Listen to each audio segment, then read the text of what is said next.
here we are. It is day 2 of the Junior Surf Lifesaving.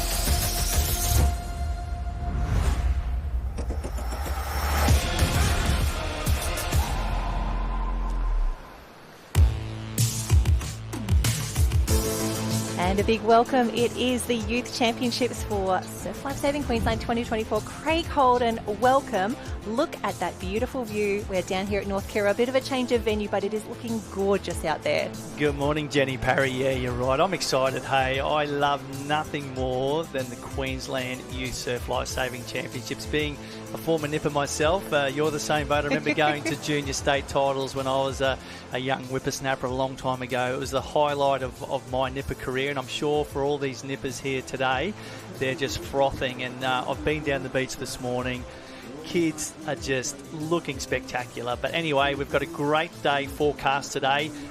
Partly cloudy out there today, but as we can see from the footage, a little bit of sunlight streaming through now. It's around about 23 degrees. I heard a few people complaining about how cool it was this morning. They must have been the northerners, and a few people rugged up in jackets, but the water temperature is beautiful. The kids are loving it. I warmed up the Elliott Heads kids this morning. They said, how good is the water?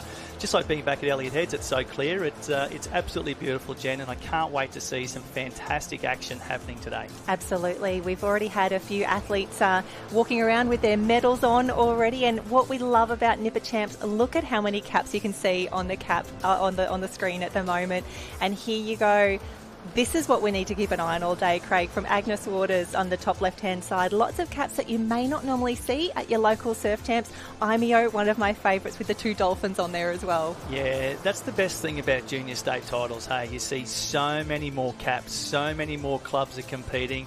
There'll be an array of colours, designs out there. I'm looking at my favourite cap, the Elliott Heads cap, sky blue with the 2 reds. So if I get a bit carried away cheering for Elliott Heads, I do apologise for that. But lots of different cap colours. Great to see, pretty much all of our clubs represented from the south to the north, and probably a couple of things to point out, but we've got 2 branch teams competing this weekend. So North Queensland branch in the green and gold, and North Barrier branch in the white with the 2 blue stripes. So a couple of different cap colours. They're not racing for their clubs, they're racing for their branches, as we watch the under-12 male surf team. No, they're girls. Female girls surf in the water at the moment. Out there. My apologies, Jen.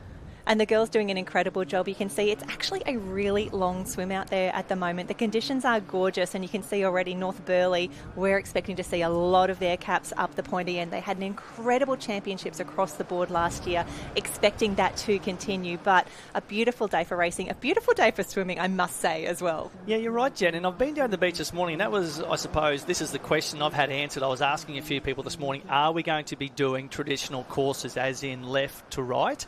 And it's just been answered. We can see the kids going around in red and yellow cans. So they're swimming left to right as per they normally would. We saw last weekend some reverse courses because of the sweep, so we'll probably have to reassess that during the day and see what happens with the sweep. But conditions are fantastic. That gutter is not huge. We're in a different section of the beach to what we're at for seniors last weekend. The gutter was a bit bigger down towards North Kira. We're sort of halfway between North Kira and Kira today, and it's still a significant swim. Hey, that inside bank's got a lot of water moving. It's a short gutter before you hit that first inside bank, then another gutter as you head out towards the swimming cans. And we see that North Burleigh competitor has opened up a very, very handy lead.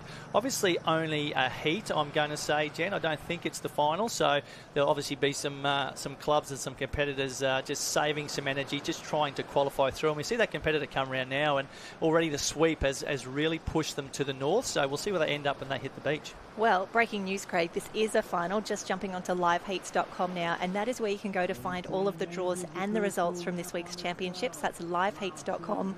The under-12 female surf teams is a straight final. How good's that to start the day? How good. Hey, that's only having one swim and you're already in contention for a medal as we see a wave come through. That North Burleigh competitor has got a very, very handy lead. They can't quite get across the top of that one, but the next one should be able to pick them up. And yeah, but as we know, it's a surf team, so it doesn't matter where your first competitor comes. It's where your next three competitor comes. Oh, that is absolutely perfect. She didn't really need the assist. She's put such a gorgeous race together already, but that is a beautiful start for North Burleigh. So if it's your first time watching, if you haven't seen a surf teams before, so our North Burleigh competitor here, she is going to get 1 point as she crosses the finish line. Second place gets 2. Oh, someone goes down the falls there. Beautiful shot there. 3 for third and so on. Then we add up all of the points, the cumulative total for your team, lowest overall point score wins. Exactly right. So you're only as good as your fourth competitor, really, Jen, when we sum up as surf teams, aren't you? You want your fourth competitor to be as high up as you can. You obviously want all your competitors to be as high up on the line as you can, as we see a Metropolitan Caloundra cap coming through in second and third by the looks of that. So I'll tell you what, I've been very impressed with Metropolitan Caloundra. They seem to have a great base of kids coming through, some really good swimmers in particular. I know the great man Clint Robinson's been doing some coaching with some of their kids down there, so I really expect to see them up there in the craft events as well, but some really strong swimmers, and a credit to the work they're doing in that club. Absolutely. And if you jump on their Instagram or their socials, they have this beautiful hashtag which is proud to be Mets, and I just love that is going through all areas of the club. It's a really fantastic club down there on the Sunshine Coast. They would be cheering right now. But first up, North Burleigh absolutely killing this this team event, and that is really exciting as we start to look towards those individual finals on Sunday. Yeah, dominant swim by the North Burleigh competitor there. It's always an interesting one, surf teams, because not every swimmer swims in a surf team, because obviously you need to have a team, so you do get a good gauge on your competitors, but there's always the odd smoky that doesn't do a surf teams, and you never quite know what's going to happen until you hit the surf teams, but the individual surf races. But there's our first Metropolitan Caloundra competitor across the line, and their second one as well. So good points for Mets there. They're across in second and third, and we'll have to wait and see who comes across the line in the next few positions. And you could see earlier, just with the way that the sweep is at the moment, they actually had to cross over with one of the other races heading out. Alrighty, we have got a Maroochydore, 2 Maroochydore. Oh, we have got 3 North Burleigh over the line now. 3 North Burleigh, 2 Met Caloundra. That is a fantastic start. They would be feeling very confident at the moment. Or that could be all of the Maroochydore swimmers in now if they've just got the one team. I'll go to the draw. That's 4 Maroochydore in, 3 North Burleigh, 2 Met Caloundra. Yeah, already we're seeing our strong clubs come to the fore. North Burleigh, Met Caloundra, Maroochydore. When it comes to the overall point score, you know that Maroochydore are always going to be there at the pointy end. So they've already asserted their dominance by getting their competitors across the line. More North Burleigh. So I'm going to say we might have 2 teams from North Burleigh, Jen, maybe, judging by the number of North Burleigh caps, and the number of Maroochydore caps suggests there may be 2 Maroochydore teams as well. So this will be interesting to see who is in the A team, who is in the B team. But the good thing with live heats is if you're following along, once they start scanning these competitors, the points will pop up. So you'll be able to see in real time exactly who's getting scanned off and what points your team is sitting on. But we're going to throw down the beach now. We have an interview with the winner of the under-12 female surf teams. I'm here with Tanika from North Burleigh. How did you find the conditions out there? Good. It's a bit challenging with the sweep. Yeah. How does it feel to be at Nipper State Titles today? Good. It's a bit cold outside, so yeah. A little bit windy, need a rug up? Yeah. And have you got a big weekend coming up? What other events will you be competing in? Just the surf swim, yeah, and all the relays. Fantastic. Well, best for the weekend. We'll hope to see you again. Thank you. Well, there you go, Tanika Good. What a start there for North Burleigh. And if you jump onto liveheats.com, you can see they are already starting to tag all of our competitors as they come across the line. But we will not call it until it says complete on the top of that list. Everything that you hear Craig and I say across the weekend, it's not official until you read it on Live Heats. But exciting news, Craig. We've actually got some of our Race 1 athletes coming in to join us across the day. So very much looking forward to their insights. And I think they'd be looking at these sorts of replays and they'd be thinking, oh, gosh, gosh, I wish I could swim like Tanika in a surf turf Tell team. you what, Jen, I'm excited when I saw the calibre of athletes that are going to be here over the next 3 days. They're going to be signing autographs in the race 110. I'm sure they'll be down the beach talking to the kids as well. They're always happy to get a photo. They love signing autographs, so make sure you work them overtime.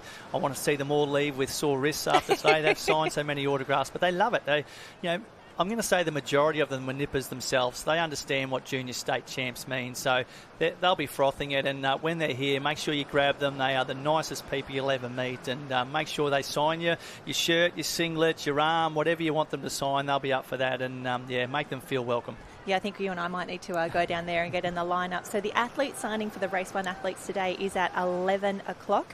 And having a look at the post that they put up for the Friday session, I think it looks like Matt Bevilacqua, G. Miller, Zach Morris, Ethan Callahan in the mix as well, Hannah Scully, who'll be joining us in commentary, and Lana Rogers. So that is day one. What a lineup. What a lineup. I tell you what, that's pretty good, isn't it? And some quality athletes there and some quality human beings as well. I've had a lot to do with quite a few of those athletes in the past through Australian teams and whatnot, and they're some of the nicest people you'll ever meet. But here we go. We've got a Cameron relay by the looks of it. A bit of a sprint finish coming up there.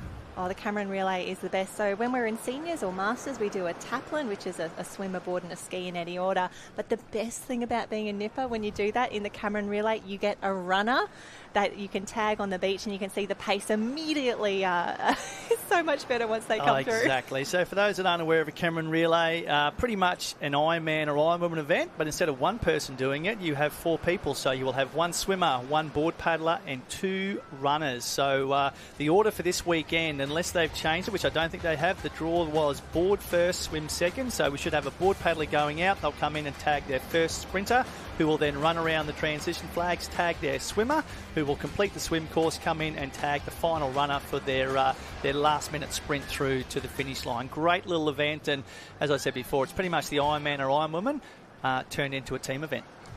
And speaking of team events, under 12 male surf teams coming up next. And again, just having a quick look at live heats, we have got Maroochydore, Alex, Mermaid, Burleigh, Northcliffe, Sunshine, another team from Mermaid, North Burleigh, Dicky Beach and Currumbin. So that looks to be, they've already done the semi-final. The final is coming up next for the surf teams. How good is that, Craig? It's 9:15 on Friday morning. We've already done a semi. We're into finals. Already handing out medals. How good. How good would it be as an athlete to come down here and you're done by, not done, but you've had your first final by 9:30 and you've got a medal dangling around your neck. It would be a great way to start the day. But what we're also not forgetting, but something we need to be aware of, is the beach events are going as well. So we do have 4 separate water arenas all running side by side. So we do apologise. We won't be able to show the footage from every single water arena. We'll try and chop and change and show what we can. But just on the other side of the drain there, you'll see that bit of a creek or a drain running out, which has just disappeared off the screen now. That's where the beach events are happening. The under-14s are down there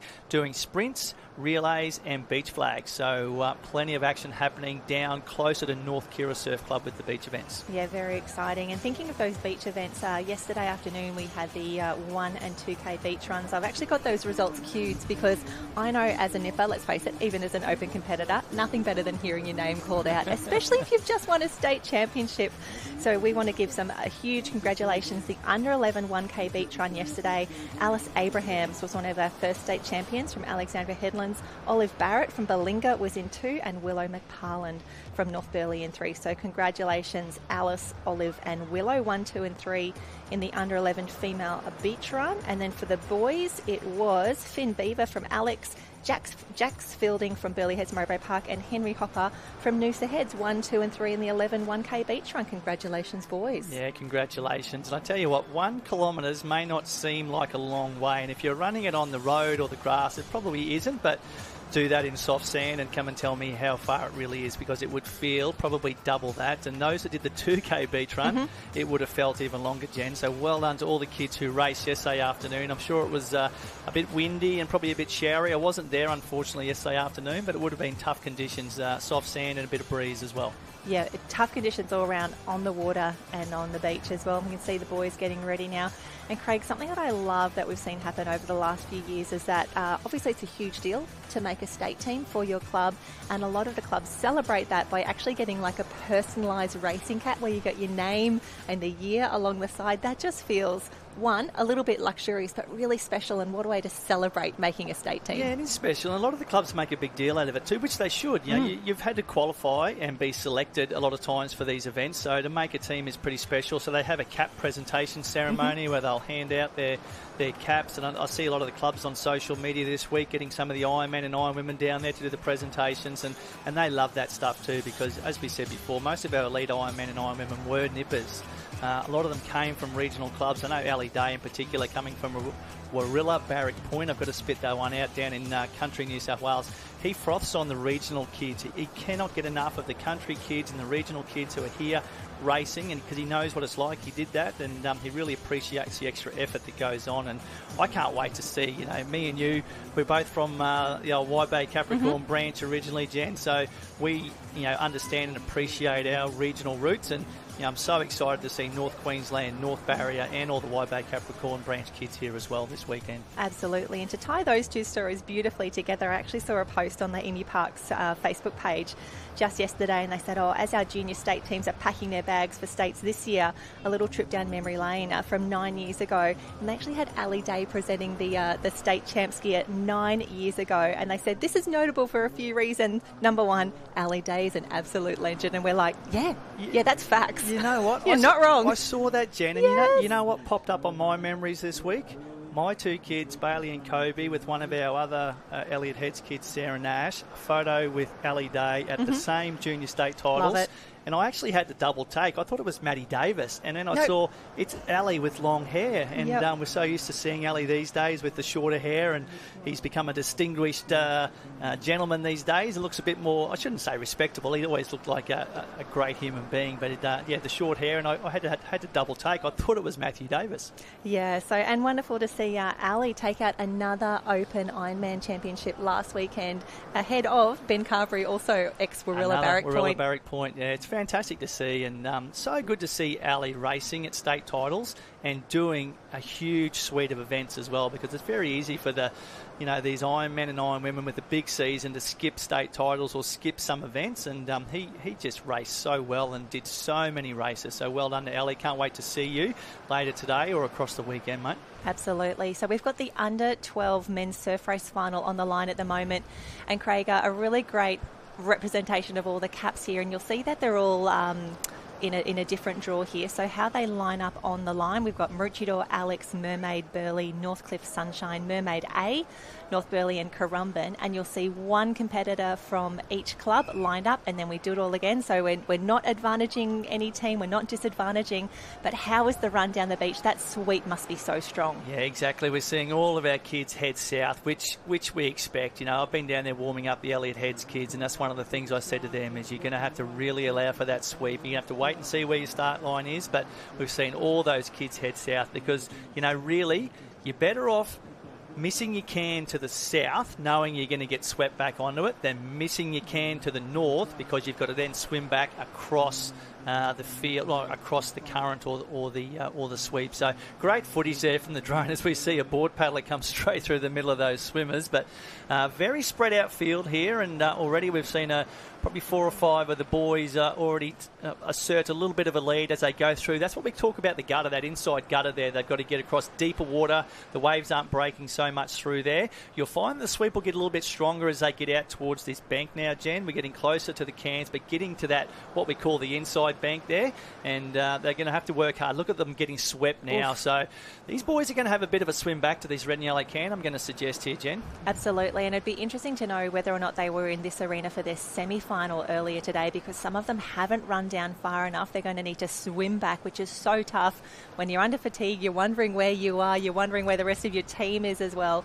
It's not a great way to start a Friday. Don't look around, champ, just keep on going. Yeah, I'm going to give them the benefit of the doubt, but Jen, because maybe we're looking at the wrong set of cans too, because it could be that they run down so far that the cans we saw are the neighbouring cans, but we'll certainly get a guide. Look how shallow that bank is. Already those competitors are up and dolphin diving, which is probably a lot easier to dive under the waves when you can dive under from a standing start, but they'll be going down nice and deep under that white water. And it's one of the things I said to the kids I coach is, the waves down here, a lot more power in them than what we see up in regional Queensland. So making sure you get nice and deep, grab that sand, stay down an extra couple of seconds, come up away from that white water, because that water now is sucking and dragging into that gutter. So you want to, prevent yourself from getting pulled back into that gutter, get back into that clean water. They're through that bank now, so they're swimming quite comfortably out the back. And I was going to say, Sunshine Beach, who's currently in the lead out there, they've done a fantastic job. And if there's a club that knows what training in a powerful break is like, Sunshine Beach kids do it best. So in the Sunshine team, we've got Sean Dean, Louis Hammersley, Manoa Lonergan and Liam Wright. So one of those boys having a fantastic start, but at the rest of the field starting to come through and challenge. These would be quite gentle conditions for the Sunshine Beach kids. Walk in the park. A big open beach like that. And, they've got super coach Wes Berg up there now. I actually watched Wes go around in a couple of Masters events last weekend, particularly in the team events, and I saw him in the Taplin relay. He was their swimmer, and I think he came from about 5th position. Magnificent swim, but just his body surfing skills. Like, he body surfed past 3 competitors in the last 20 metres to pick up the silver medal. So when you got it, you got it. Yeah, I'd be expecting these Sunshine kids to be doing the same. And it's great to see Mermaid Beach in the mix there. They're actually the only club that has 2 teams in this final. Their B team is Louis Beale, Dylan Vicario, Lachlan von Vibra and Sombo Wright. And then their A team is James Burgess, Monty Cole, Dylan O'Connor and Benjamin Wendell. So it's going to be tough. Super coaches. You got Kai Hurst there coaching at Mermaid. He may not be doing a lot with the Nippers, but I'm sure Bonnie Hancock or Bonnie Palmer is looking after the juniors. So it's great to see these elite athletes now giving back to their clubs by coaching. And I know a lot of them have got kids of their own coming through, some not quite yet, but some have obviously got kids that are racing, and we'll start to see some names over the next couple of days, Jen.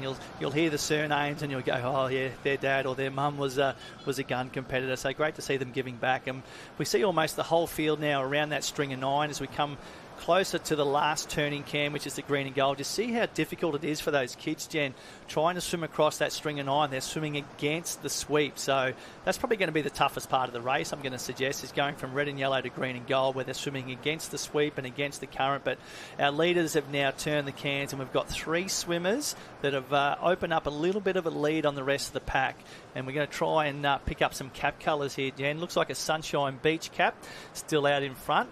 Just struggling to see there. Wait for that wave to break, and they're not far away from getting into this wave zone. The wave that's coming through now is going to be too fat for these boys to pick up.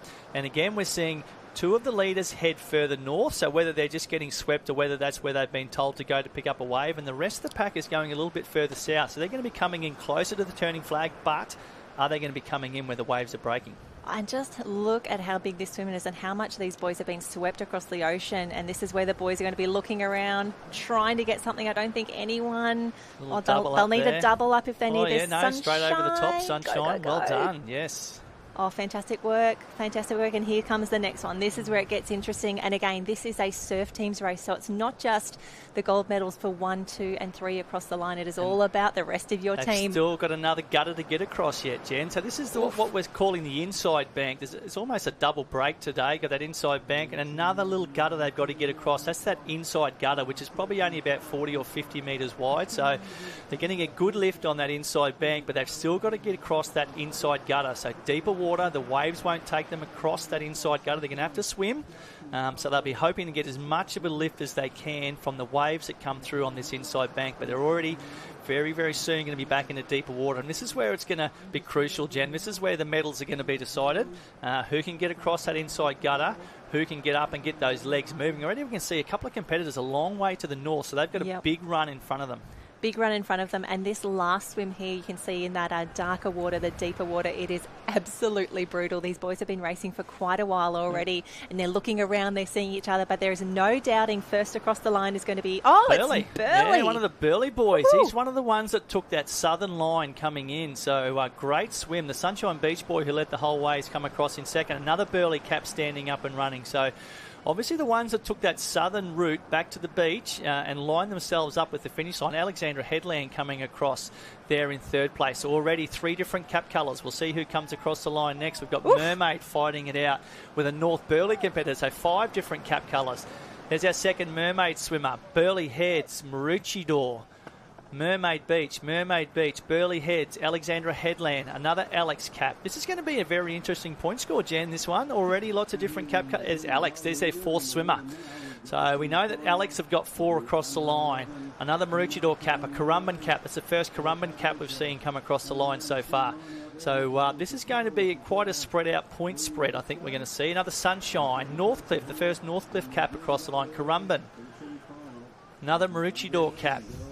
This is really anyone's race at the moment. There'll be some age managers and coaches doing some quick maths in their head right now, Jen. They'll be trying to work out where their fourth swimmer is. There's another Sunshine Beach cap, Mermaid Beach.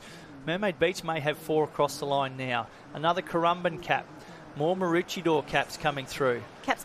Caps everywhere. Great to see. Oh, so wonderful. And they know that every single point counts, every place counts. So you'll see our athletes making sure they sprint across the line. They're everywhere. The pink togs with the pink rash. You love it. Love it. Really, really great. And just thinking back to that previous race for the under-12 female surf teams, confirming that those places are now confirmed. And it was North Burleigh Team A who took the win. That was Tanika Good, Blair Murray, Jasmine Teng and Avalon Thomas. Met Caloundra was in 2, Gemma Bryce, Gypsy Evans, Lola Haynes and Parker Kunkel, and Maroochydore Team A sneaking through for 3rd there, Isabel Anderson, Havana Gregg, Isla Latham and Clara Short. But for now, we're down on the beach with Burleigh Heads. We're here with Blake and Grayson, who have finished in 1st and 4th place. How did you find the conditions out there, Blake? Tough. Lucky that I just got on the wave. And you came in 4th place. How did you find the conditions? Well, they were so tough. It's like the sweep had an extra angle to look at. So yeah, really, really hard. This is my 3rd. Your 3rd.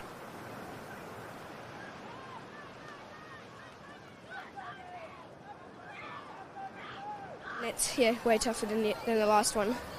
And events coming up.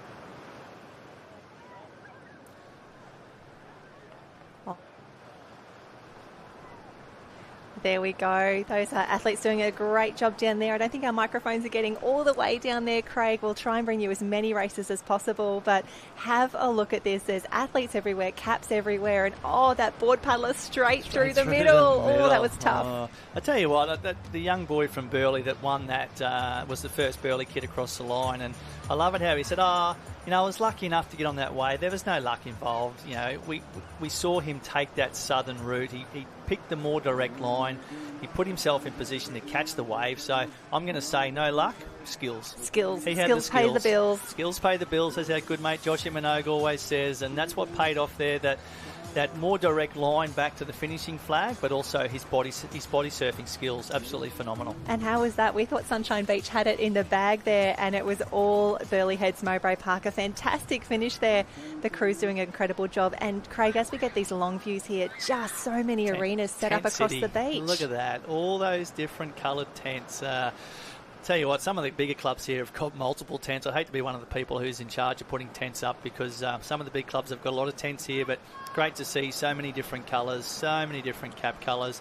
The good thing with Kira or North Kira, depending on what you want to say, where we are, it's there's so much width here. It's a great spread and a wide beach, so plenty of room for tents. There's not too much jostling to find the best tent spot, and I tell you what, that's where you'll see some of the best banter and some of the best action is just walking through the tents and just hearing what the kids have to say, how they rib each other and dig each other and just have a fat time. They really do enjoy themselves. Absolutely. We saw some beautiful crowd shots just earlier, and it really does take a village to get through the state championships. As you said, we've had teams got here super early to get the good tent spots on the beach, and as you said, multiple tents as well for some of them. You can see the age managers down on the beach. They're trying to wrangle the kids. They're trying to herd the cats.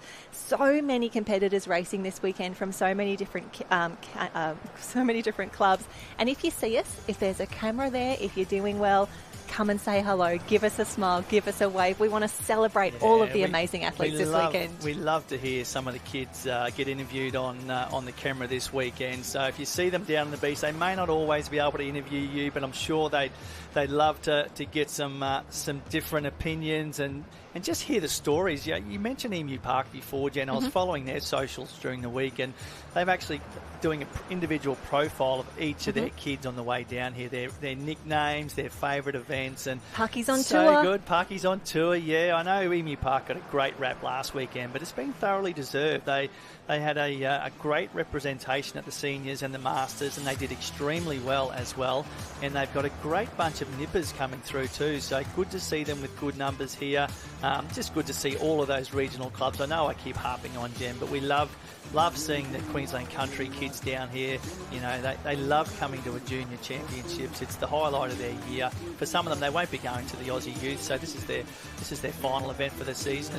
It's their grand final. They'll be having Mad Monday on Monday with a few extra slushies from the 7-Eleven, and I'm sure they'll look forward to having a good time on Sunday night. Absolutely. And while we're handing out some flowers, a special shout out as well. Forest Beach had an incredible weekend last weekend at the Senior Championships. Actually ended up finishing 11th overall on the point score following some incredible performances on the beach. Yeah, Chris Cantoni's done a fantastic job. I was lucky enough to be at the North Australian Championships this year, and I saw their production line of beach athletes, and you know the majority of them are our First Nations athletes too. So great to see them have that program where they're bringing those First Nations youth into a surf lifesaving club, allowing them to get their bronze medallion, seeing them on the beach on patrol, but also introducing them to surf sports competition. And those boys were red hot. You know, they had multiple relay teams and they were quick.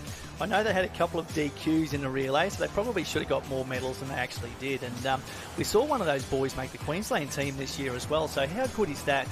First year in surf lifesaving, and then one of the boys gets picked in the Queensland team. Yeah, that's what you want to see. Some incredible performances across the entire championships. We had the seniors and the masters last year, but this weekend is all about the juniors.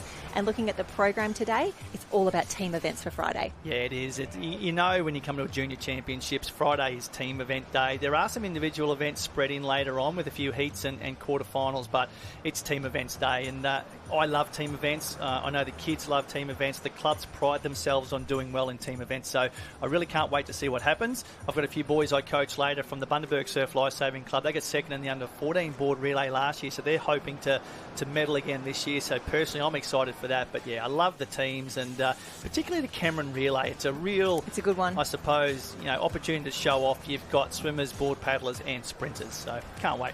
Yeah, it's going to be fantastic. So if you were looking at the program, it's really important to note that some of the events have been changed around a little bit. The officials are doing an incredible job to get as many races done as possible across the day. And as we heard earlier, a few semi-finals already run, a few finals already done as well. So where possible, we'll be consolidating those events, straight finals wherever possible as well. But today it's all about the surf teams, the Camerons, the board relays. I think I actually might have a few qualifying rounds for the surf races here and there, and then board rescue. I feel like we're going to be watching a lot of board rescue across the day. Yeah, and that's the good thing with state titles, Jen. The team events, apart from under-15s, are all qualifying events through your branch championships. So when you get here, the most you're going to have is semi-finals. So you're starting with semi-finals and then straight into a final. So you don't have heats. It's the numbers are capped. So they're designed to only have the 2 semi-finals, then a final. And here we go with the start list for the under-12 female Cameron relay. So Tandem Sands, a couple of Wide Bay Capricorn branch clubs here. Elliott Heads, got Met Caloundra, Kurrawa, Nobby's Beach, the famous Nick Marshall, OAM, soon to be possibly a councillor on the Gold Coast City Council. Does a lot of coaching with the Nobby's Beach kids, so I can't wait to run into Nick across the weekend. Northcliffe, Dicky Beach, Burleigh Heads, Mooloolaba. Saw Maddie Dunn down the beach before talking about famous Iron Women. She's now coaching at Mooloolaba. Tweed Heads and Coolangatta. Great to see TH&C here at the Nipper Championships. North Barrier Branch, we spoke about our branch team, so North Barrier Branch, is our second most northern branch in Queensland. So pretty much that Townsville-Mackay region. So we're going to see them in the water for the first time this morning as well. Looking forward to that one. And this is semi-final number 1, so quite a few teams are racing in this event. So wonderful to see them all lining up already. And we can the nerves already, Craig. I'm feeling it from here. And really interesting to see the tactics. You can see that not everyone is facing the same way on the start line. Some of them have already determined, I'm going to wait a step, let everyone else go, and then it's a sharp right for me. Yeah, exactly. They've obviously been told what to do. We talk about coaches before. There's a lot of elite coaches here today, and they're obviously drumming it into their competitors where they want them to go, what they want them to do. Because as we said before, there's nothing worse than you've got to sweep them missing the cans because you've been swept too far past them. So we'll have to wait and see. We've got our swimmers hitting the water here, and they'll be now making their way across that inside gutter before they get to that first bank. And we can see in the ocean just there, we've got the IRB in the middle of the screen. We saw some officials earlier, all the water safety in the orange. When we think about that village, the officials and our water safety, the powercraft out in the ocean as well, just a real team effort to make sure all of our athletes are as safe as possible across the weekend. These sorts of events could not go ahead without the officials and the water safety. They're just incredible. You're right, Jen. They do a fantastic job. And you know what? They're all volunteers. Not one person here today is getting paid to do their job. They're all volunteers. We see Craig Birchall here. He's the starter in this arena from the Hervey Bay Surf Lifesaving Club. Great to see some regional officials in high positions as well. We've got Kurt Goodwin is our carnival referee this weekend, Jen, from the Emu Park Surf Lifesaving Club. Glenn Miller's the deputy from the North Barrier branch, so fantastic to see that. But we can see our female board paddlers here. They're just jostling to see where they're going to be on the line. They will get lined up by the officials. They do have a set order they need to stand in, so they'll be getting lined up now in their correct position. They'll be nervously looking out to see what's coming through. Plenty of waves rolling through, and they'll be trying to see where their swimmers are and hopefully position themselves as close to that turning flag for their runner. Absolutely, and we'll try and describe some of those caps as we go as well, Craig. I think it's easy for us to be like, oh, there's North Burleigh, there's Maroochydore, there's Dickey Beach, but we'll try and describe those caps as we go. And that's really important, not only with those branch teams, but that yellow, or the gold and black, I should say, that quartered cap may look a little bit unfamiliar to some people. That's actually a special centenary cap for Alexandra Headlands. Yeah, exactly right. So if people are going, where's Alexandra Headland? Because I can't see the yellow cap with the 3 black stripes, that's because they've changed it for this season. That's their 100-year anniversary cap, the same cap they wore when they formed their club 100 years ago. So plenty of different cap. There's Nobby's Beach, the white cap with the blue stripe and the red dot. Curra with the yellow cap with the white stripe and the 2 blue stripes either side. Plenty of different cap colours there.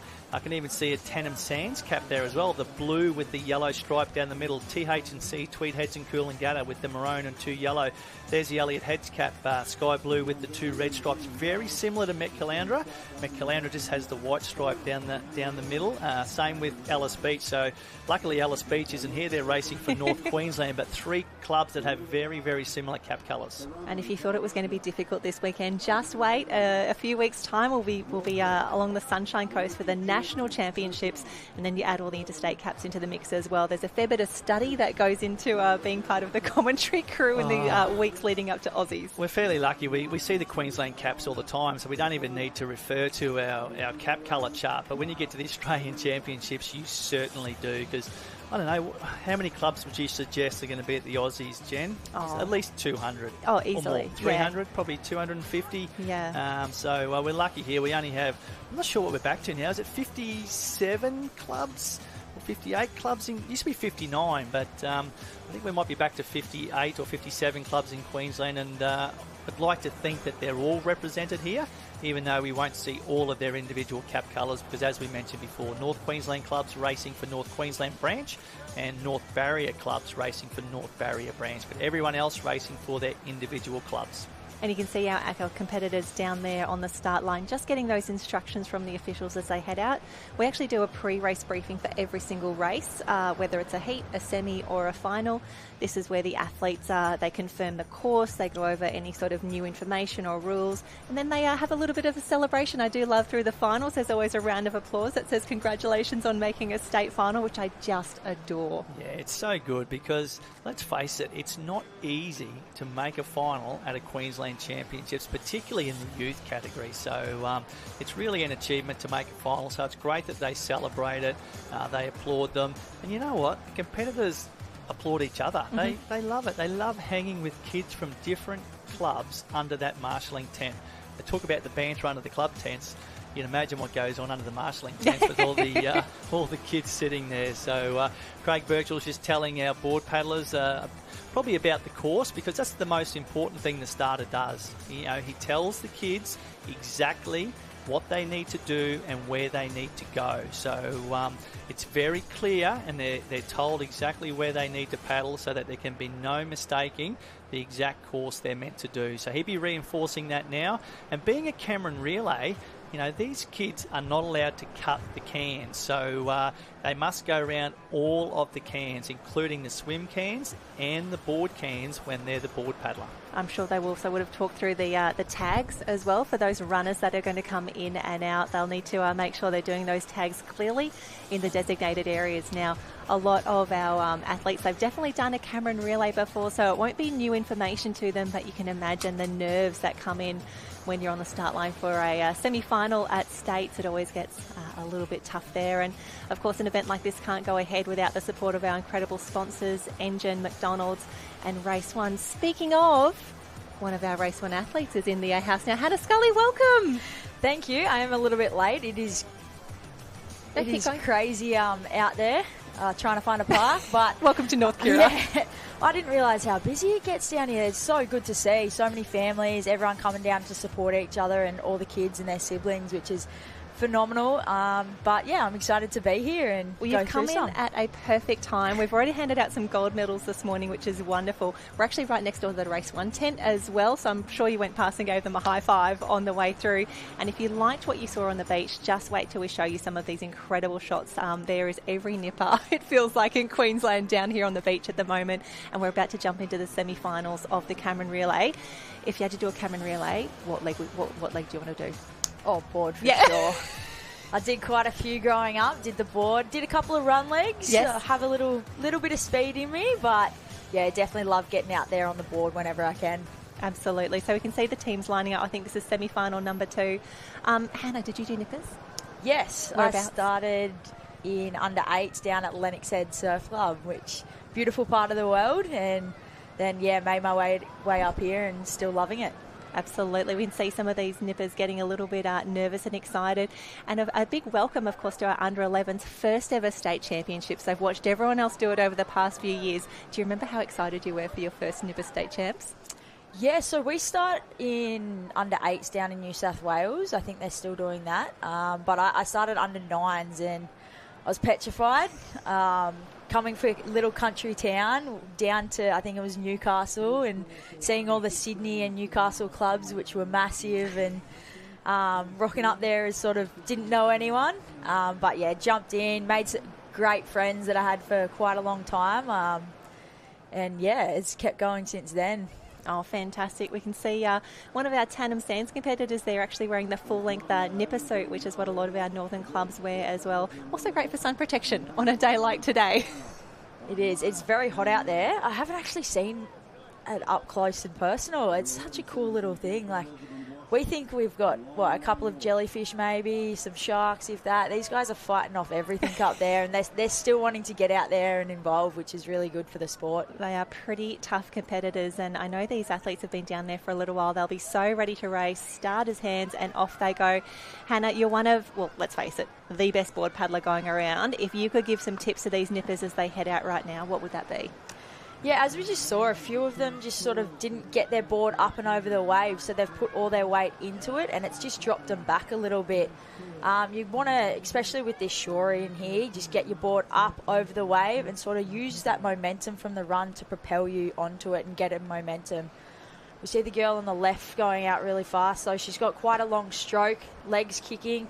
I tried not to hit the water too much. I was a bit of a shorter paddler, so it worked all right. But you want to create as less resistance as you can going out, and the more you hit the water, I see we're seeing a bit more drag down the south. And yeah, the quicker you can go, the better. Get those ratings up, the arms and the legs spinning. Get those ratings up as high as you can, and then we're getting, sorry, it's the first time I've seen the swell down here. They've got quite a bit to deal with, don't they? I think, heading into the waves here, you just got to make sure you get your momentum back and over. You want to get your nose of your board over the whitewash, because otherwise it's going to push you all the way back in, or push you off. So shift your weight back and forward as quickly as you can, and then get back into that rating as quick as possible. And Hannah, we can see some of our athletes down here, some of them just off the side there. Come on, back on you go, go, go. And you can see some of them just deciding to sit back and pop. When do you make the decision of, I actually need to pop or I need to roll? What goes into that decision there? I'd be rolling here because she's she did really well there. I thought it was going to double up on her. I think you take it as you go. I don't love to roll. It has to get to a certain level. Just ducking the head under there. Go, go, go. Another one coming. They're getting belted. They're doing really well here. And you can see as well when they get back on, that rating picks up immediately, because you've got to get that boat speed moving again. 100%. Going again. One's through. There we go. There comes the roll. Oh, no, she's off. But she's done an incredible job actually to hold on to. Yes, so that's the main thing, is no matter what you do, you just make sure you keep that contact with the board. And, when it's sort of doubling up, you're better off rolling. Because if you do pop, it's sort of nearly a double pop you got to do, which is really tricky to do. And I actually didn't do it very well at States last week. I ended up coming nearly last because of it. So it's just making sure you choose the option that is suited to the wave. And obviously, the bigger it starts to get and the more power behind it, you want to sort of roll so that you can keep tight, get under the wave, and not let it throw you back. On the athletes doing a fantastic job. It's Burleigh Heads Mowbray Park, and we can see as that darker water, the deeper water comes through, it looks to be the swell is really still hitting those first cans. Yeah, it's coming through quite nicely over here, and we just see it's beautiful footage. Yeah, the drones have really changed the game for us in lifesaving when we think back to a few years ago. There we go. I was wondering if they had to go to that second set. Obviously, the girls have done an incredible job listening to the officials at that race briefing. They're just going around the one black and white can for the board paddle. Yeah, they're doing a bit better than me last week. I did a bit of a longer paddle because I didn't listen to the officials. I was too busy having fun, doing some commentary and, not paying attention. But luckily I had some good teammates that meant we still took the win. So I highly recommend everyone listening to the officials. Hot tips, life hacks with Hannah Scully today. You can ruin a race because of it. But, so they're coming around. So it's pretty similar distance for the swim and the board, which is quite interesting. And I think that'll play into, if you do have that bit more strength in the swimming, it's will come fantastic through. Great paddle. Chasing of the runs here. They're just keeping that momentum up coming through, pulls them all the way back through. Keep going. And Hannah, this is where it's really tough. You want to stop, you want to look around, but as soon as you do that, you start to go a little slower, you lose that boat speed, and you might miss the wave that's coming through next. Yeah, you sort of just got to keep focusing on yourself. You'll be able to feel the momentum of the waves. As the longer that you're out in the surf and getting used to that experience, you'll start to feel when it is building behind you and know that you just got to keep that rating up. And those girls have done... no! She just dug the nose in there, but they did an incredible job of maintaining that momentum over that deeper water. You know that you're generally going to have to paddle. The waves won't take you all the way to the beach, but Alexandra Headland and Burleigh Heads Mowbray Park a clear lead at the moment, which is just perfect for a semi-final in a Cameron. Yeah, it is. They've set their team up very well. Obviously, they've got a lot of races this weekend, so you want to get out in front and then conserve as much as you can. And obviously, we've got some varying abilities throughout the teams at such a young age. That's right, double runner, isn't it? Double runner. So how good's that? Yeah, the girls doing a great job here. We can see they're up and around the course at the moment. Also, are they doing a reverse It looks like they're reverse running there. I think I got a little bit confused there, which is rather easy. So at the same time, as we've learnt, these athletes know what they're doing. They've been listening to the officials' briefings as Mooloolaba comes through. Yes, that definitely looks like a reverse run, so a little bit tricky, but all the girls are following at the moment, so that looks to be exactly what they're meant to be doing. Yeah, that seems to be consistent with the North Kira sweep. It's not ideal. It is quite a strong sweep. I know last week we were having a bit of trouble with it, so these younger athletes, I think it's a great idea. So they won't be getting washed as much into different areas. They'll be able to run into the sweep a bit more. Yeah, there we go. And the athletes just coming up, looking for the flags, because it really is difficult down there, Hannah. If you think that for the paddlers or the swimmers coming in, they are trying to find a landmark. They're trying to, find a big tree or a tent or something like that. It's really difficult to pick your way home sometime, especially when the beach is as busy as it is right now. Yeah, as you can see behind you, there's a lot of tents and a lot of colours. Like, these are young athletes. They're not too tall yet. They're still growing. So they probably wouldn't be able to see too many landmarks. You'd be looking at tents. But a big problem with that is black and white blends in really well. So you do have to keep your bearings. And obviously in the Cameron Relay, when you are coming in, you're hoping your teammates sort of pointing you in the direction you need to go. It's quite overwhelming, though, because you're just hearing everyone going, here, I'm over, me. But the girl's doing a great job, and it's a little bit deep there. She probably needs to keep on swimming. And that Alexandra Headland cap, we spoke about that earlier, it's still a little disconcerting with that gold and black corded cap rather than the stripes, but wonderful to see a few different caps in the mix, because obviously we go to senior championships and it's probably the few caps that we're used to seeing quite regularly, but you come to Nippers, it's a rainbow down here. Yeah, it is. It's good to see so many different clubs, and I noticed at senior states we had quite a few young kids and volume of athletes coming from sort of like your Dickey Beach, your Tugan, and a couple up north as well. So it's good to see that all these clubs are starting to get more people involved. And I know for us girls at state, it was probably the most we've seen at state in a while, which is phenomenal, and just goes to show that the sport is heading in such a good direction. Oh, it's very exciting. And just having a look at, we had the beach runs yesterday, the 1 and 2K beach run. Brutal. Toughest event on the program, and we're trying to celebrate those athletes because we didn't get to see them on the live stream yesterday.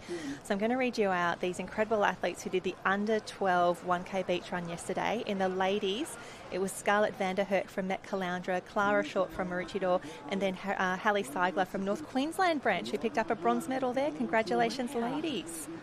And then let me grab the boys for you as well. Now, all of this information is on liveheats.com. Mason Clark from Met Caloundra got a state championship. Tallis Manning from North Burleigh and Ethan Rowe from Northcliffe, your club, picked up a bronze medal in the under 12 men's 1K beach run. What a great effort. We did a paddle back yesterday, so yeah. Was it super windy down here as well? It was. Were they doing an out and back course? I think they were along the beach and back. They were doing an incredible job. So they're running Tough. into that headwind. Oh, that is brutal, but Tough good to see them just getting around it. And I saw some start lists for that. Massive number of kids still wanting to line up and do it, so it's really good to see. Yeah, they've done a fantastic job. As we can see, our swimmers have done a fantastic job lining up that red and yellow can. You can see they're still really fighting it. The sweep is so strong out there. Similar conditions to what you raced in last weekend. Yeah, 100%. So we see them sort of cutting back a little bit at the moment, and that reverse course allowed them to run a bit further up. But a big trick with these is to don't head for the can too early. You sort of want to overcompensate, be as close to the cans and then go with it, because you'll come back a lot quicker than if you miss the can and have to swim back. Yeah, that's really good tips. And again, it seems like such a long swim when the board paddlers only went just past this first colourful string of 9. You can see the swimmers just making their way across. It's Alexandra Headland's just on that blue can at the moment. This is actually going to be really tough for the board rescues later today, where they're going to need to try and find their patience as they signal for a rescue. It is going to be very hard to see. Obviously, it seems to be picking up nearly. Yeah, and then when they're running in, they're going to be running in on top of each other probably for the swim, and then trying to sort of come in with the board. But you just got to get your own clean water and then get to work. Oh, and you can see some of our athletes, they've made their way out the back, and now they're at the position of where's my red and yellow can? It is really tough to sight those turning cans out there. The girls, you can see they've seen where they need to go. They've course corrected, and as you said earlier, it's far easier to swim with the sweep back to that red and yellow can rather than having to fight it and come back down to the south. Yeah, as you see, this group of 4 has gone from the black and white down to the red and yellow in the same time it's taken that other swimmer to go 10 metres into the can. So it is quite a big sweep, which is hard to manage, but they're on the better side now. Big set starting to come through. That looks to be Met Caloundra in a perfect position at the moment. Go! So, Hannah, a lot of being in the commentary booth is just saying, go, go, go, go, go, and trying to get athletes down a wave. We've got some of the best young surf sports competitors in Queensland. They're doing an incredible job, but really difficult conditions out there. Yeah, it's so overwhelming nearly to see all these views. It's such a different aspect that we don't really see too much. But, yeah, as we can see coming in, it is getting really shallow on that bank, so she needs to just jump. Yeah, a bit too late there. She's going to get sucked over, though. Perfect.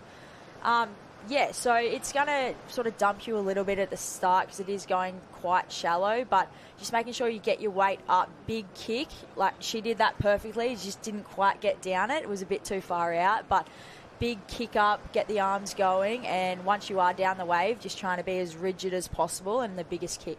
Yep, be like a board. Yes. Long, yep, as much as you can. And then this is the really, really tough part of the race. We can see Met Calandra now back into that deeper water. They've done so much work to get through the break, out around the cans, back home, hopefully with a wave. And then you've got this solid 40-metre swim where you just have to grind it out to get back and do that final tag on the beach. 100%, and they'll be rating up really high. They've got a really good opportunity to sort of make sure that they stay ahead, but it is one of the hardest parts with the break, how it is, because you're just swimming, but you're sort of looking behind as well and just seeing people come down waves, so it feels like they're catching you a lot, but they'll end up hitting that dead water as well. So as we can see, just rating up as hard as they can, and is nearly there.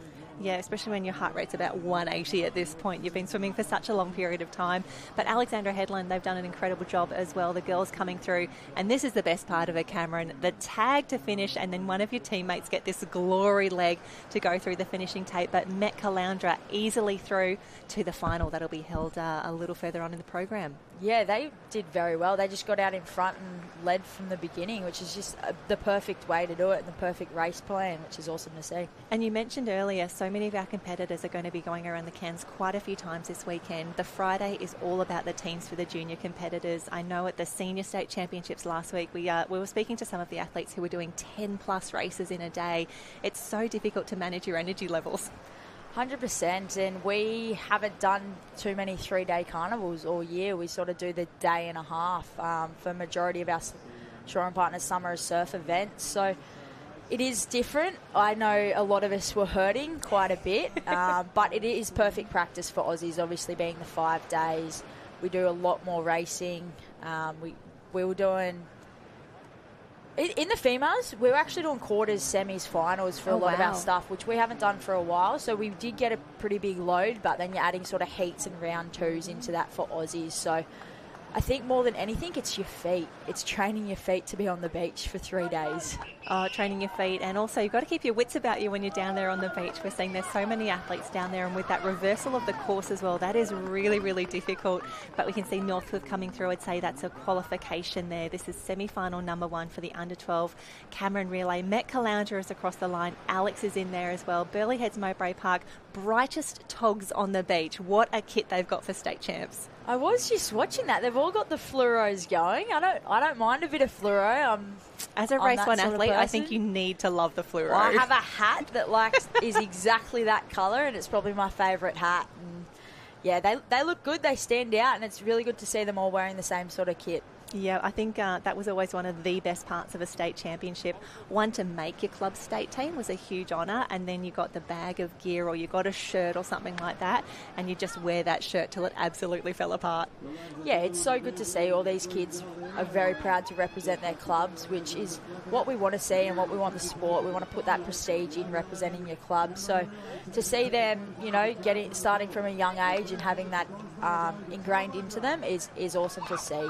And then we can see Curra with that yellow cap with the blue and white caps. And this is where it gets interesting, because I think we're nearly at the cutoff point for who is going to qualify for that final. But Dicky Beach coming through, that's the green cap with the white and yellow caps there. Dicky Beach always have so many nippers at state champs. I am expecting them to have a fantastic finish here. Who have we got here? Tweedheads and Coolangatta, TH&C coming through. That's the maroon cap with the yellow stripes. And that's Tally coming through as well. But I think down on the beach, we've actually got the team from Met Calandra ready for an interview. We're here with Rosie from Met Calandra. How did you find that for your team today? It was really good, yeah. All the girls really put in the effort. They did so good. Yeah, it was great.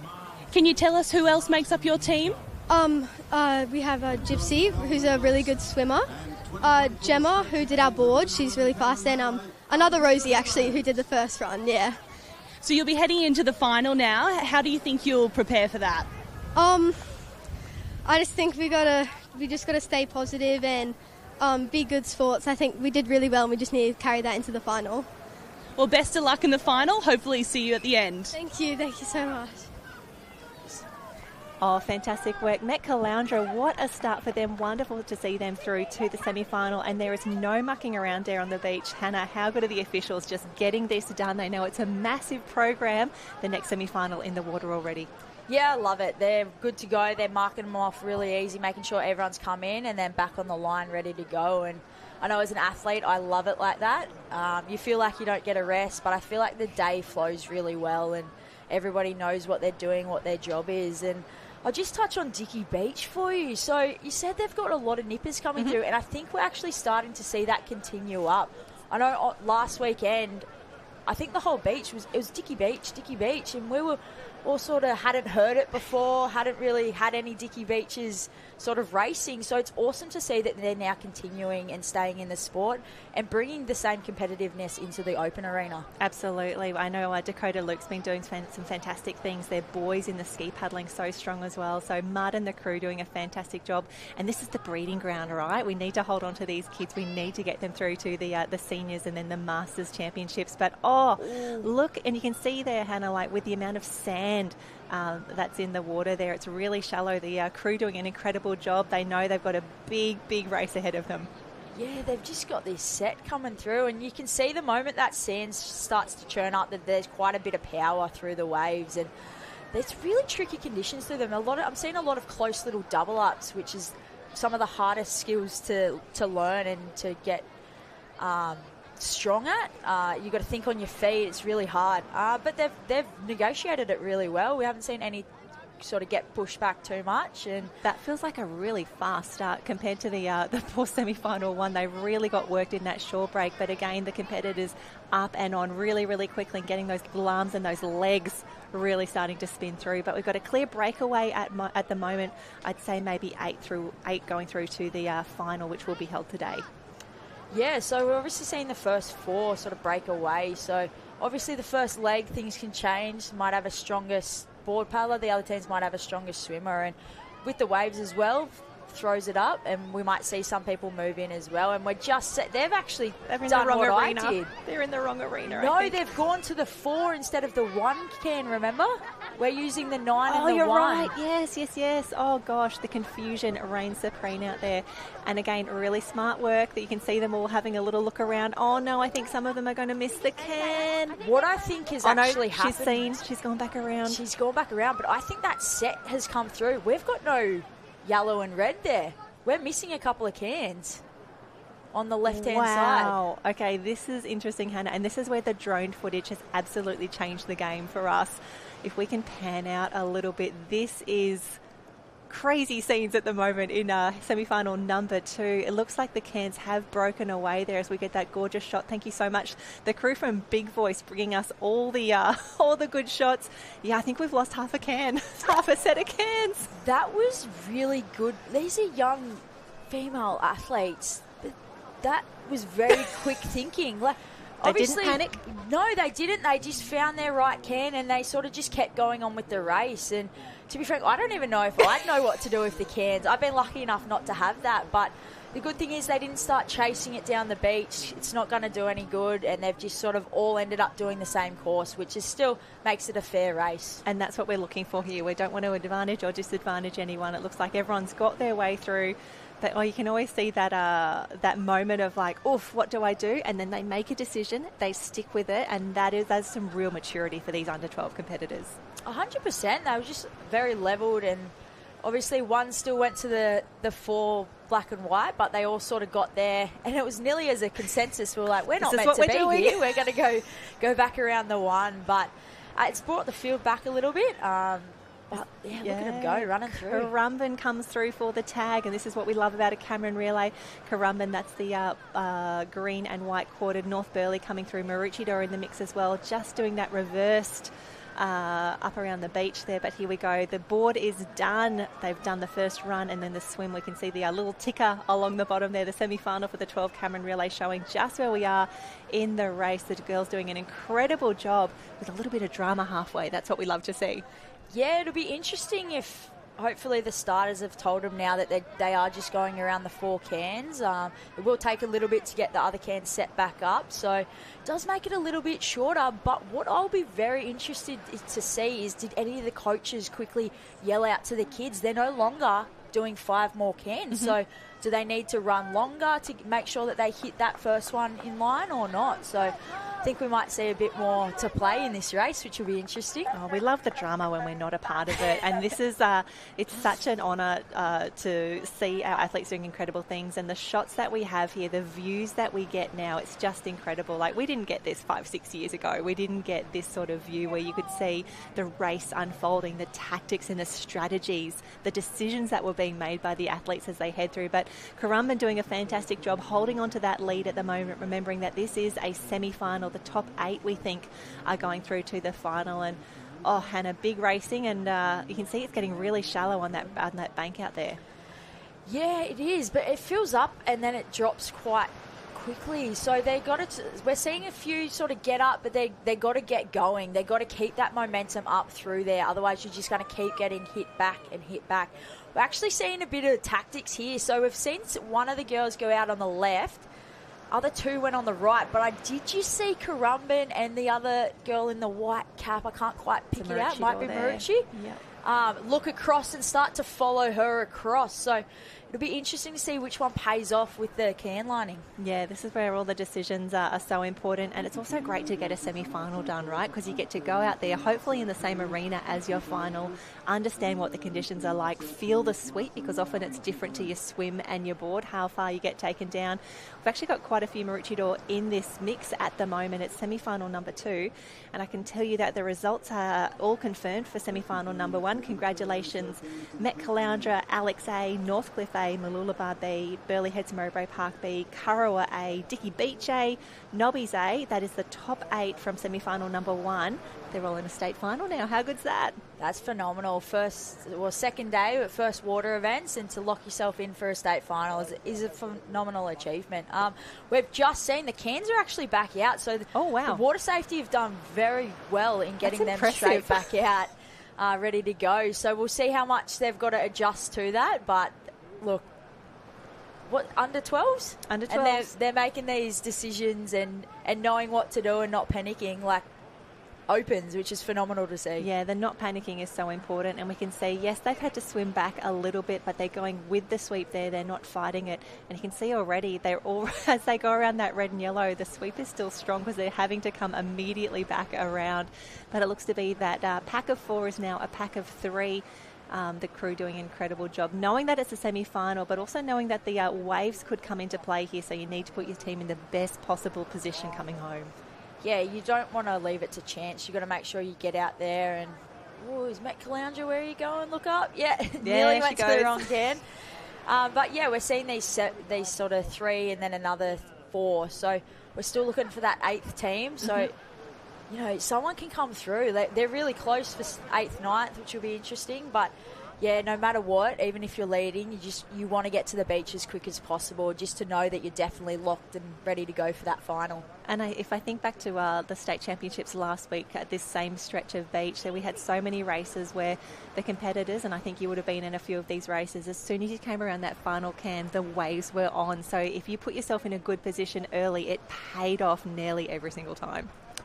Yeah, 100%. I actually had a really good ski start in my races, and I was lucky enough to win that open female single ski. But me, Harriet Brown and Bonnie Hancock, we just went off at the start, and it set us up. The moment we turned that 3rd can, we were probably 10, 15 metres in front of the can, but 4th, 5th and 6th also got the wave, and we actually got that all the way through. So as I always say, you got your best chance if you're leading from the front, and you know, they say luck, but luck happens if you're there. Absolutely. And I tell you what, that team from North Burleigh, it is not luck that they are leading at the moment. We saw their surf teams a little early today. I think that's Tanika Good in the lead at the moment. She's got that long ponytail and, a lovely little body surf to come home. This is what you want.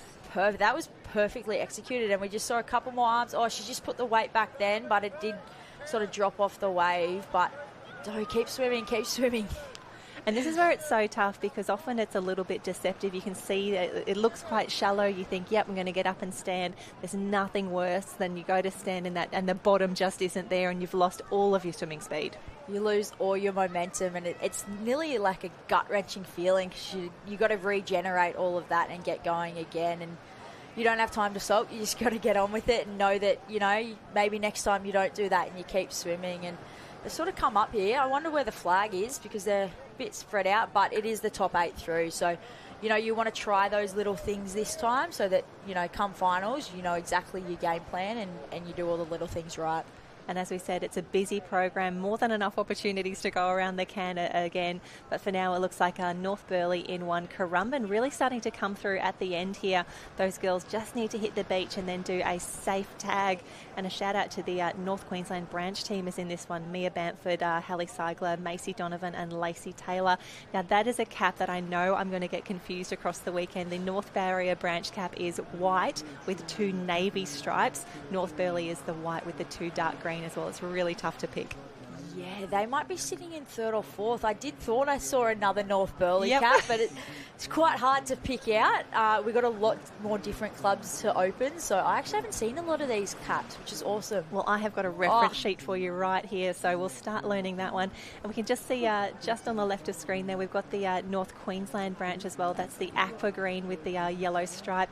But here we go. I think it is 2 North Burleigh in the mix here. They're going to have 2 in the final. Maroochydore, I think, had 3 teams in this semi-final. They're coming through 4th at the moment. Met Caloundra is still in the mix, and the chase is on. I think these girls need to put a big sprint on if we want to get a few more of them in the final this afternoon. Yeah, Marucci, I've heard about their Nipper program for quite a while. They've got a lot of depth, and they just seem to, what they do is really good up there, which is awesome the little to black see. swans, Little the black cygnets. swans, but the big black swans are going really well too. Obviously 2nd last week in the overall championship. So it's awesome to see that they're doing phenomenal in the Nippers and the Opens, and that they're converting. So hopefully they're using the seniors to help those juniors and sort of keep them in the sport and keep them in the club, which is really cool. 100%. Now, I think if we head back down to the beach, North Burleigh took out the win there. We're ready for an interview. Congratulations, Millie. Your team's heading to the final. How do you feel? Happy, excited, and glad that we made it. Can you tell us who else is on your team? Blair Murray, Tanika Good, and Sadie Rogers. And so how did you find the conditions out there? Do you think they'll be similar for the final? Yeah, I think they'll be the same. Well, best of luck. We hope to see you at the end. Thank you. Sweet. Done. Oh, fantastic work. Now, if you get a microphone in your face, if you see the cameras, we cannot wait to have a chat. And I think this is probably a really good time, Hannah. Like, you've had to do quite a few interviews over time. They do get easier, but those first ones, they're really tough, aren't they? Yeah, they are. It's something that you're not really taught how to do. It's not a common occurrence until it's an everyday occurrence nearly every carnival. So, look, I don't think you can do wrong. I think you can learn and take on board what you did, what you think you can do, and you can always sort of critique yourself. But, these are young kids. They're speaking really well, and, just break it down, try and answer the questions. And, I always say it always is the interviewer with how good an interview will go. Oh, and a huge congratulations. Here we have the results for semi-final number 2 in the Cameron Relay. We saw North Burleigh 1 and 3, a fantastic job there. Currumbin in the mix, Maroochydore, Met Caloundra. We're actually going to have 3 Maroochydore teams in the final this afternoon. Unfortunately, Mooloolaba and Mermaid Beach just missing out. But big courses and quite a dramatic race there with the cans having to be reset. But that's a pretty cracker job there for our officials to make that happen. Joining those athletes in the final this afternoon, we will have Met Caloundra, Alex, Northcliffe, Mooloolaba, Burleigh, Kurrawa, Dicky Beach and Nobby's Beach. Great to see that little club on the Gold Coast, the white cap.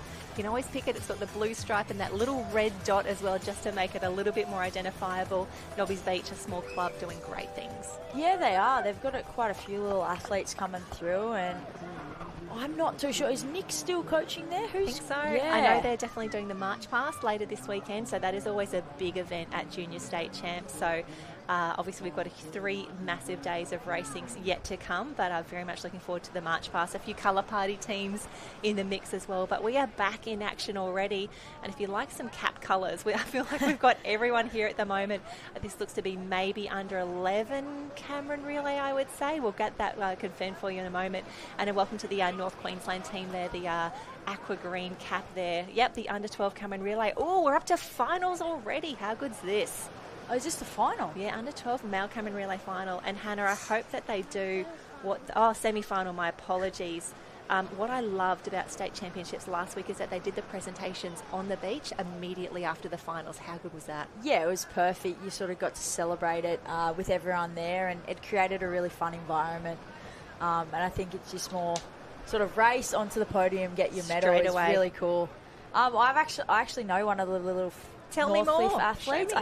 I'm pretty sure that looks like the race on board of Jack Slater, who's a really good board paddler in this age group. He's not the biggest fan of waves, but in flat loves it. So I did tell him to go out there and just sort of rate up, just make the good decisions, sit until you need to, and then go when there's a break. So hopefully he's able to do that. We're seeing him get they're getting a little bit of a set, so a few are getting pushed back a little bit, but just got to keep that rate up. I think that's actually a row. Might actually be one of the little row boys. We'll grab that. And again, all of the draws and the results for this weekend and Aussies as well as we get there, liveheats.com, and just search SLSQ once you get there. So you can see at the bottom of the screen at the moment, we've got that teams list right now for the under 12 men's Cameron Relay. This is the semi-final at the moment. And Hannah, unfortunately, it's looking a little grey out there at the moment. That sun that was out there this morning just disappearing behind a few clouds. So expecting that the conditions will continue to change over the next few days. Yeah, look, it's been very hard to pick the weather and know what's happening the past few weeks. So I did go past Burleigh, and there is still a solid little wave there as well. So up and down this coast at the moment is just changing. We got pouring down rain last night. It's hot, and then it's cold, and then it's humid. So that comes another element for these athletes to, how do they keep themselves warm? How do they cool themselves down? If your body temperature is changing quite a bit, it can be quite hard to manage. And obviously when you're trying to peak as well with racing, it becomes a major factor in your results and being performance ready. Absolutely. It's not just about doing well in your semi-final for the under 12 male Cameron Relay on a Friday morning. You need to be swimming well for those big finals on Sunday afternoon. 100%. And that's, body management, making sure you're doing the right things. So I think that's about 8 on screen at the moment. This is where we've got a much tighter race than we saw in the female semi-finals. Those boys just coming around, getting crunched on the can there. But have a look at the rating for Burleigh Heads Mowbray Park. That red front of the board there, so easy to pick. He's looking around already. He would love a wave to come over that first break. Yeah, he started looking quite early. You want to optimistic, but yeah, you want to turn that can. Obviously, he had a little bit of a gap and just rate up for that 20 metres to get going. You saw, I think it's Tugan that has come up as well. He was too busy looking around the Burleigh, and he's just gone, I'm going to go 20 hard, and he pulled himself right back. So you don't want to be looking around too early, because as you can see, you may get some swell coming, but it's not going to break until you're a bit further in. And really tough there. Burleigh Heads Mowbray Park and Tugan, they've had to paddle most of the way home. They're looking around now. Lucky for them, no one's on this next wave, the start of the next set. But have a look how shallow it is there. You can see up and over. The backwash makes it difficult. He has done a fantastic job to hold that steady as we have 4 come down on the wave behind. Yeah, it's going to be very interesting if that keeps getting shallow and that backwash comes into play, because it's such a tricky element. When you're coming in, you've got to try and paddle through it while your momentum's coming from the wave. And it's very tricky conditions, but they seem to be handling it very well. Absolutely. I'm loving the rating of Tugan. He's done a really, really smart race to put himself in a fantastic position now, getting ready. Oh, this is where they still have such a long paddle to go. Just because you're down that wave, you think you're nearly there. But here we go. First paddle there, first tag for Tugan as they come through. Got to be careful. There's so much craft running around. Burleigh Heads Mowbray Park on the chase. I love the intensity of a semi-final.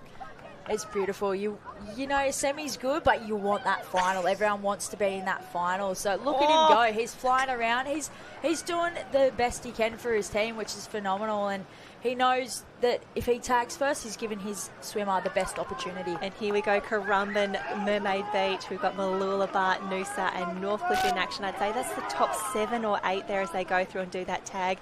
Now, Hannah, if you're in the swim right now, they would all know that they need to run down a little bit. How do you know when you've gone down far enough? Do you have a mark on the beach? Do you have like one of your team managers down there, or what would you be helping make that decision? Yeah, so usually you sort of sit with your coach and you'll come up with a game plan, and you'll pick a point on the beach.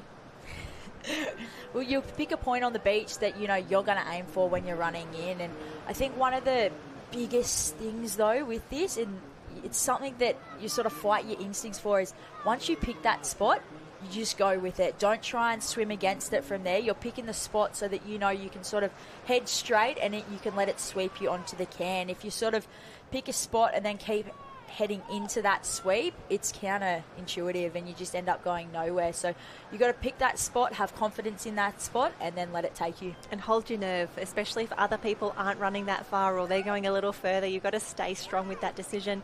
Great to see more caps in the mix here. That's Tugan. He's not quite sure where he's going. Come on, champ, up and around. Go, go, go, go, go. Other way Other way, champ. You haven't gone around.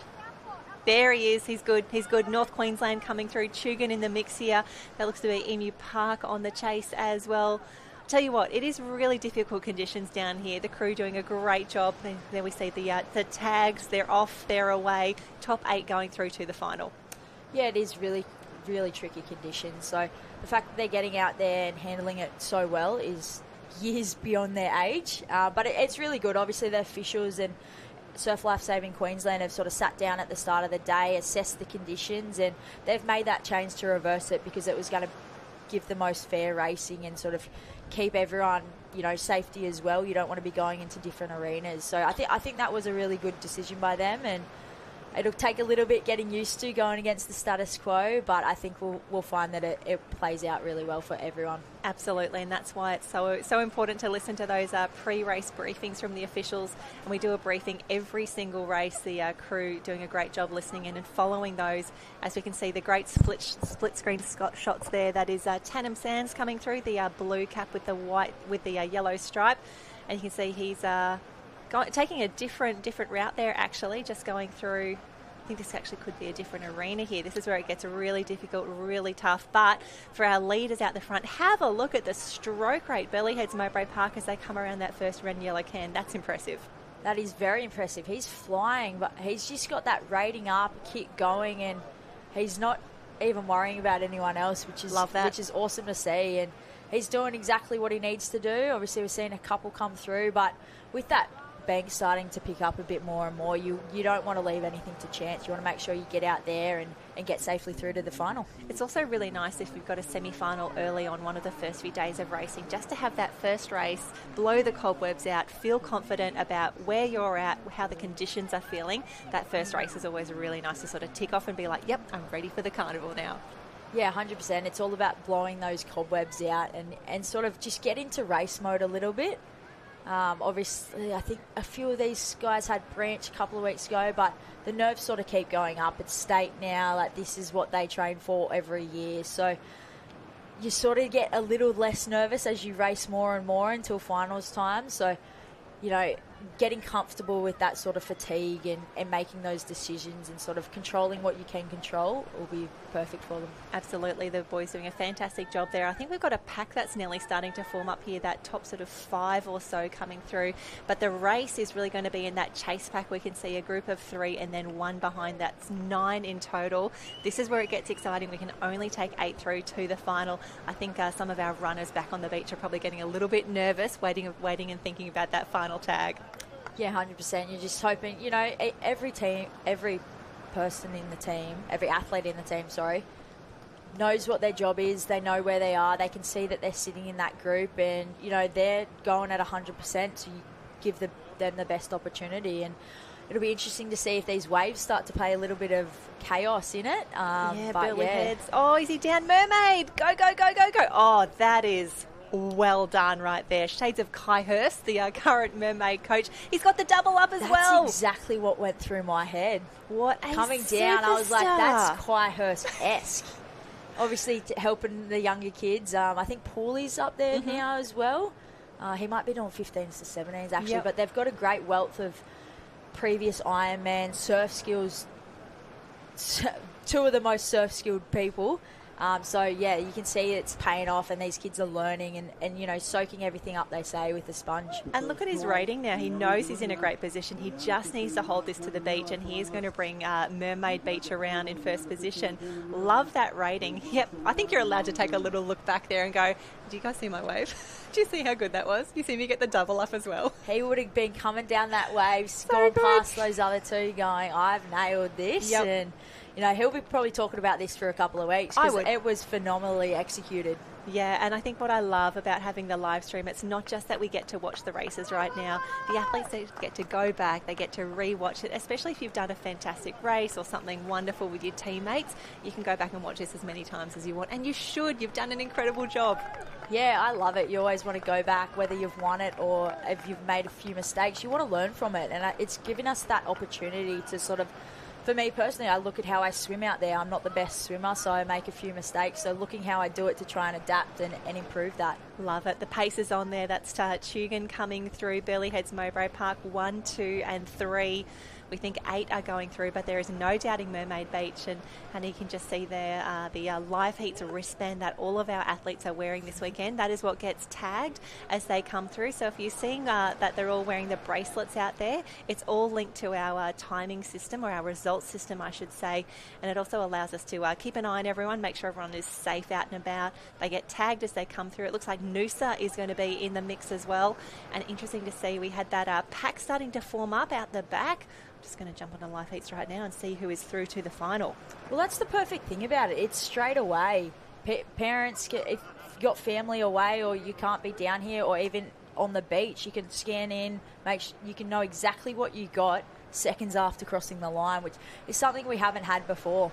Absolutely. Live Heats has changed my life, absolutely, and it's wonderful that we don't have the paper results being, run up and down to the tent, or the officials having to do that in the rain and the wind and the conditions that we have at surf carnivals. So basically, if you're on liveheats.com, as soon as they get tagged, you will know the results as soon as we do, and confirming that the under 12 Mal Cameron Relay semi-final number 1, Mermaid in 1, Tugan in 2, Burleigh Heads in 3, Met Caloundra 4, Noosa Heads in 5, Mooloolaba in 6, 2 spots. It looks to be Currumbin and Northcliffe have just come through as well, so that'll cap off the 8.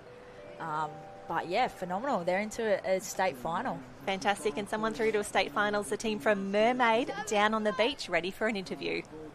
Congratulations, Sombo. Your team's heading into the finals. How are you feeling? Yeah, really good. It's my first state, so yeah, it's definitely a new experience. Fantastic. How are you finding your first states? Yeah, really good. Big step up from obviously Branch, and it's great to be here, yeah. Can you tell us about who's in your team? We have Lockie, who's a board paddler, Dylan, first runner, and other Dylan, which is swimmer, and then me, who's second runner. Well, congratulations. We hope to see you at the end of the final. All the best. Thank you.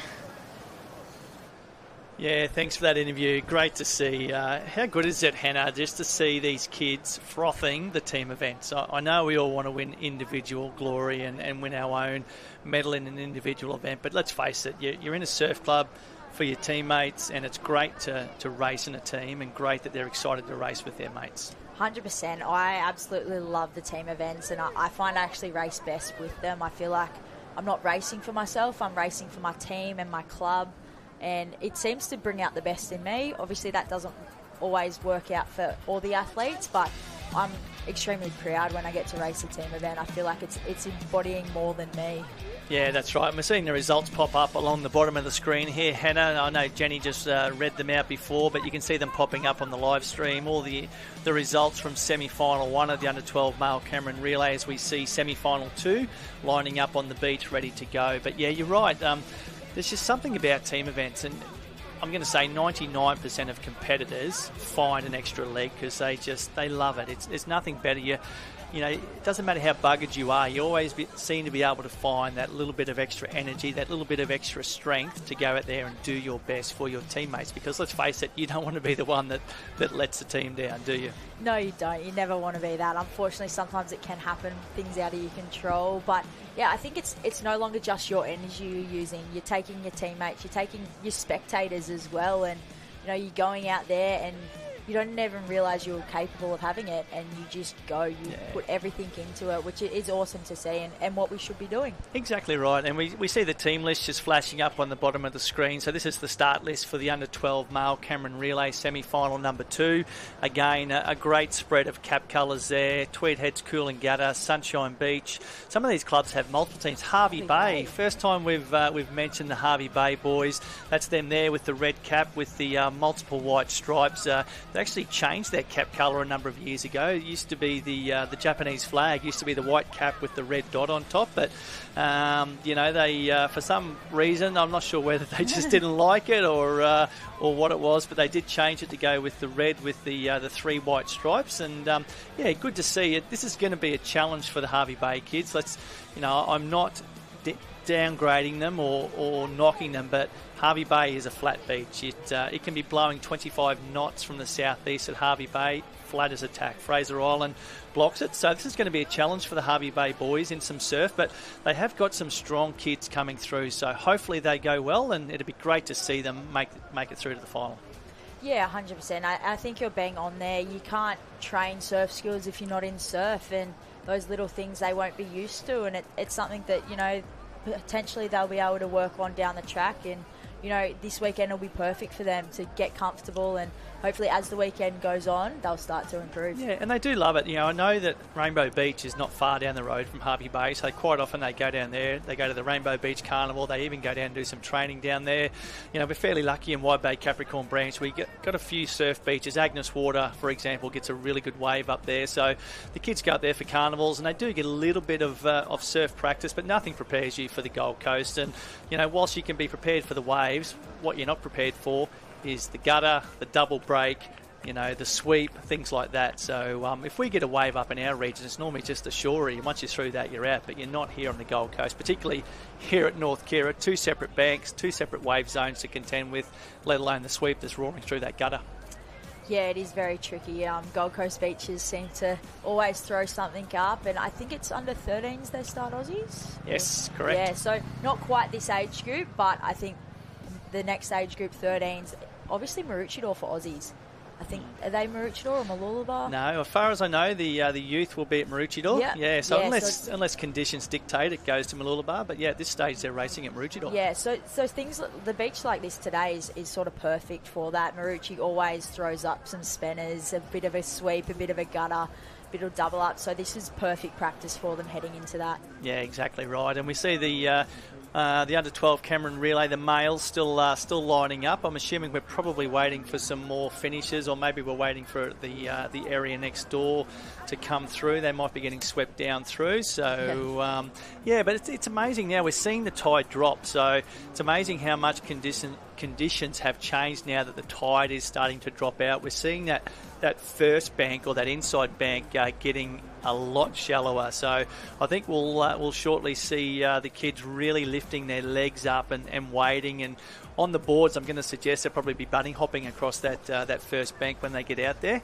We've got the officials talking to a team here that doesn't look particularly good, Hannah. Looks like 2 teams. Tweed Heads and Burley. Yeah, so I'm not sure what's happening there, whether something's happened or whether it's just a nice, friendly, casual chat. We won't read too much into that. Hopefully they're getting good news and not bad news. I'd hate to see a DQ or something happening, but you never know. We're not down on the beach, so we're not watching as closely in terms of whether they're executing their tags correctly or running around the flags correctly. So we'll just have to wait and see. Hopefully it's not bad news, but looks like the starter is about to get this semi-final underway.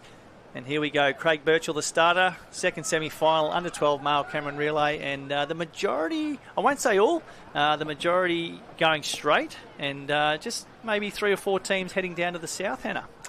Yeah, so some have gone quite a bit further than what we've seen. So I'm not, obviously, as you said, we're not down there. Maybe they've seen that the sweep's picking up a little bit. Obviously, as it gets shallow, might be a bit more backwash. So it'll be interesting to see if that pays off. Obviously, under 12's a bit stronger, so you wouldn't usually expect them to end up running a bit further. Yeah, and you're right. You're probably not going to get swept as far on a board as you are swimming, but still, it's an interesting tactic. And one thing I will say is I know that the start lines are offset, so we know that the start line is already south of where that first red and yellow flag is. So maybe some of these coaches and board paddlers have decided that, well, maybe we don't need to run as far on the board leg because we're already offset. We're not going to get swept as far, and we'll certainly see whether that northern end hits that can bang on or whether they get swept a little bit to the north.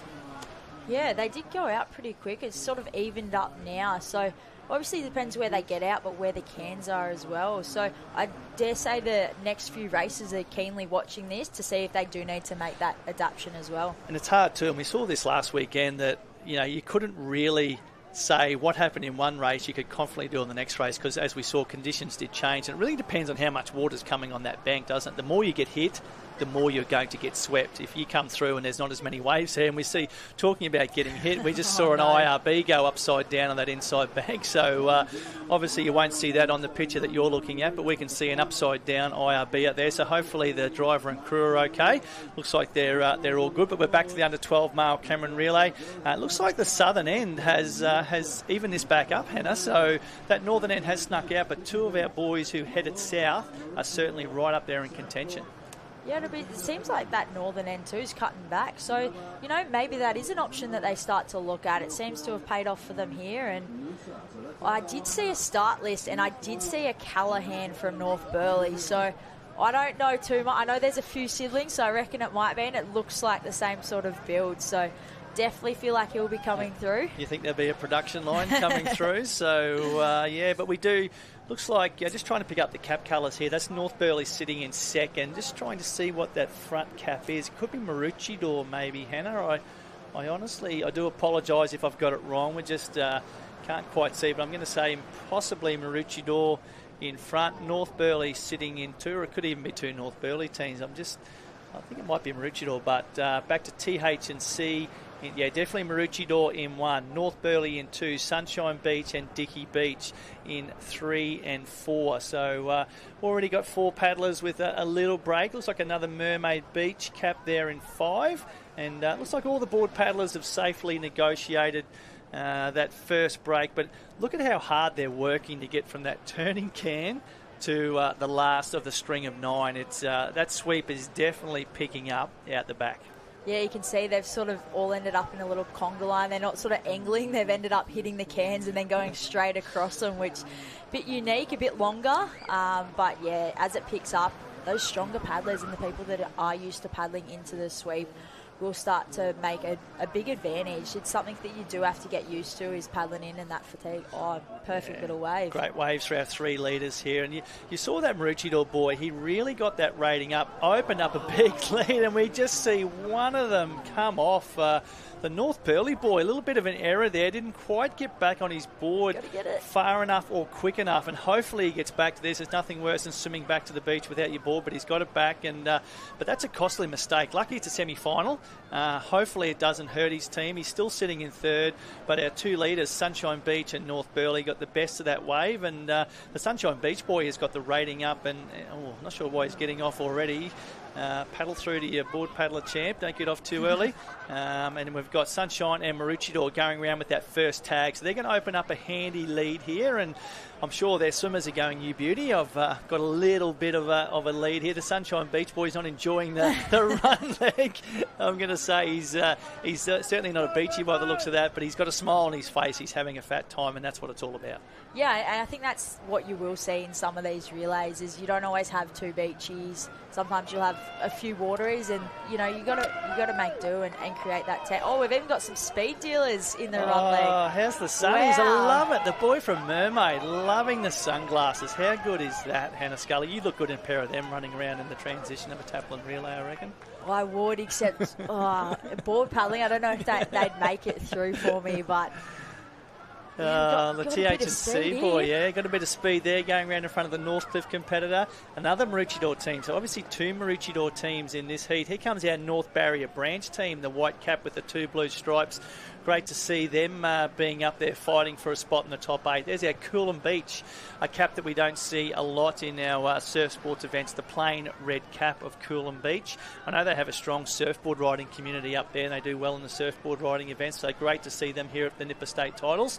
And here comes our boys from Harvey Bay. They're in front of a couple of caps as well. As looks like we've got a couple of Currumbin teams sitting back on the line waiting for their sprinters to come through. And already our leaders are out on that inside bank. They're through that inside gutter.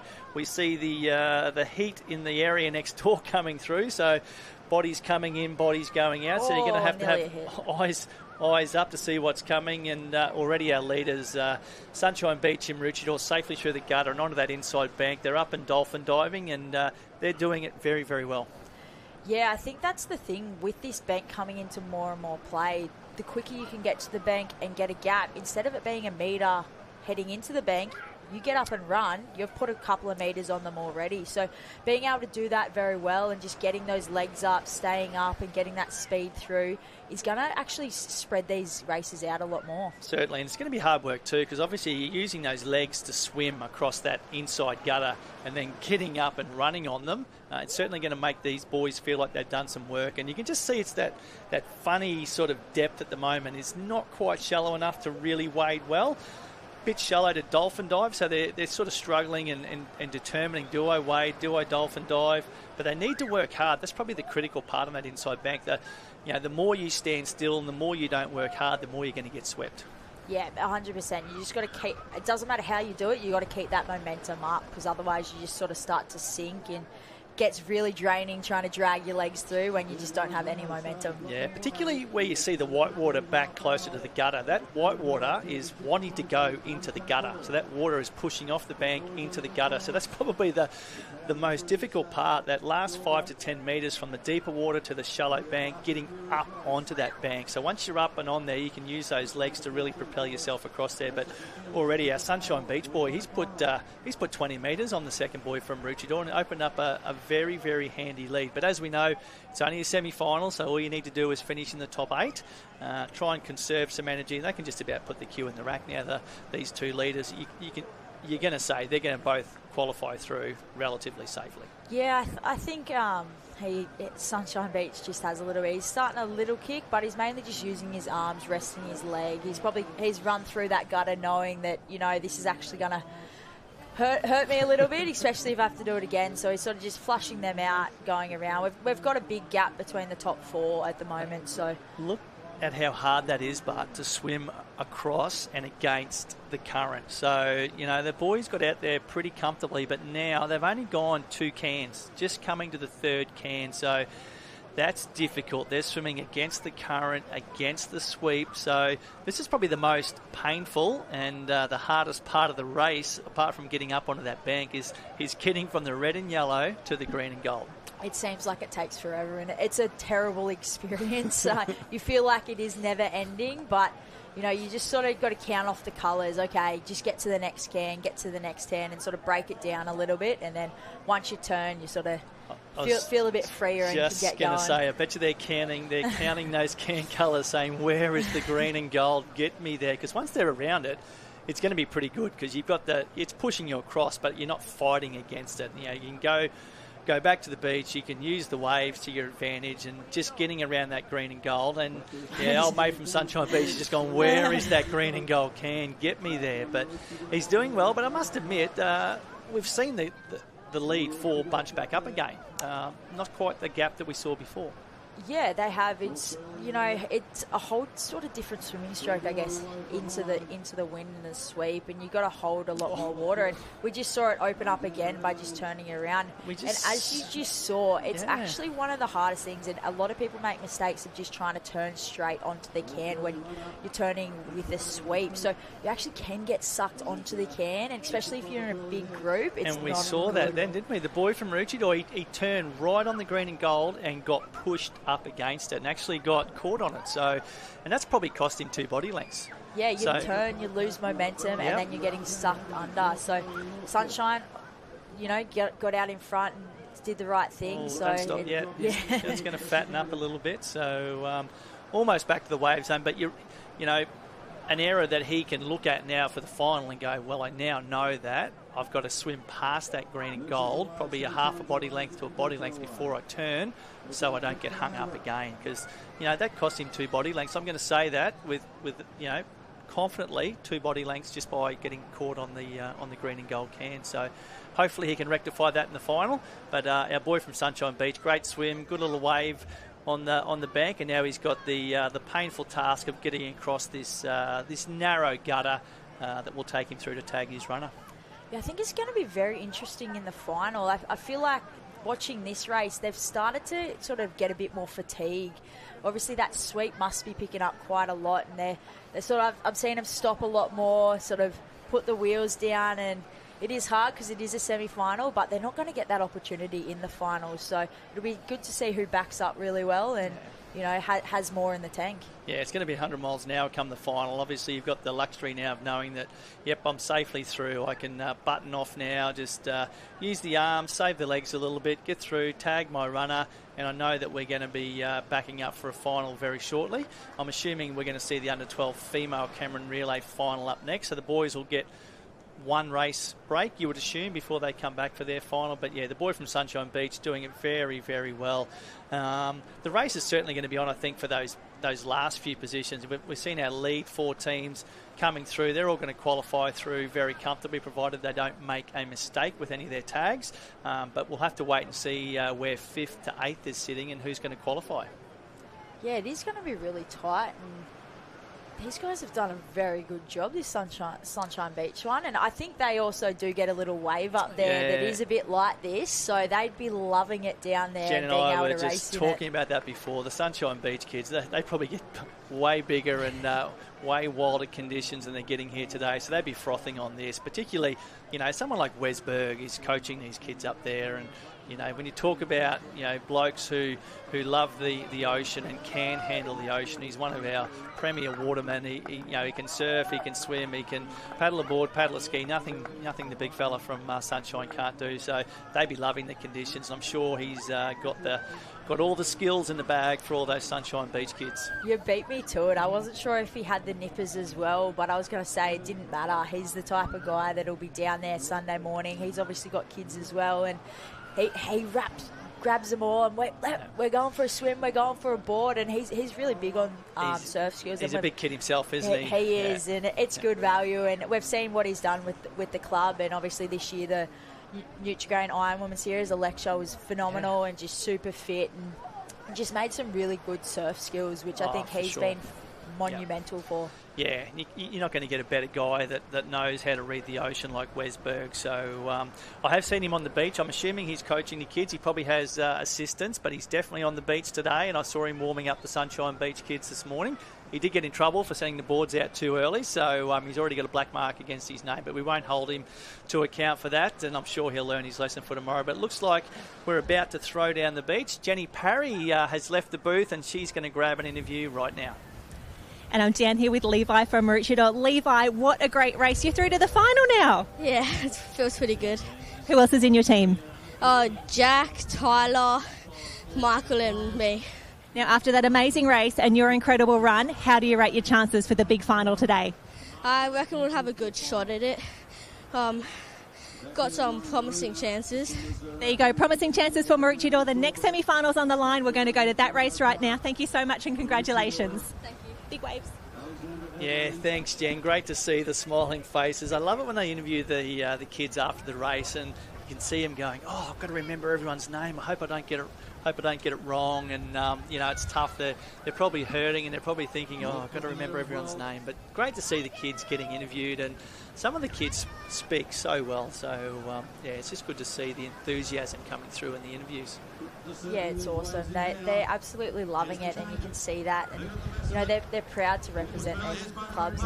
And a lot of the time these are the same kids that they go to school with. That they're their best mates, and now they get to go on the weekend and race side by side, so they're continuing that friendship. And I think that's one of the things in this sport, that friendship. We spoke about that before, just the friendships that exist under the tent in marshalling. The kids all embrace each other. No matter what cap colour you've got on, they just love meeting kids from other clubs. So here we go, the final of the under-12 female Cameron Relay. So looks like we'll see the start list come up soon, hopefully, but we're just going to run through some of the cap colours that we see. Here comes the entrant list on the bottom of the screen. North Burleigh, Team A in position 1. Maroochydore, Team B.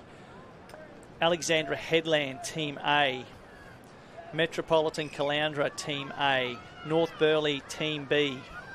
Currumbin, Team A. Burleigh Heads, Mowbray Park, Team B.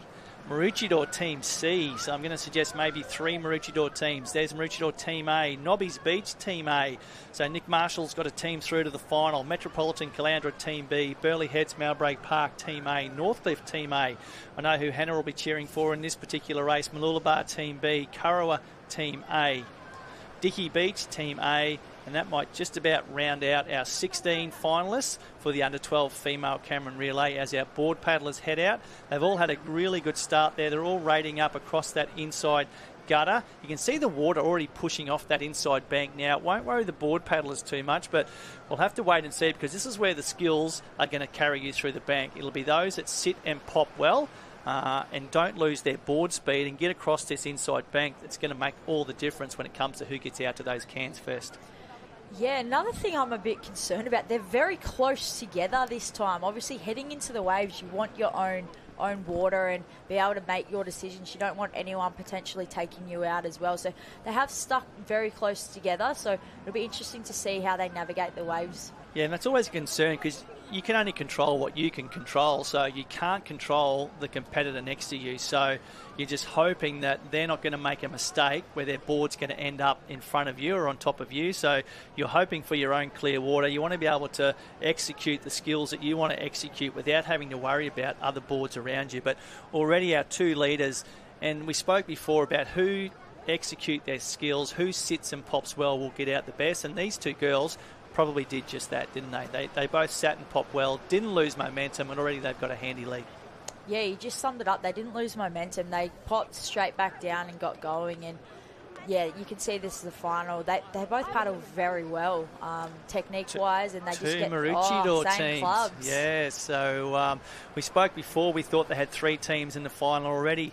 2 Maroochydore teams are out in front, and they've got maybe 4 to 5 board lengths lead on 3rd place, and then 3rd has 4 to 5 board lengths lead on 4th place. So already we're seeing a spread out field, which is a little bit of a surprise. And really all it came down to was who executed their skills best at that bank.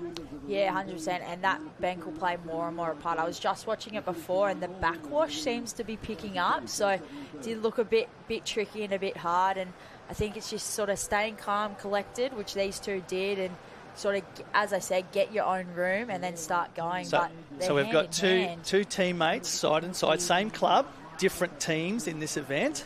You obviously, come from a club like Northcliffe. You have multiple teams in finals. Do you look after each other? Depends on the day. Depends if I'm in a good mood. Yeah, look, you always want to. We're lucky we have quite a few competitive teams, and it's one of those things where, yeah, if you can, you can, but you also got to realise that, I've got to race for my team, and I want my team to win, and give the best to, my 2nd and 3rd paddlers. That's my job. And yeah, exactly right, Hannah. And we've seen the North Burleigh crew, I'm going to suggest, is in 3rd place. They've made up some ground there, but our 2 leaders, it just goes to show, once you turn that can, get that rating up, get a little lift, you can also put a gap on. But our 3rd paddler from North Burleigh is just going to maybe fall off the top of that one. Our 2 leaders could pick this up, but no, not quite the board speed. That did fatten up as it got closer to the bank. But I think we're going to see a wave now. We could end up with 3 paddlers on this next wave if our 2 leaders miss the little one. The second one is a bigger wave, Hannah, so it's going to have a bit more power. Yeah, I'm not sure North Burleigh actually got down that. She started going, rating up. Missed it. Did? Yeah, she did miss it.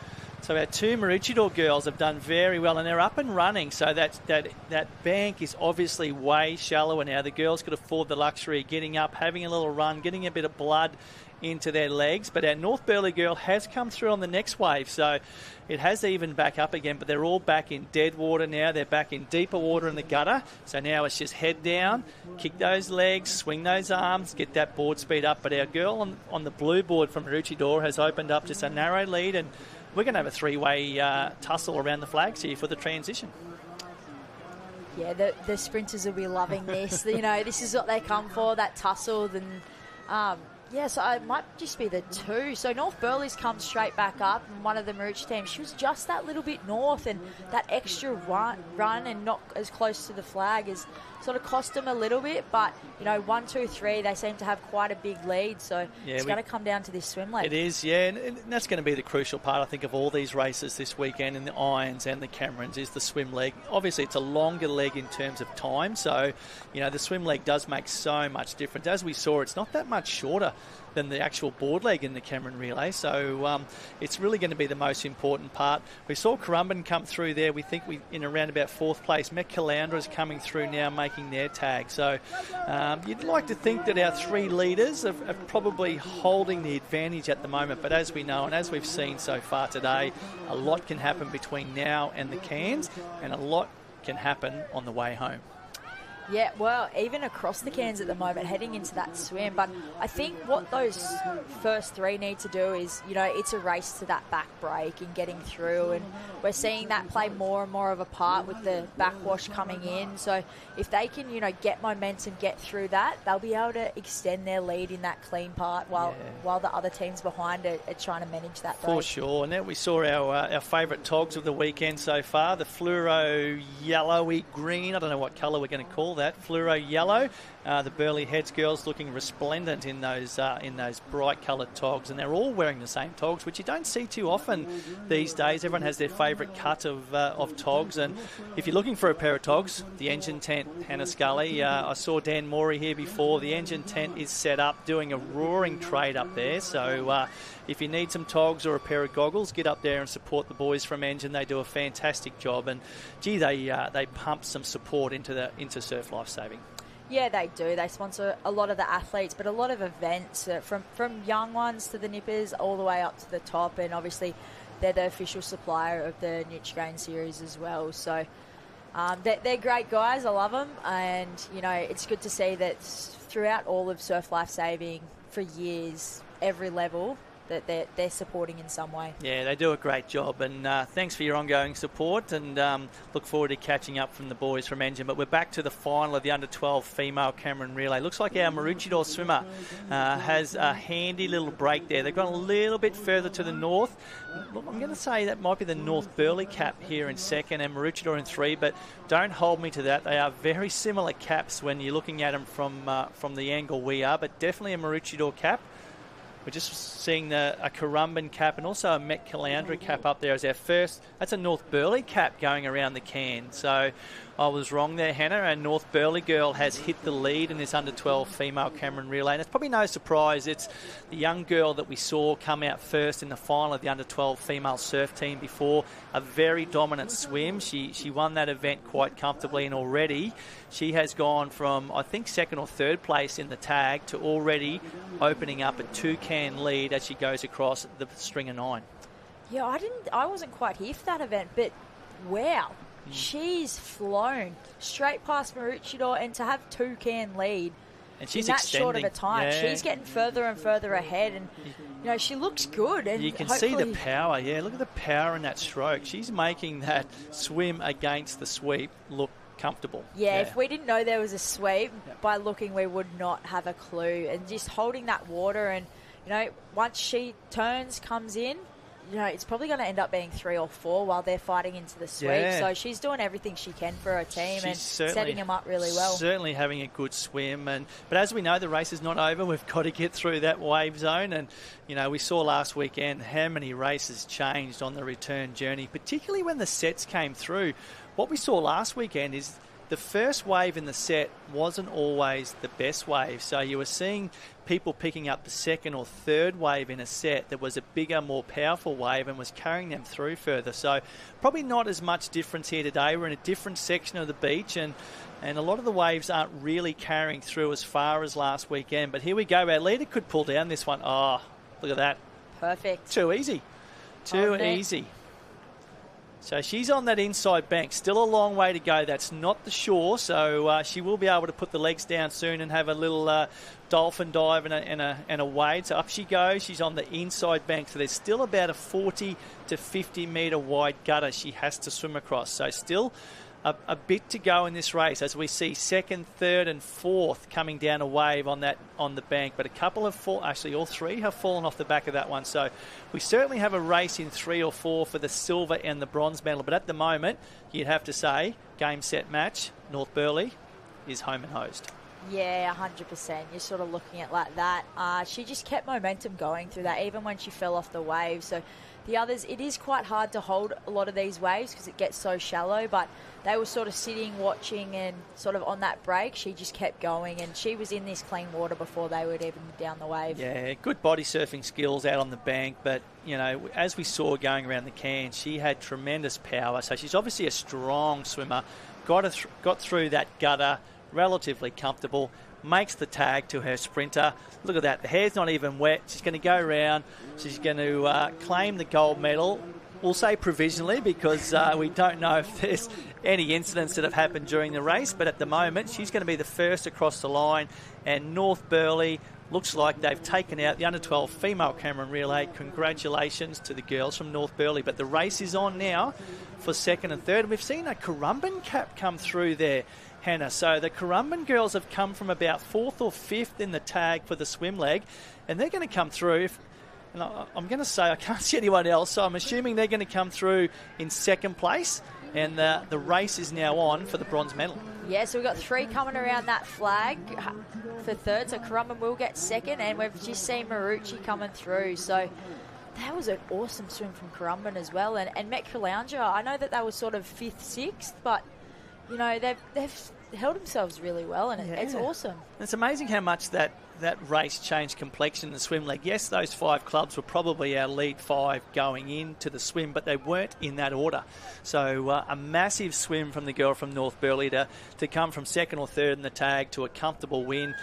We saw Currumbin, I'm going to say they probably tagged in 5th. Yeah. So the girl from Currumbin has had a fantastic swim to come through and put her team up into the silver medal, as we see North Burleigh coming out of the water now. So some great racing there from the girls. And look, I'm sure they all learnt from their semi-final. So we saw them execute some great skills and allow for that sweep. And a relatively clean race with no mistakes, but it looks like we're about to go down the beach very, very shortly. Jenny Parry has a couple of our gold medalists from North Burleigh. Alrighty, down here with North Burleigh, they've just taken out a state championship. Millie, you had the best run then to bring it home. That's a beautiful feeling. Yeah, it is, but I'd like to thank my team because everyone did so well, especially Tanika in the swim and Sadie in running and Blair in her board. That was so good, everyone. Now, this is a great start for North Burleigh. Wonderful to get the points on the board early. Yeah, it is. It's good for it's good for North Burleigh. It's wonderful. Now, Tanika, come for a quick little chat because I want to talk about that wave that you got in the swim. It was wonderful. Thank you. It was a big wave, and I caught it pretty far, but I fell off it at the end. Oh, it was fantastic. And what did you do in the relay? First runner. First runner. So the most important leg of all. Yep. Absolutely. Now, you girls have had such an amazing season already. This feels like the perfect way to cap it off. Yeah, pretty good. Who do we need to say thank you to? Parents, coaches, all them. There you go. The girls a little bit speechless down here. They've just taken out a state championship. Cheers all around for North Burleigh. Great work, girls, and big smiles, big waves down the cameras. Woo, North Burleigh. Thanks, Jen. Great to see the girls so excited, and so you should be. They're state champions, Hannah Scully. They're good. Gold medal, day one. It's not even lunchtime. Gold medals dangling around the neck. Love it. Yeah, perfect start for them. You know, it's sort of once you get momentum and you start having good races, it flows throughout the weekend. So they've started off, and, you know, that's 4 of them that get a gold medal. So, yeah.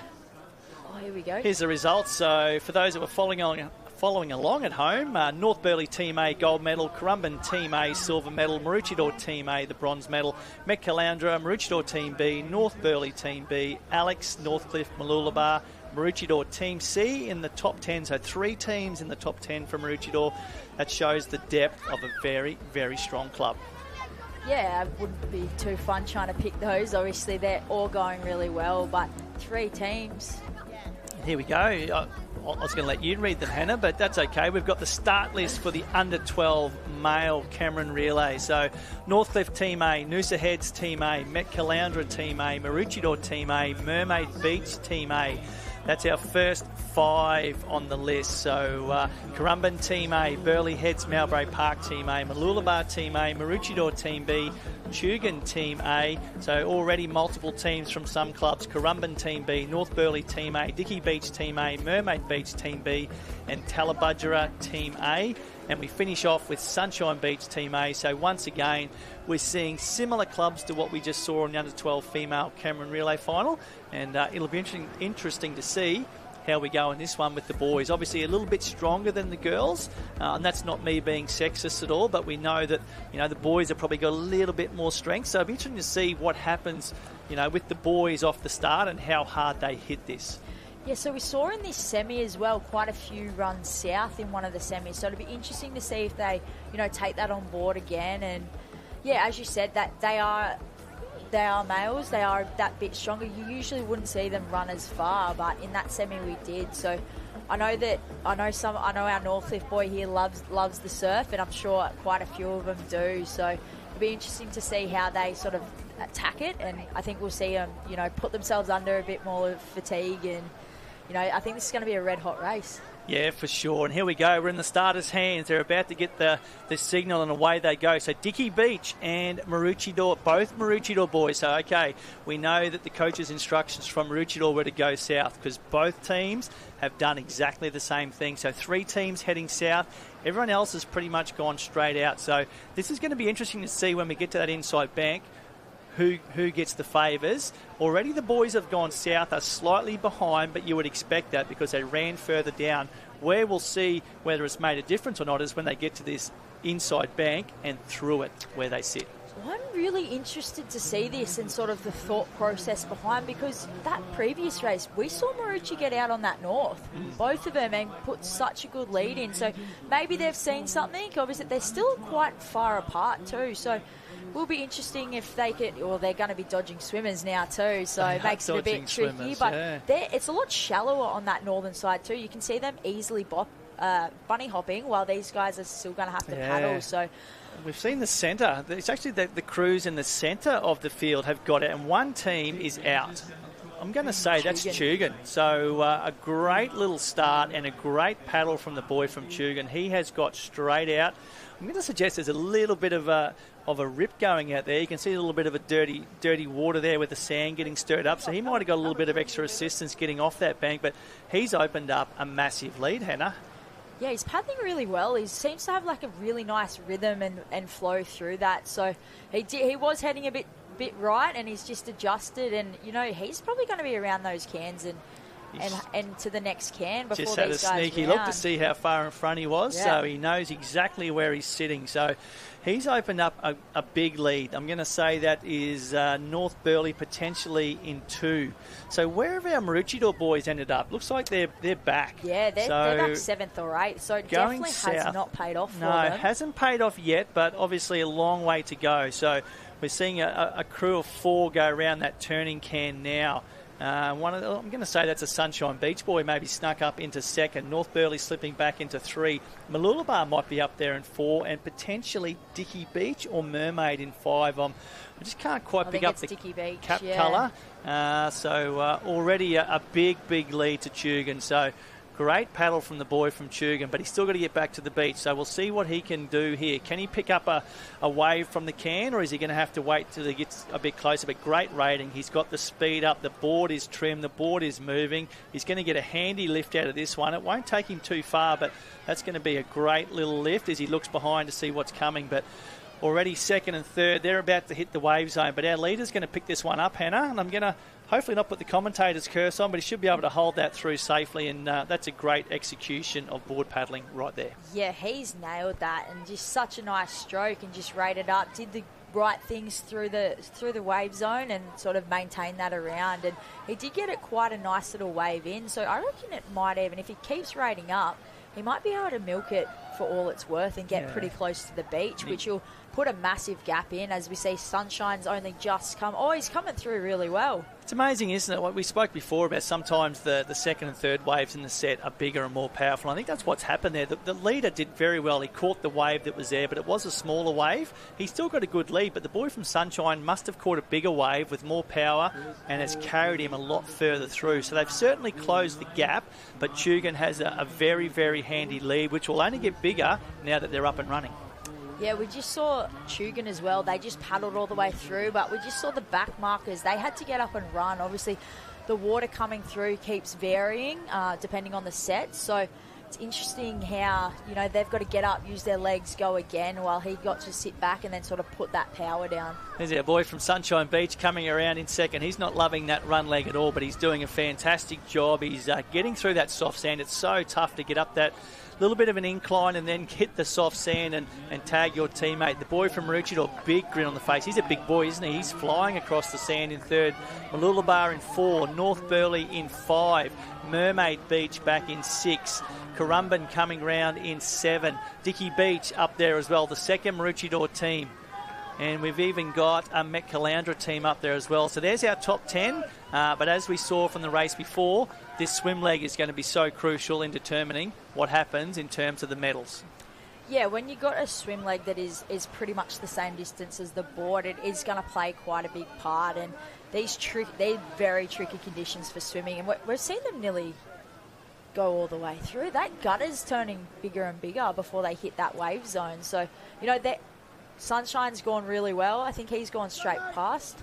Is it Sunshine in set? No, Tugan's still there. So they're both going really well, keeping the momentum. The moment they could, they got up and run and just diving down, grabbing that sand and pushing off. And that shot just showed how easy it is to get from the gutter to the bank when there's no waves coming through. Those boys had nothing coming through, got onto the bank easily. The boys behind now, a little bit more whitewater coming through. They're going to find it harder to get out of the gutter and onto the bank. But as we said before, very shallow now, so they can get up and run. Once they're on that bank, they can make up some ground here. And we're already seeing it very, very shallow at the back end of that bank there. So, but back to our leaders, Tugan and Sunshine Beach. We've now got a race in two because there's probably only body length between them both right now.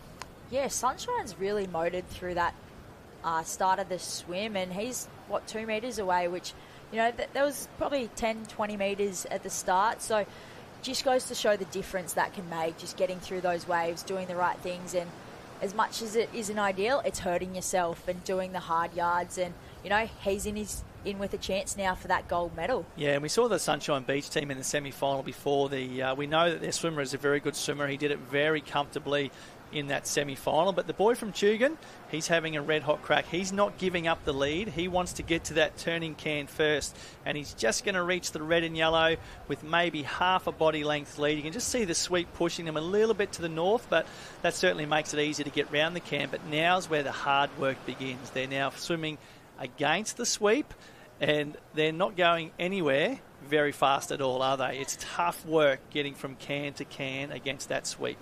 No, I think this is where sort of the mentality comes into it. Head down, get across as fast as you can. Don't think about hurting. Don't think about why is this taking so long. It's keeping that mental capacity of going, I just got to keep going, grit your teeth, get through. Because if you can get to that end can before, that Mermaid's moving up pretty well, before they can get to you, you got to put another 10 metres because they're going to be swimming into the sweep while you're going with it. So definitely a massive opportunity to sort of guarantee and a bit more lock in that second or first place. But, as we can see, Sunshine going around, doing the hard yards, and we just saw Tugan stop a little bit, and he seems to be struggling. It's sort of starting to send waves through those cans, so you do get a bit unstable, and Sunshine looks like they're doing it really well. And this is where the stronger boys are going to find it a little bit easier, fighting against that sweep. The bigger, more powerful boys are probably going to find it a little bit easier where they're stronger and have a lot more pull in their stroke. So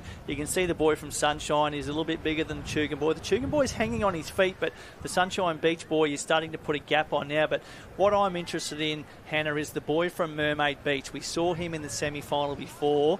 We talked about his body surfing skills. He just dialed up one of the best body waves of the day so far. So can he do it again? And can he get Mermaid Beach from third into first? We'll have to wait and see, as the boys are still trying to get to that green and yellow can.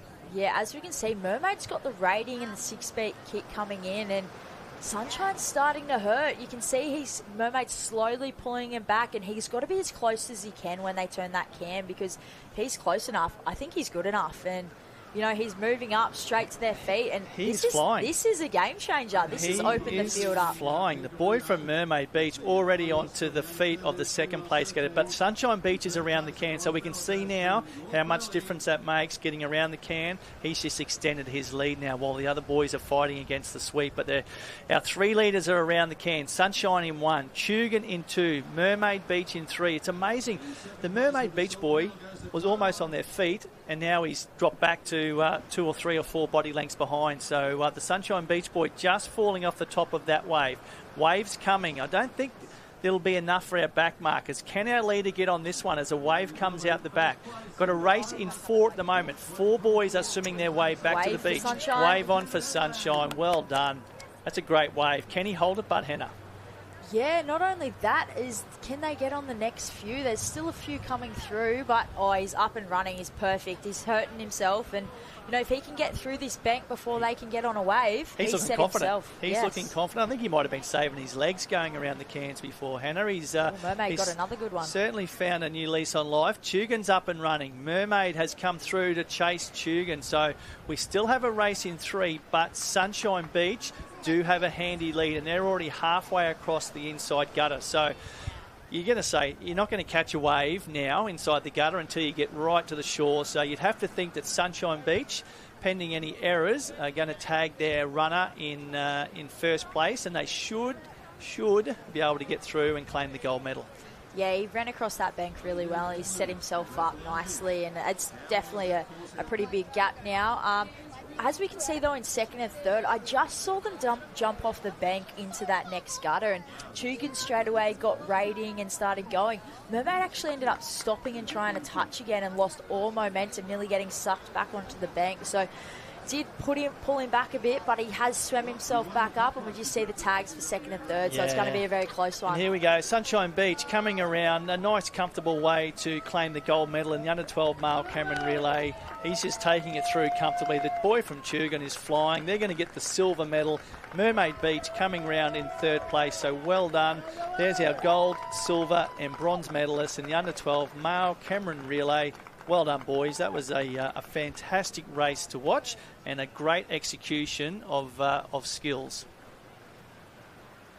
They handled that like champions. They did. I'm sure Sunshine would have seen Mermaid coming up and just kept going, kept his cool calm, got around that can and sort of kick again. And he saved himself for the trip home, wasn't it? Yeah. Yep. I don't know if he did that. He probably didn't, but that's how it appeared to us up here in the commentary booth, because he seemed to find a new lease on life. Here's Noosa Heads. They're going to come through, I think, if my maths is correct, in 7th place. We've got another Maroochydore team having a sprint with another Mermaid Beach team. So we spoke before about some of the clubs having multiple teams in this final. And great to see the boys. They're going to fight all the way to the line, even though they're out of the points. It's about bragging rights, isn't it? You just want to say, counts. I beat you, so I'm going to get that. But great race, great to see. Looks like you're about to lose your commentating spot, Hannah. So thanks for joining me. Very shortly, Jasmine Raywood's going to jump in and hop into commentary. So enjoy the rest of the day. Hopefully get yourself down the beach, watch some racing, sign some autographs. So if anyone sees Hannah on the beach, make sure you grab her. She's happy to sign 1,000 autographs a day. She loves it. Yeah, I'll be floating around and really looking forward to it. It's been an awesome experience, and you know, it's love to see so much passion and from all these kids. So definitely getting down and cheering them on. Thank you, Hannah. And we're going down the beach now. Jenny Parry with our gold medalist from Sunshine Beach. Oh, thanks so much, team. We're just sorting things out, but no doubting our winners, Sunshine Beach, state champions. Yeah.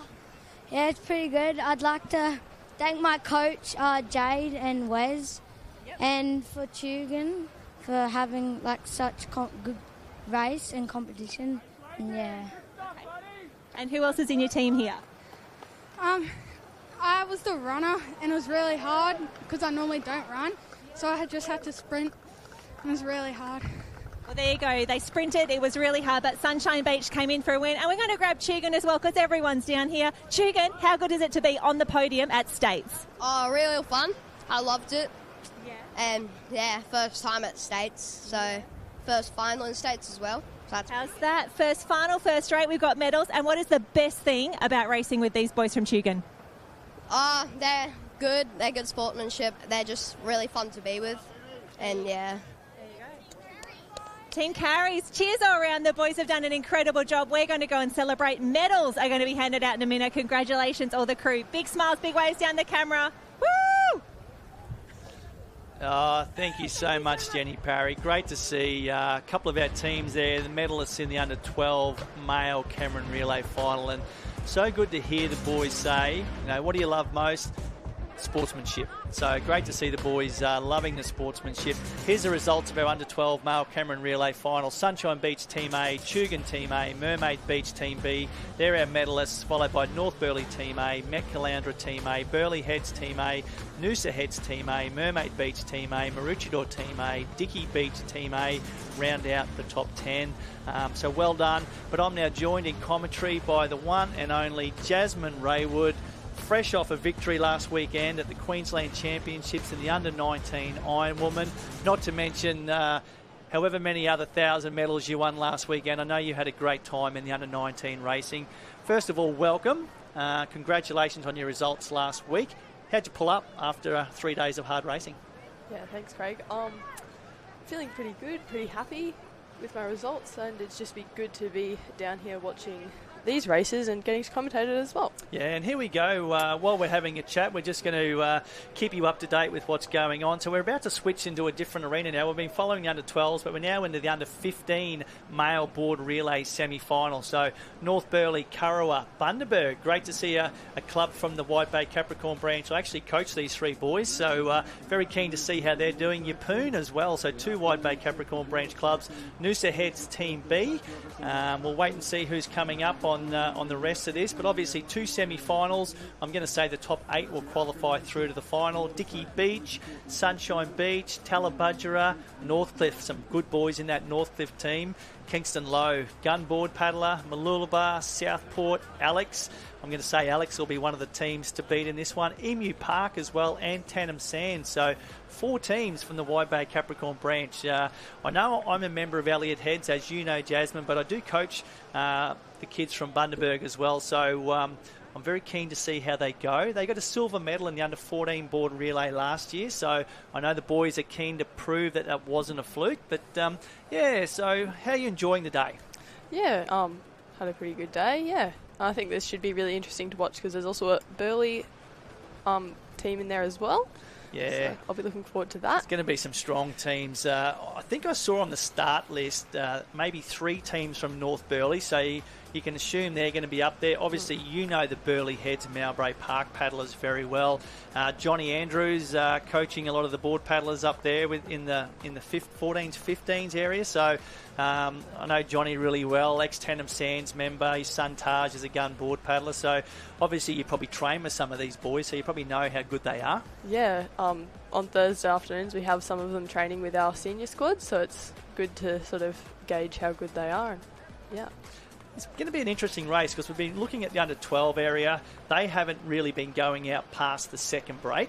I'm going to suggest, I haven't seen the course yet in this area, but I'm assuming the under-15s are going out through the second bank as well. I'm assuming their turning cans are going to be out. So we're going to see these boys have to negotiate both banks. And obviously, older age group, stronger paddlers, they're up on the big board, so they're paddling the Malibu boards. They're off the shorter nipper boards. And obviously, we're just watching some of the finishes here. That might be the other semi-final of the under-15 male board relay. So I'm going to suggest Yeah, Sunshine Beach and Alexandra Headland look like they're going to comfortably qualify through. So that might be the end of our first semi-final, and we're looking at the second semi-final.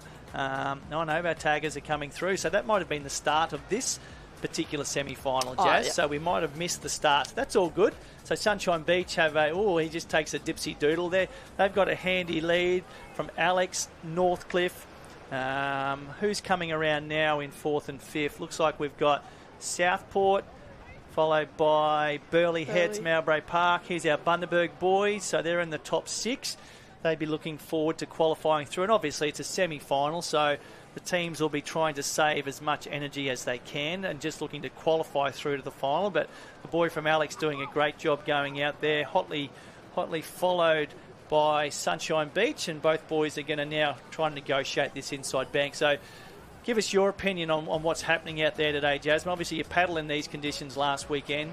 A bit different because we're in a different stretch of the beach, but what's your suggestions or tips to the boys or the girls that are going out through the break today? Well, just looking at this, it's actually looking rather big from this point of view. I think they're handling it really well, actually. Like, they're rolling. They seem to be making really good decisions. None of them have lost their boards or anything. So I think they're handling it really well, actually. I saw a little mistake there from the boy from Alex earlier, which has allowed the Sunshine Beach boy to come through. Northcliffe's moved into second. So that little mistake from Alex has just cost them a body length or two, but we're taking 8 through to a final, so as long as you're in the top 8, that's all you're looking for. And already we see 1, 2, 3, 4, 5, 6, 7 teams doing it comfortably. 8th place and 9th place are a considerable distance behind, so at the moment our top 7 teams doing it well, but the boy from Sunshine out in front, and he's just going to cruise, so you can just see how much more relaxed they are knowing it's a semi-final, and it's there's no medals up for grabs just yet. It's all about qualifying through and saving some energy. Yeah, I think in under 15s and up, you sort of start to realise, sort of be a bit smarter about your racing, especially in these when they have so many races over so few days. They'll definitely be trying to conserve as much energy as possible. Yeah. It's funny, you see with the younger age groups, don't you, that they just go 100 miles an hour. They just want to win everything. So, you try to tell the younger kids, it's just about qualifying through. Don't kill yourself. Don't burn all your energy up. But they just got to win everything. So, as they get older and smarter, they certainly know how to conserve energy. They know that all they've got to do is qualify their team through to the final. They'll be concentrating on executing their skills. As we see, we're now on the second bank. So the first time we've seen today with the bigger or the older age groups, there's a solid wave on that back bank. So these boys have to go through 2 breaks. So 2 banks, so 2 lots of wave zones, and it's about who executes those skills well. And already we look back to 4th, 5th, 6th and 7th. We've seen 8th, 9th, 10th and 11th close that gap because they've got hit by waves. Yeah, I think the thing here, you can be relaxed, but you've got to get through the surf zone first before you can slow down a bit. But these 3 boys in front look like they should have a fine time. Yeah, they're doing it comfortably at the moment. They're trying to conserve some energy. The boy from Sunshine's just gone, I'm going to slip in behind. Northcliffe, you can go to the front. I'm going to tuck into your wash. I'm going to save some energy, save my legs. Hopefully turn the can, pick up a nice wave that'll carry me through, but still a long way to go. This is only halfway through the second leg, so we've still got a third leg to go. Board relay, 3 board paddlers obviously. The last board paddler has to run themselves, so different to a Cameron relay where you're tagging your runners. You do all the running yourself in a board relay. You paddle, you then have to run and do the transition and tag your next paddler. So great shots from the drone here. Northcliffe in 1, Sunshine in 2, Alex in 3. We look back to potentially Southport in 4, Bundaberg in 5, and I can't quite pick up the cap colour in 6. So we've got 8 teams now around the Apex can. So if we stop the race now, that's our 8 qualifiers. Wave coming. Northcliffe looks like they're down it. Yeah, great work. And Sunshine too. Sunshine and Northcliffe both on a wave there. Not a big wave, but enough to get them across the back bank. And they'll now come into this next gutter, and they'll prepare themselves for the inside bank. The boy from Alex just dug the nose out there. He nearly nosedived it then, Jazz. Yeah, but I think his wave might die out a bit, but the boys in front have got a nice one. Boys in front have done well. They've just kept that board speed up, kept the board trim, and they've milked that wave right across that outside gutter. Noah Lynch, actually, in second there for Northcliffe. It is Noah Lynch, and the boy from Sunshine's just given the thumbs up. He's obviously been given a signal from the beach to tell him where to come in, so he's positioning himself, but they're now going across the inside gutter. So it seems like all we're talking about is gutters and banks and gutters and banks, but there's multiple ones to go across. Obviously easier on the board than swimming, so the boys are coming through. They're going to go through. The boy from Northcliffe obviously likes to run. He got off very early. I would have personally paddled my board a bit further then, but he's still trying to get through those potholes on the inside bank. Looks like he wants to swim. Yeah, but anyway, it shouldn't matter too much because, as we said, it's a semi-final, top 8 going through. Sunshine Beach will go round in 1. Northcliffe in 2. We'll just see what we've ended up with. Looks like the boys from Alex have been passed. Might be our Southport paddler just hitting the beach now as Sunshine make the tag for their last paddler to go out. Northcliffe coming round the cans. Alex and it's Burley Heads, Alex coming through. So there's our top 4. Boy from Sunshine trying to get the rating up through that inside gutter. He looks a little bit wobbly on the board there. He's just gone down to his belly. We see Bundaberg coming around in 5. Who's in 6? It might be Noosa. No, Maroochydore coming through in 6th position. Or was that our North Burley cap? Struggling to pick up the cap colours here. But we're back into this to our leaders in the under-15 male board relay semi-final. Sunshine Beach just going across the first of the banks they'll contend with on this last leg. Oh, he's handled that very nicely. He'll miss all of the white water. You just see how wishy-washy it is in there. Nice little sit and pop there. He'll go up and over. Northcliffe in 2. We have our teams in 3 and 4 coming through. Looks like Bundaberg back in 5. Sunshine definitely looks like he's found the rip. Yeah, there's certainly some water movement now, Jazz, isn't there? We saw them really get sucked across that inside bank, but still more waves to contend with, hey? So, and then you've got to go on to the next bank as well. Yeah, so it's very interesting. It really is a battle of physical fitness and mental toughness as well to know what you got to do, to be looking where you've got to go. Very tricky with the 2 banks, the 2 gutters, just seeing where you go, what you do, remembering we've got to allow for that sweep, but our 2 leaders doing it very comfortably. Northcliffe out in front, Sunshine now tucking into 2nd, and we can see 3, 4, 5, 6 and 7 coming through the whitewater now, and the boys are doing it reasonably comfortably now, and I think you'd like to think that if you're in the top 7, you're probably thinking, okay, it's mine to lose now. I've just got to maintain this and qualify through to the final. Well, they're certainly looking very strung out, as you can see. Some people haven't even gone into the water yet for their 3rd leg, so hopefully these people in the front can just hold that, just get through the surf zone easily. And here we go. We're back onto our 2nd bank, so we're on the outside bank now. So we know the waves are generally a bit bigger on the outside bank, so this is where the boys are going to have to make sure their skills are on point, because you don't want to make a mistake at this point of the race and lose your board. So I think we'll start to see a few sit and pops and maybe a few rolls, plenty of whitewater coming through there. And that's brought our 3 leaders back into almost the line. The boy from Dickey Beach has snuck his way back up there, so a great paddle. So we're seeing that's Alex laying down on the bottom of the screen. Is that our boy from Burley Heads? Just trying to pick up the cap colour.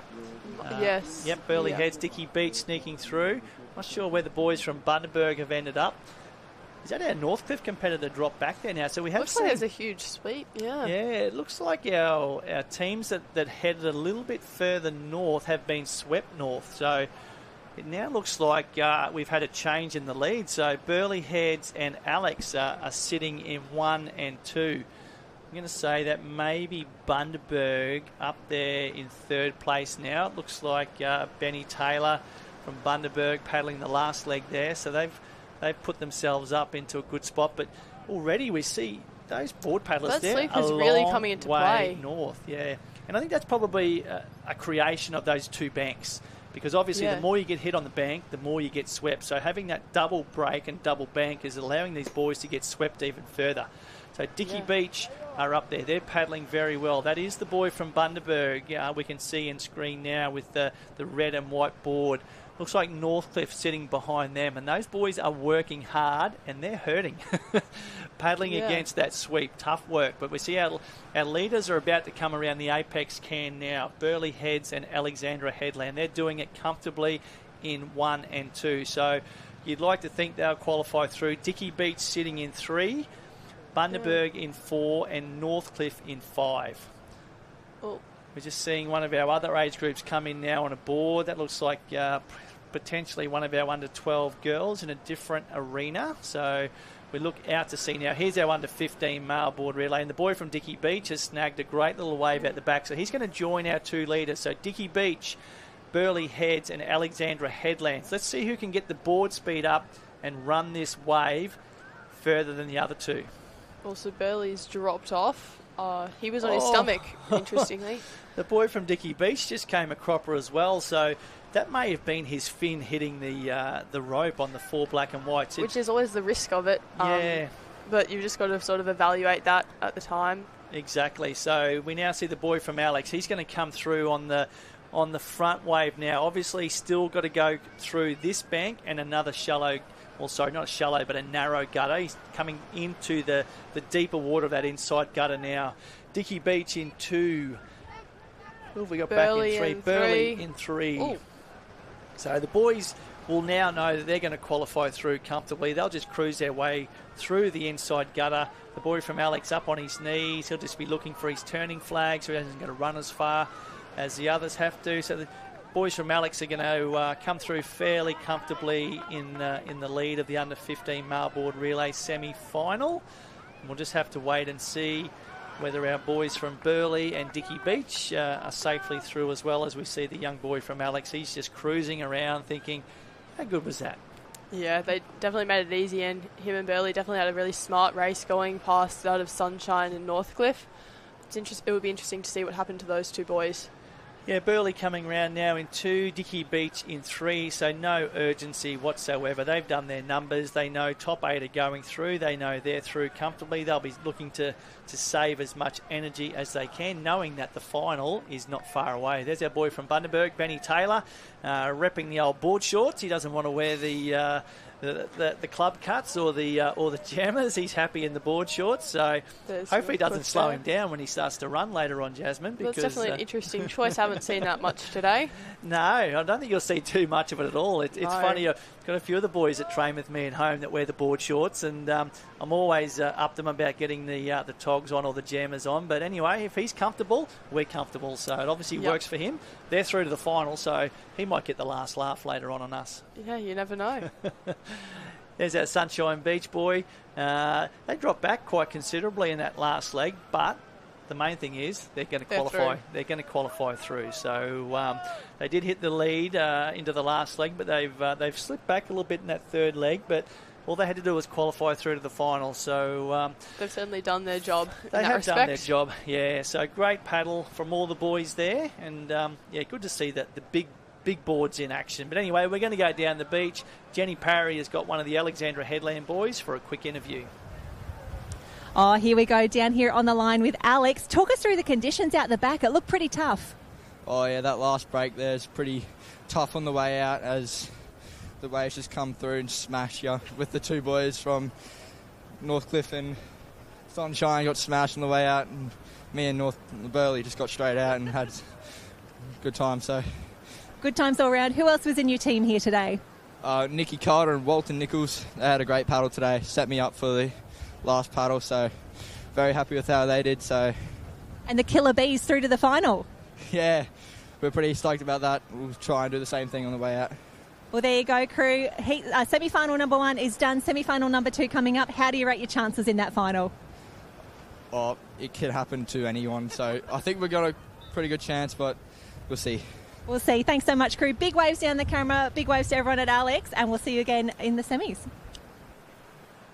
Thanks, Jenny Parry. Great interview there. I sensed a bit of confidence there, Jazz. He didn't want to say it, but I think he was thinking, yeah, we're a chance in this final. He just didn't want to say it. He didn't want to come across. You never want to say it, because as soon as you say it and then you don't get the result, you end up looking pretty average. Yeah, karma comes and smacks you on the bum, exactly. doesn't it? Yeah. So you definitely want to conserve that. Just think about it, let it get you through the day and see what happens in the final. They certainly look good, but it was a very strong performance. They've obviously got 3 boys who are all consistent in their board paddling. They didn't seem to have a weak leg, so they had 3 really good legs, and that's what you need in a board relay. You really can't afford to have a weak leg. You know, the more consistent you are across 3 legs, the better you are likely to go. But anyway, we'll see. That was only one semi-final. We've got the second semi-final on the line now. So we're going through it, looking at some of the cap colours there. Burleigh Heads, Mowbray Park, closest to camera. 2 Currumbin teams, Jacko Brennan. We saw his older brother, CJ, have a great weekend. He won the open surf race at the senior champs last weekend. His other older brother, Riley Brennan. You know, it's a famous family in surf lifesaving, the Brennans. Jacko being the youngest coming through. He's had a good start there. That red hair just stands out, doesn't it, under that Currumbin cap.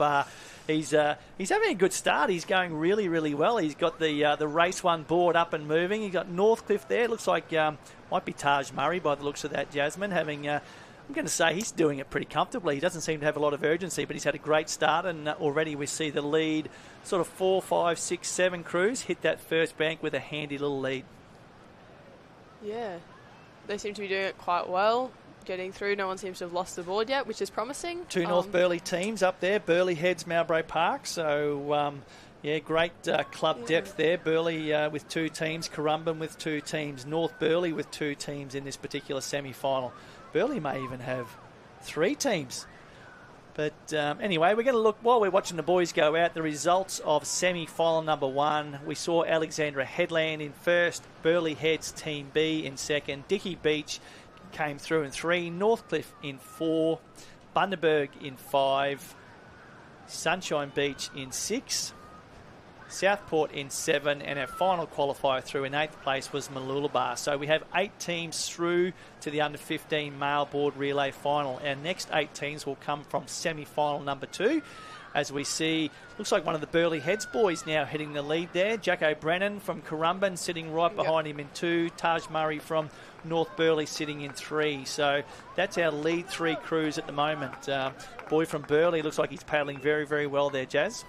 Yeah, he does. Certainly got a bit of a lead. Doing really well. It's funny, they're all looking behind, aren't they? They're just looking to see, where is everyone else? How am I positioned? Do I need to go harder? Because we mentioned before, it is a semi-final, so you're trying to, number 1, get your team into the final, but number 2, do so without expending too much energy, knowing you've got a final coming up. So we've seen a change now. North Burleigh's just snuck their way into the lead. Burleigh now back to second. Currumbin in 3.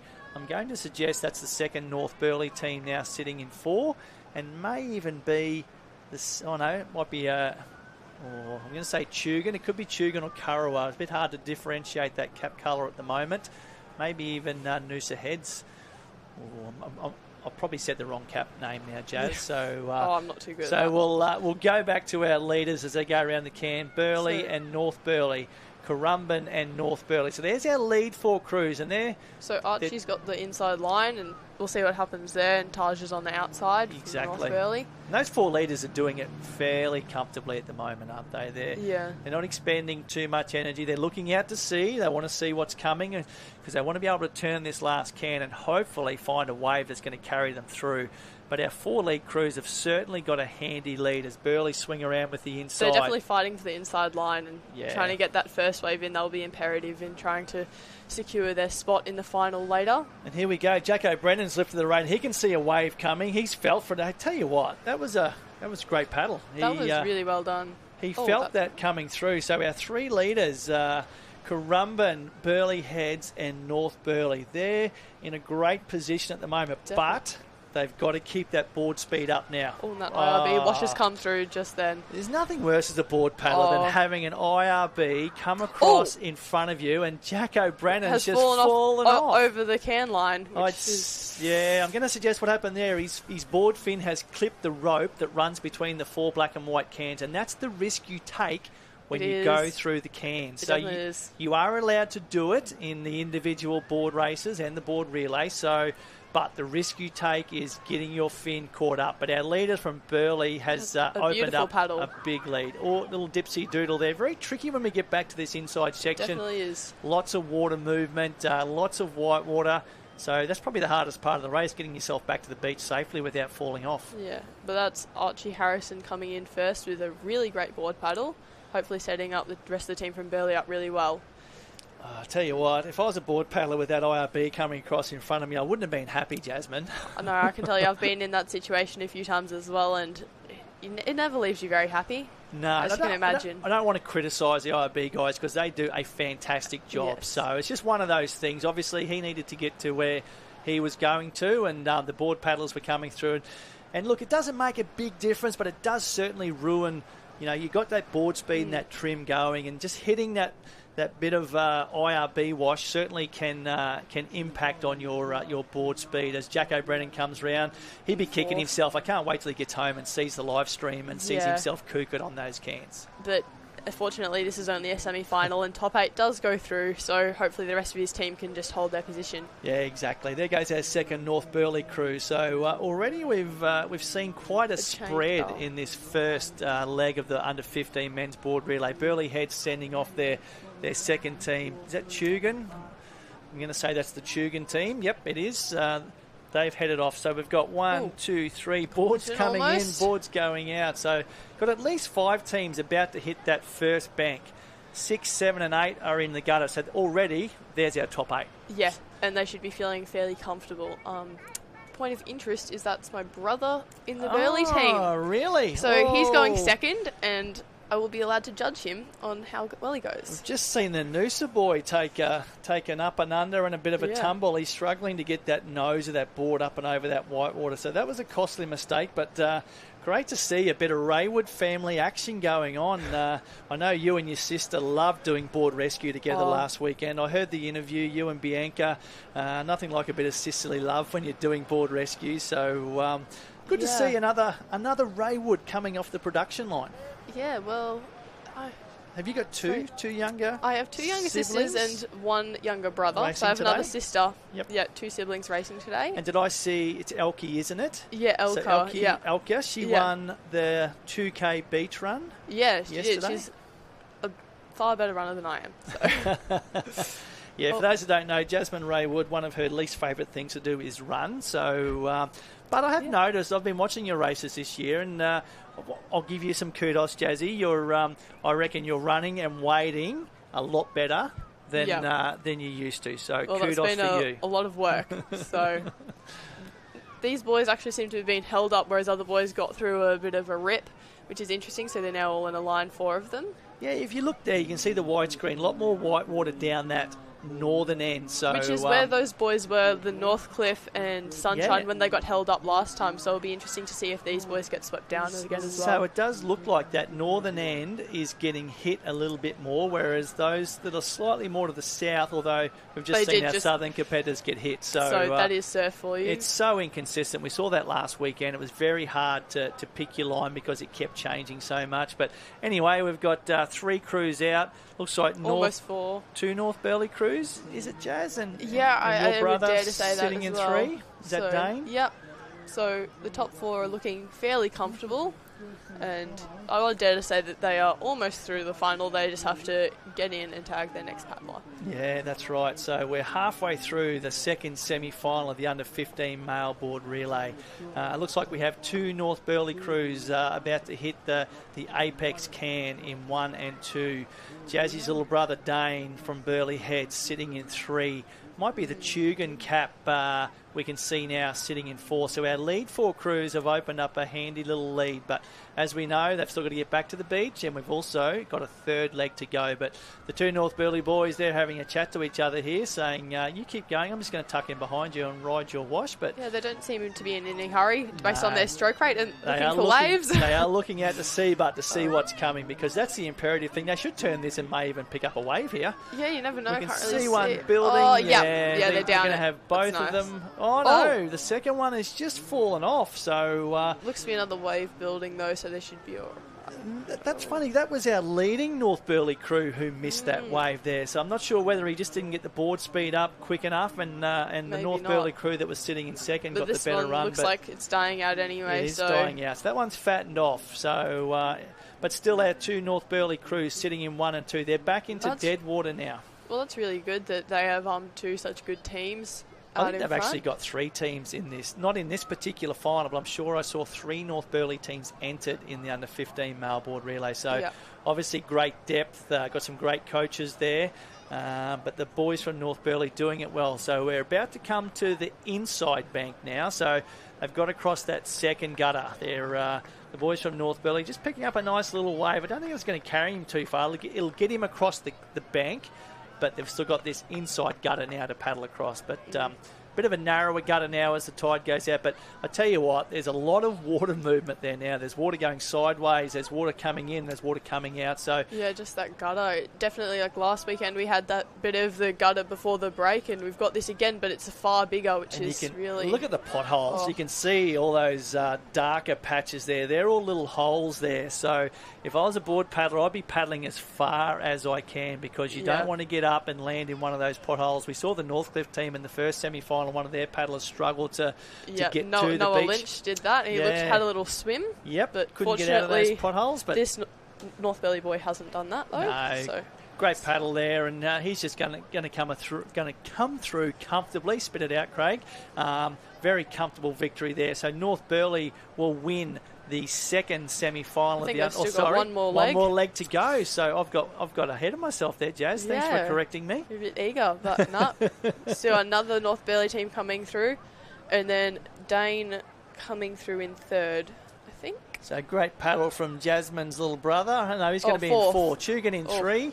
Burleigh in 4, so you can give him a razzle up about that one for lost 3 places. Dropping. But hey, it's a semi-final. We spoke about that before. It's all about qualifying through, and those lead 4 teams have a big break on 5th, because that looks like our 5th paddler just coming around now from Chugan. So obviously Chugan must have a couple of teams in this one.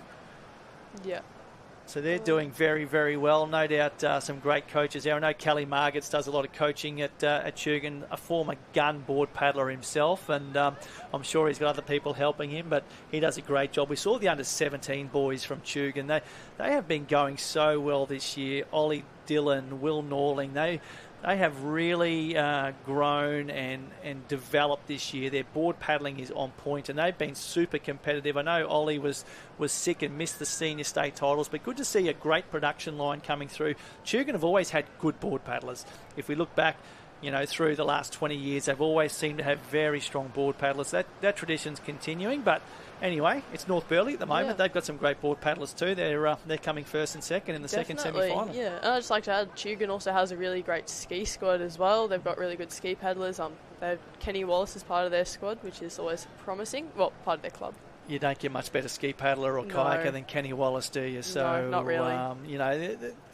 It's been a real resurgence at Chugan, hasn't it? We look back to, I don't know, is it 20 years ago, maybe not that long ago, where they won open Taplin relays at the Aussie titles. They won, I'm going to say 3 in a row, but don't quote me. They had a very strong team. I know Kai Hirsch used to swim for Chugan back then, and you had Troy Hipwood and Kenny Wallace, and I think was it Sam Fuller and some of those guys coming through. They had some fantastic teams. Kenny Wallace, great to see him. He's a great coach now. He was a former gun competitor. Used to dabble in Ironman racing back in the day as well before switching his focus to kayaking and ski paddling. So good to see him coaching. I know he does a lot with the kayakers, and good to see him giving back to the ski paddlers as well. Yeah, definitely. So we've got 2 North Burleigh, then a Sunshine, and then Burleigh in 4th. Yeah, so great paddling here. The 2 North Burleigh boys, they're just letting each other take turns, aren't they? They're like, right, your turn to lead, my turn to wash ride. They know they're going to qualify through. They're in no hurry. Great board paddling stroke. He's a solid boy, this boy from North Burleigh, so plenty of power being generated there. And good to see, getting that chest down nice and low, getting those arms in nice and deep. The second North Burleigh paddler's just going to lay down, rest his legs. Chugan sitting in 3 by the looks of that, and Burleigh heads back in 4. So there's our lead 4 as we come around the Apex Can in the second semi-final of the under-15 male board relay. doing it very comfortably, these leaders, Jasmine. And, you know, these four have opened up a substantial lead on fifth. We can't even see fifth place in the screen at the moment as they come to the third turning can. Looking out to see what's coming. They want a nice, easy run back to the beach. Coming through as well. Yeah. And it's very interesting because on the other screen we can see that two teams actually haven't been tagged and are still on the beach. So we've got teams coming in whilst others that still haven't been gone out yet. That's right. So. And we've seen two of that lead four pick up this first wave. So and there's a second one coming, it looks like. We'll have to wait and see how far this one carries them through. We should see third and fourth come down the next one, but these lead four crews, barring a major mishap on the way home, should be safely through. They're just coming back into deeper water now as they come past the string of 4, about to come past the string of 9, which probably doesn't have 9 cans at the moment. They've probably taken a couple off, being there's a board relay on. But our third and fourth paddlers are coming through a nice one. Board speed up. They're going to pull down the top of it. One has fallen off. One has gone through. And we're going to see 3 on this lead wave, provided the boy from Burleigh has the boy from Burleigh has fallen off. That might have been the Tugan boy. I think it was Sunshine. Was it Sunshine? I thought it was Sunshine. No, Tugan. We can see up two North Burleigh and a Tugan. So Tugan have got 2 teams in this semi-final. So there's our top 3, second semi-final, under 15 male board relay. We're going to have 2 North Burleigh teams and a Tugan team safely through. So I don't think there'll be too much sprinting going on here. They're just going to cruise through, have a nice, easy run. They'll probably have a chat. Okay, who wants to go across the line first? They may see Jenny down there with the camera and the microphone thinking, I don't want to talk on the microphone. Or maybe they'll be sprinting to that line so they can get a little interview. Maybe. Oh, hang on. Oh, we're going to have bragging rights there. The boy from North Burleigh wants the camera. He's gone through. Tugan in 2, North Burleigh in 3. He's got a bit of a limp on the North Burleigh boy. Hopefully nothing major there.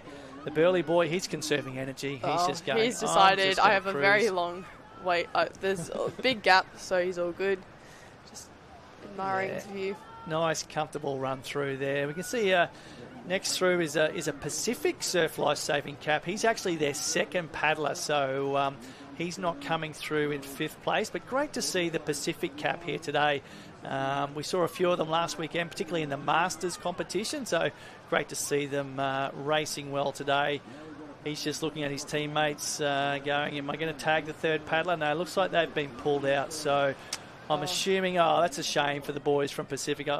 We are under a bit of a strict timeline here today in getting through events, so I'm assuming the officials have obviously gone, no, we're going to cut it there, so unfortunately the boys from Pacific don't get to finish their race. As we see Currumbin, Tugan and Burleigh Heads coming through now, they're going to be safely through as well. So the boys I don't think that boy from Tugan knows that, but yeah, I was going to say they'll be all through unnecessarily safely. Sprinting because they were all safely through. But anyway, great to see. But we're down the beach now. Jenny Parry has our boy from North Burleigh for a quick interview. Yeah, it is. Oh, here we go, down here with Jake. North Burleigh 1 and 3. How good's that? Yeah, so good. We have so many competitors in our age group. We're just such a strong group, and hopefully we can go on to win in the final. Well, you've got 2 teams already through. Talk us through those conditions out the back. It looked pretty hectic. Yeah, there's some big sets coming through, but we train in big conditions all the time, so it's good. And all that training is paying off. It feels like you've done everything right all season. Now's the time to perform. Yeah, we really need to be on our game and just do all the little things right so we can win when it matters most. Anything? Okay, I feel like we'll probably do this in the final, but there's some important people that have shaped this season. Who do you want to say thanks to? Definitely Mike Murray and Jez Cotter for training us throughout the whole season. They definitely help a lot, and we wouldn't be able to get to this stage of the season without them. There you go. Interview of the day already. Jake from North Burleigh, thanks so much for having a chat. Good luck for the final. Thank you. Thanks, Jenny Parry. That was a great interview, Jazz. Jake Mail, I know through following the Summer of Surf results this year, he's been right up there at the pointy end of the under-15 races, along with his teammate Taj Murray. So pretty strong team from North Burleigh, as we see a bit of shuckers going on there, coming in on the wave. So we're just watching the race replay for those following at home on the live stream. So this is just a few of the highlights from the second semi-final of the under-15 male board relay, and some great wave skills there from the boys. In the end, some comfortable qualifying going on from both the North Burleigh crew and the Tugan crew. A little bit of a sprint finish there to see who gets interviewed by Jenny Parry, but yeah, it's going to be an interesting final coming up from what you've seen from the 2 semi-finals, Jazz. Anyone you think is going to be hard to beat come the final? Well, I think North Burleigh definitely did a really good job of that one, especially because they had two teams. I'd like to say that Burleigh will do well from a biased point of view. But yeah, and Alex as well, actually. They did really well. Yeah, it's going to be very interesting. Some strong teams. We saw multiple North Burleigh teams. They look good winning the second semi-final. Alex looked good winning the first semi-final. Two Tugun teams, so one of those Tugun teams looked very strong. I said before I coach the three boys from Bundaberg, so I'd love to see them do well as well. But I think we're in for a really good final coming up, and I think we're going to see a lot more pace in the final than what we saw in that semi-final, where they were taking it quite comfortably. We're just watching the officials now. It looks like Steve Copsey from Maroochydore, former Tannum Sands boy, giving the instructions there. Obviously, the starter is so crucial when it comes to any races we do today. A, they tell you where you need to go, so you need to listen. But B, they also have the pressure of making sure everyone gets a clean a start as possible. Yeah, definitely. Having a good starter or someone that makes a good decision definitely sets up the race really well. I've had a few experiences where you sometimes don't get a good start, but a good starter can definitely set you up really well for the rest of your race. For sure, and it is one of the most difficult jobs on the beach, particularly when it comes to starting ski races, which we won't see this weekend. The youth don't paddle a ski yet, but when you put 16, even 18 or 20 people into a start list and you try and give them all as even a start as possible, it's very, very difficult. But thankfully we're not starting skis this weekend. Yeah, and especially when those 20 people are very competitive and all want to have the best start possible, and that's sort of where you encounter a few issues there. And here we go. It looks like it's semi-final one of the under-15 female board relay. We saw Tannum Sands, North Burleigh, Noosa Heads, Burleigh Heads Team A. That's a very strong team, that one from Burleigh. Southport Team A. North Queensland Branch. Great to see North Queensland Branch in this one. Maroochydore Team A, another very strong team. Kurrawa Team A. Mermaid Beach Team A. Dickey Beach Team A. Alexandra Headland Team A. So some strong teams in this semi-final here. Obviously you train with some of these Burleigh girls, I'm assuming. I saw a very famous name there in Dowker, so one of our co-commentators. He's not joining us today, but he will be here with us tomorrow, Ty Dowker. His daughter Imogen is in the Burleigh Heads team, so very strong team there. And just judging by the number of A's besides some of these teams, I know we've got a fairly strong semi-final coming up here. Definitely, and especially when we saw these same caps in the boys' races and they were going very well, you'll expect the same from the females as well. So it looks like 11 teams lining up here. I'm just counting the boards. 1, 2, 3, 4, 5, 6, 7, 8, 9, 10, 11. So I'm going to assume top 8 going through. So only 3 missing out. So I think we're going to see some gamesmanship coming up here, and teams will only be doing what they need to do. We're going to see the results pop up on the screen here. Second semi-final, under 15 male board relay. Our top 8 teams through to the final. North Burleigh, Tugun, North Burleigh, Burleigh Heads, Tugun, Currumbin and Noosa. So those 8 teams are safely through to the final. Cannot wait to see that one coming up shortly. But we're back to the under 15 female board relay. Can't wait to see what happens here, Jazz. Yeah, their start looks actually a little bit relaxed. So definitely looking at that, they've calculated how many of them will be going through. And if they're a strong team, they'll be assuming that they can get through fairly easily, so they'll be putting in the most minimum amount of effort possible. Yeah, not a lot of urgency off the start there. I think, as we said, the girls are trying to conserve as much energy. Obviously, they want to qualify their team through, but they're trying to conserve energy at the same time. We already spoke about some of the strong teams here. Maroochydore Team A looked like a very, very strong team. They're in this semi-final. We know Burleigh Team A is in here as well. You'd have to think that even Kurrawa's Team A is going to be up there as well, but we'll just have to wait and see. We'll see how the girls go. We saw the boys get a little bit worked on the back bank as compared to the inside bank where the girls are now. So we'll have to wait and see how the girls handle that second break out the back, where we know the waves are a little bit larger. Yeah, well, based on the patterns of the water, I'm going to be assuming that the north might be getting out a little bit easier. But we'll see what happens, because all 3 of these girls are in a line going up to the second break. Yeah, they are. And we can see, I'm just trying to pick up the cap colour there. I can see the blue, so it may be Mermaid Beach, but a bit hard to tell from the side angle. Looks like we may have, it's either Maroochydore or North Burleigh. I do apologise, just trying to pick up the cap colours. Looks like Maroochydore. So, yeah, definitely Mermaid Beach, North Burleigh and one of the Burleigh teams up there. So there's our 3 leaders as the girls go through the second gutter now. So they're on the outside gutter in between the first and second banks, and we can see the waves out the back on the outside bank have a little bit more size to them. So we'll just have to wait and see how much whitewater the girls have to contend with. A little bit fat through where they are now. Not much happening, but they haven't quite reached the bank. So here comes the whitewater now. Good sit and pop there from our leaders. Seeing a lot of urgency. Here's a bit more whitewater. Great skills by the girls there, Jazz. It's not an easy thing to do to sit and pop. And if we're going to see mistakes made, it's usually in the sit and pop, isn't it? Some people seem to do it better than others, and it's one of those skills you just have to practice over and over again. Yeah, when you see people who are actually going forward after going over a wave like that, you know that they've practiced it and they're actually quite good at it. And it's very interesting because these girls are in under 15, so it's their first year on a Mal racing. They're probably training last year on them as well. But, yeah.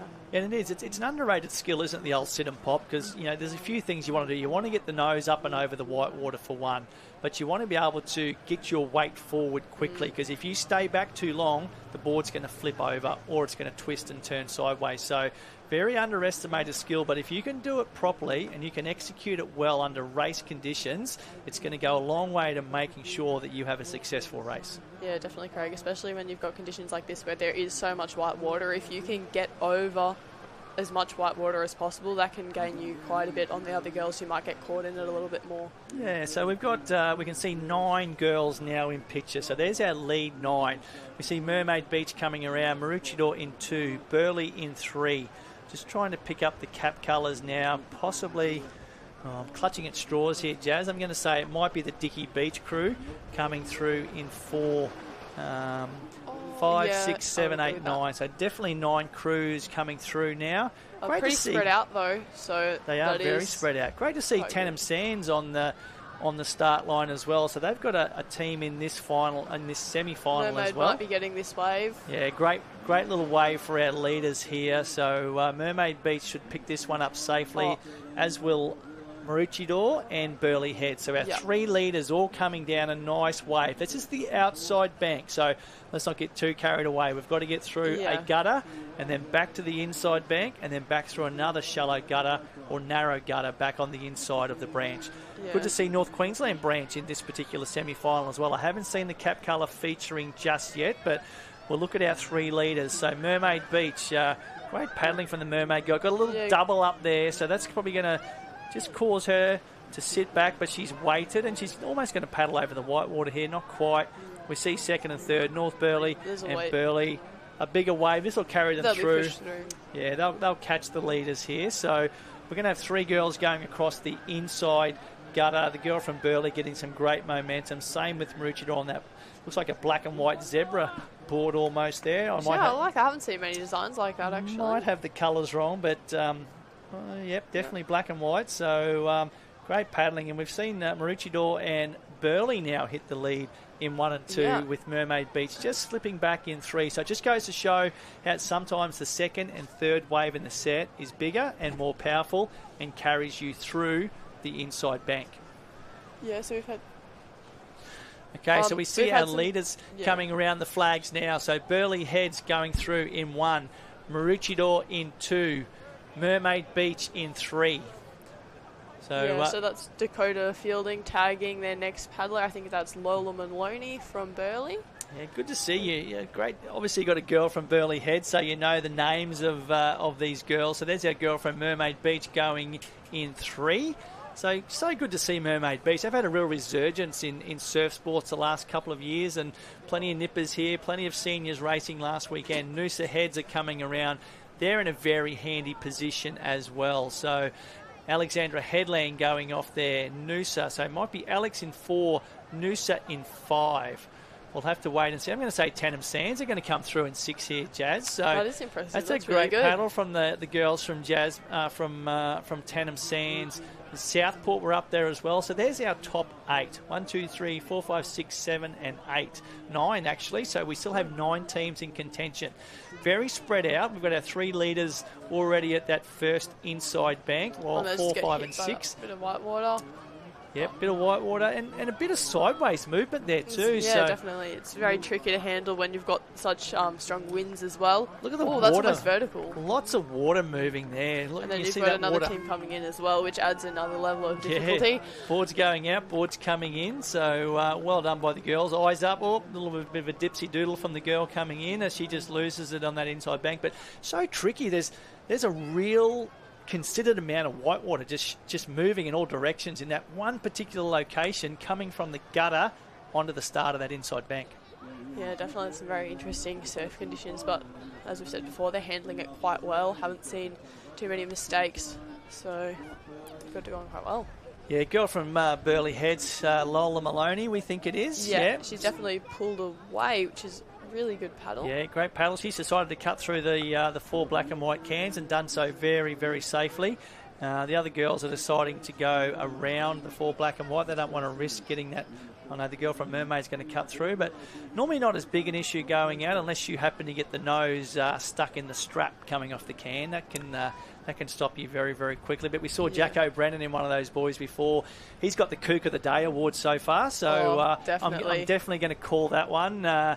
He took one of the biggest dipsy doodles by trying to cut through the cans, and he kept going, but the board stopped. So it was great to see, and I hope he goes home and watches the live stream later today, because at the moment he's leading Kook of the Day. But I'm sure we'll see a couple more before we get through the day. Yeah, well, I'm sure that he'd be very happy that that was the semi-final and not the final, otherwise his team would be letting him hear it for quite a long time. Oh, I'm sure they're still giving it to him.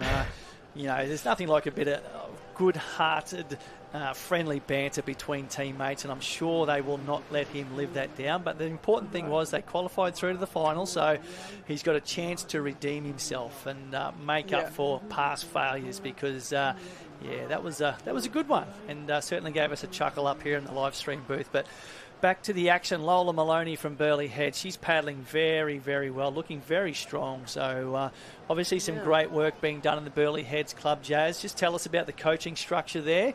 Michael King, super coach, head coach, but who helps him out? Who looks after some of the other age groups there at Burleigh? Yeah, so we've got Kingy doing the opens and then the under-17s, and then Lola in under-15s, they once a week train with us, but the rest of the time they are with... They're with John. Yep, oh my Johnny God, Andrews. sorry, John Andrews. Yep, and he does an excellent job, as you can see, coaching them.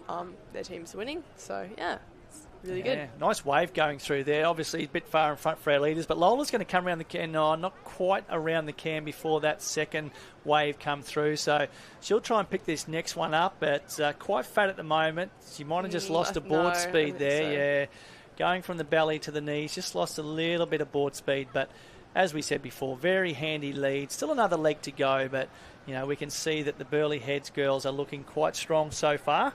Here's a little wave, but just looks like Lola's in a little bit of deeper water down to the south. Yeah, I think the girl behind might actually catch one up to her if she isn't able to get down. Second's going to be down this one very comfortably. Yeah, so, but they've really got nothing. That's quite a small wave compared to the ones that they had to go through getting out there, which is a bit annoying. And Lola's got nothing. She's having to paddle all the way back in almost, as we see. The girl from Maroochydore, great board speed. She's going to come through and go past our leader. So it just goes to show surf sports can be so cruel at times. And that's why we do it. You're out there in a surf environment, anything can happen. Anyone can win, as long as you put yourself in the right position and get some luck from Mother Nature. Yeah, definitely. I think sort of as you get older in the sport, you sort of start to recognise that and you accept it, and then you just love it because of that. Oh, she's fallen off the board. Another example. It just goes to show but how tricky this inside section has become, Jazz. There's so much water moving around, particularly going from the shallow bank to that I won't say deep, it's getting shallower now, but that inside gutter section where it's really wishy-washy. There's potholes galore. There's water moving every which way but loose, and it certainly does cause some issues with your balance, particularly if a bit of side chop hits you. Yeah, and I think if you can't sort of live with accepting that sometimes things like this do happen, you really can't do surf, because otherwise it would just be eating at you the amount of times that you'd have stuff like that happening, and she's almost gone the wrong way. We've just seen the girl from Maroochydore take a bit of a navigation error there. Lucky it's a semi-final. We've said that a few times today. Hey, so I think a lot of them will be feeling that, but we'll see what happens in the final, because I'm assuming, based on this, that there'll be a few things like that happening in the final, which will be really painful for everyone. It is a bit confusing, but because what we're seeing is the start line is offset to allow for the sweep, but we're still going to traditional left to right around the cans, but to allow for the sweep coming home, the run leg is back to front, so right to left. So. And then you have people coming in clashing with those going out, which is sometimes an issue, but we haven't had too many issues like that happen today, fortunately. But that's the good thing. It's a team event, so your teammates can help you. They can't help you paddle your board, but they can tell you where to go. They can point you in the right direction. So this is where your teammates become so crucial, particularly the one that's waiting on the beach to pick your board up. They want to tell you where the turning flag is and where you should be running. So I think we'll see a bit of a communication improvement from the Maroochydore girls come the final. Well, in a board final without the team, that Maroochydore girl could have had a bit more of an issue, but fortunately her team was there to tell her where to go. We see the Mermaid Beach girls, they're going off there in a nice handy position. Noosa Heads are coming round as well, so they're our lead 4 teams at the moment. Barring disaster, these lead 4 crews should be thinking, okay, we should hopefully be able to hold this and maintain this and qualify through to the final, as we see 5, 6, 7 and 8 come around the run transition flags now. Pretty keen to see where the Tenham Sands girls have ended up. I know they went in a qualifying position, so hopefully they've been able to hold that spot. I'm going to suggest that might be Imi Dowker there paddling out. Jazzy, am I right there from Burleigh Heads? Yes, that would be correct. I think she's their last paddler. So Golden Tonsils himself, Ty Dowker, I'm sure he'll be standing on the beach giving out plenty of instructions to his daughter Imi, and look forward to being joined over the weekend by Ty in the commentary booth. It's always good to have his exuberance and excitement to add a bit of flavour to the live stream, so I can't wait for Ty to join us tomorrow. But at the moment, I'm sure he's riding every stroke of his daughter Imi. It's only a semi-final, but they've still got to qualify through. But they're looking very, very strong. As we see the girl from Maroochydore, she's just hitting that whitewater now. I'm going to say that looks like one of the Copsey girls. Is it Regan? I get them all confused all the time. There's about 3 sisters. It looks like Regan Copsey, but I may be wrong again. I'm just trying to pick from who it is and what it looks like from here. But Maroochydore sitting quite comfortable at the moment. There's Imi Dowker from Burleigh Heads. That's a lovely board. I like the pink. It's a very nice board. I know you're a green person. Oh, I've Jazz. still got pink. I've still got the pink on my board. I think picking your board design is an art. You have to pick the... Look at that technique. That's pretty good. It is. But you'd expect that with Ty Dowker as your father and Johnny Andrews as your coach. So great board paddling technique. I know Emmy's probably been more renowned as a swimmer over the past couple of seasons, but we've seen this year... she definitely has the board skills as well. She has the board skills. We've seen her be competitive through all of the Summer of Surf carnivals this year. She was in the Queensland team, so... we know that she's going to be one of the girls to watch in the under-15 girls, as we see our 3rd, 4th and 5th crews just coming to the bank now. A bit of whitewater to contend with. That's Mermaid Beach, blue cap. Noosa Heads, white cap with the maroon stripe, and the green cap being Dicky Beach from the Sunshine Coast. And there is another crew, I think it's the Alex girls, just sitting behind, as they come across that whitewater. A bit of a wave here to contend with. Girls just sit and wait, sit and pop. Lovely work there. Not quite getting the nose up the girl from Noosa, and we saw the Mermaid Beach and the Dicky Beach girl with a slightly better sit and pop, and that's made a difference. Yeah, definitely. And just having, as we've said before, having that good popping technique really can make the difference in conditions like this, as we're seeing. But here's Imi coming back in, and again, lovely board paddling stroke. That's a nice wave coming behind. Great wave coming behind. Plenty of white water. She should be able to get a little lift. The one behind's a bigger one. That's one of the biggest ones we've seen so far through this race. But unfortunately, I think she hasn't really got a wave. She's going to be in the gutter without too much assistance. But here's a little lift for her. She won't be able to get too much assistance. But we've still got another bank to get through yet. We're only at the in between the string of 4 and the string of 9. Nice little wave here to carry Imi onto the inside bank. And just that inside gutter now to contend with before she runs around and safely qualifies the Burleigh Heads Mowbray team A, I think it is, through to the final. It's always hard to know which team's Team A, which team's Team B. Especially when you can't see their letters on their arms Yeah. as well. But it does look like she's got it pretty safe, as the girls behind her got a bit smashed on the bank. So she'll be very safe. Yeah, very comfortable. Just lays down to minimise the errors. She'll just get off and have a look behind. She can see that she's comfortably through, readjust the togs, and she'll just cruise through around the flag, and nice, comfortable victory. There's those fluoro green, yellow togs we've spoken about before. Fluoro yellow. Yeah, and it's a pretty spectacular state pack, I've got to say. It is, and Emmy's even got the matching ribbons in the hair too. So got the full package going on. Can't wait to hear, hopefully, an interview with Emmy. Maybe she'll give Dad Ty a shout out. And that is Regan Copsey by the looks of it coming through. So great to see Maroochydore safely through. They've got a team through to the final. Long way to go yet, but because this is only semi-final one. Yep. So we'll just wait and see who the rest of our teams are as the young girl from Maroochydore just cruises through. Nice, easy run. Puts the fingers up. She's going to claim that and go, we're through to the final. So well done. That may not even be one of the Copsey girls, actually. I may have made a boo-boo, but maybe I'm just safer if I don't say names anymore and we just go with the clubs, Jazz. Yeah, if I know the name 100%, I'll say it, but if I've got any doubt, I say nothing. So we're back out to sea now. We're still waiting for the rest of our qualifiers to come through. So we've got 1, 2, 3, 4, 5, 6 crews here. We'll just have to wait and see whether they are our 3rd, 4th, 5th, 6th and 7th. Oh, we've seen a tumble out the back there. So not on the board can, though. Yeah, so don't know how very interesting. We've definitely got a Tenham Sands cap there, so well held by Tenham. Alexandra Headland, the yellow and black quarters to the north. Kurrawa is safely through, hopefully, and North Burleigh. So 4 crews there. So if we haven't missed anyone go across the line, that should be 3, 4, 5, 6, and then out the back 7 and 8. So they may well be our 8 qualifiers, but we may have missed someone come across the finish line. So don't hold us to that as Tenham Sands and North Burleigh safely negotiate the waves on the inside bank. And fantastic to see Tenham Sands, who are going to qualify through to the final. In 3rd or 4th, which is really good. And I'm sure Johnny Andrews, as much as he'll be cheering for the Burleigh Heads teams he coaches, I know he still has a soft spot for the Tenham Sands crew, and I'm sure he has coached these girls only a few years ago as well, so he's probably giving them a little bit of assistance as we just see a sniper come through and take the legs out of the Tenham Sands girl, but it won't matter. They're going to qualify through. North Burleigh coming round the flag now.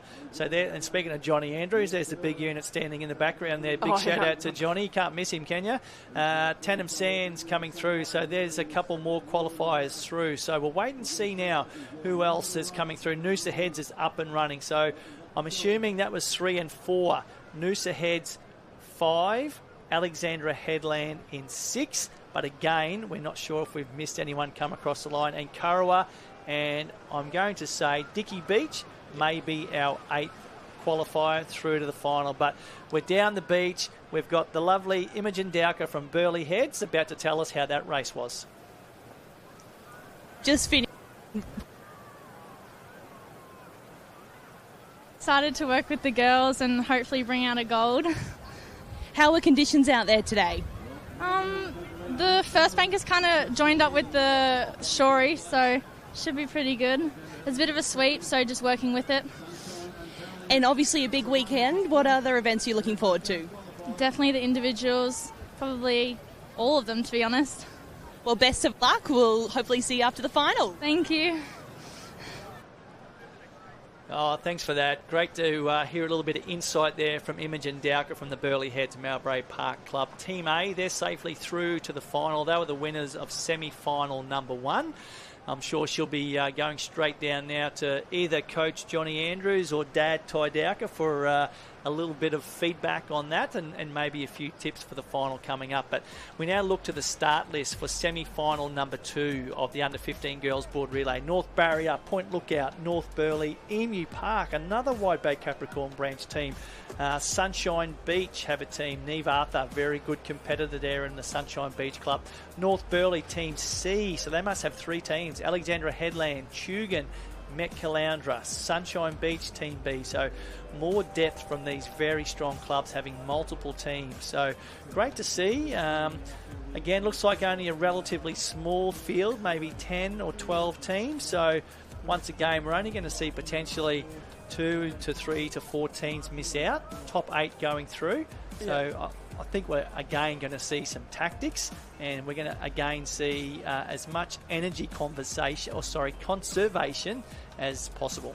Definitely. I think it'll be interesting to see if they have that sort of slower start again, with the faster teams trusting that they'll make it through to the final. Yeah, we can see the weather just popping up on the bottom of the screen. Good to see the temperature has gone up 2 degrees since we last spoke, so a nice balmy 25 degrees. I did hear a few competitors early on whinging about how cold it was, so I don't think it's so much that it's cold, it's just that you come out of the water wet and that breeze hits you and it's like, oh, it feels a lot cooler than what it is. So we can see a fairly moderate south-southeasterly wind, which here at North Kira Beach is almost an offshore breeze, isn't it, Jazz? Just with the way the beach faces.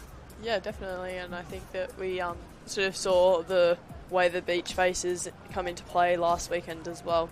So it's definitely an interesting beach to race at, different to the other ones that we might usually at. Yeah, so certainly. So for those that aren't aware or haven't caught up, the state championships were meant to be held at Burleigh Heads Beach, but unfortunately due to the conditions and the safety of the competitors, the competition has been moved down here to North Kira. So host club Burleigh Heads still very, very involved. They're running the barbecue up there. I know how popular the Kurrawa barbecue was last weekend at seniors, so I reckon the Burleigh Heads barbecue is going to give them a run for their money this weekend. So plenty of quality burgers being rolled out up here. So if you haven't been up here and you're listening on the beach, get up here and get a burger into you. Sorry for those that are at home listening on the live stream. You can only dream about how good the burgers are, but great to see Burleigh Head still here doing the workforce and manning the barbecue, even though the carnival is not at their beach. Yeah, I think it was actually probably a good choice to move it here. I was at Burleigh yesterday afternoon, and I've got to say there were quite a few members of our squad struggling to get out. I know I was one of them. There were tricky conditions, and it's good that they're here now instead of slightly smaller and safer conditions for them. Exactly, and still nonetheless tricky, but so we know that the swell is slightly smaller. We're more protected down here. There's still some solid waves, but you've got the sweep, you've got the 2 gutters, you've got the 2 banks, so you've got to be on your game here at North Kira Beach. We should see conditions improve over the weekend, so probably today is going to be the worst of it, but from what we've seen so far, the competitors are doing a fantastic job as we see the first paddlers in the under-15 female board relay, second semi-final, make their way out across the inside gutter. So we'll wait and see as they approach the inside bank and they just start to get a little bit of white water. We'll see who gets out better, but it looks as though they're all heading the same direction, and it's really going to come down to who gets over the white water cleanly and maintains that board speed. Yes, I think we can see Tugun on the south looking like they're getting out pretty cleanly. North Burleigh and 2 Sunshine teams as well, on maybe another North Burleigh team as well. Yeah. So they look like they might be getting out through that first break. Definitely got a Tugun girl, but she's just lost a little bit of ground there just by being hit by that little double up there. So the Sunshine Beach and the North Burleigh girls have gone out in 1 and 2 with the second Sunshine Beach crew there in 3. Back to Tugun in 4, North Burleigh in 5, and I won't even call the cap colours yet of who's sitting behind them. So certainly looks like we have 2 Sunshine Beach crews, a Tugun crew and 2 North Burleigh crews in the top 5. So the girls are just going out and there's no urgency at all. No. They've just gone, well, we've opened up a nice little gap here. We can relax. We're going across the second gutter, making their way towards the second bank. And this is where they're going to have to be on their game, and their skills have to be on point as the waves start rolling through on the back bank. Yeah, look, I think it's definitely fine to, you know, take a bit of speed off as long as you're going to keep your skills at the same level as you usually would. There's no room for having bad skills when the surf's like this, and especially when you've sacrificed speed so that you can conserve a bit of energy. Yeah, for sure. And the girls in front are doing it very, very well. Different techniques there. Some sitting and popping, some staying on their knees and just sliding back on the knee pads and getting the nose up and then going onto their belly after that. But the girls have safely negotiated well. Sorry, I spoke too soon.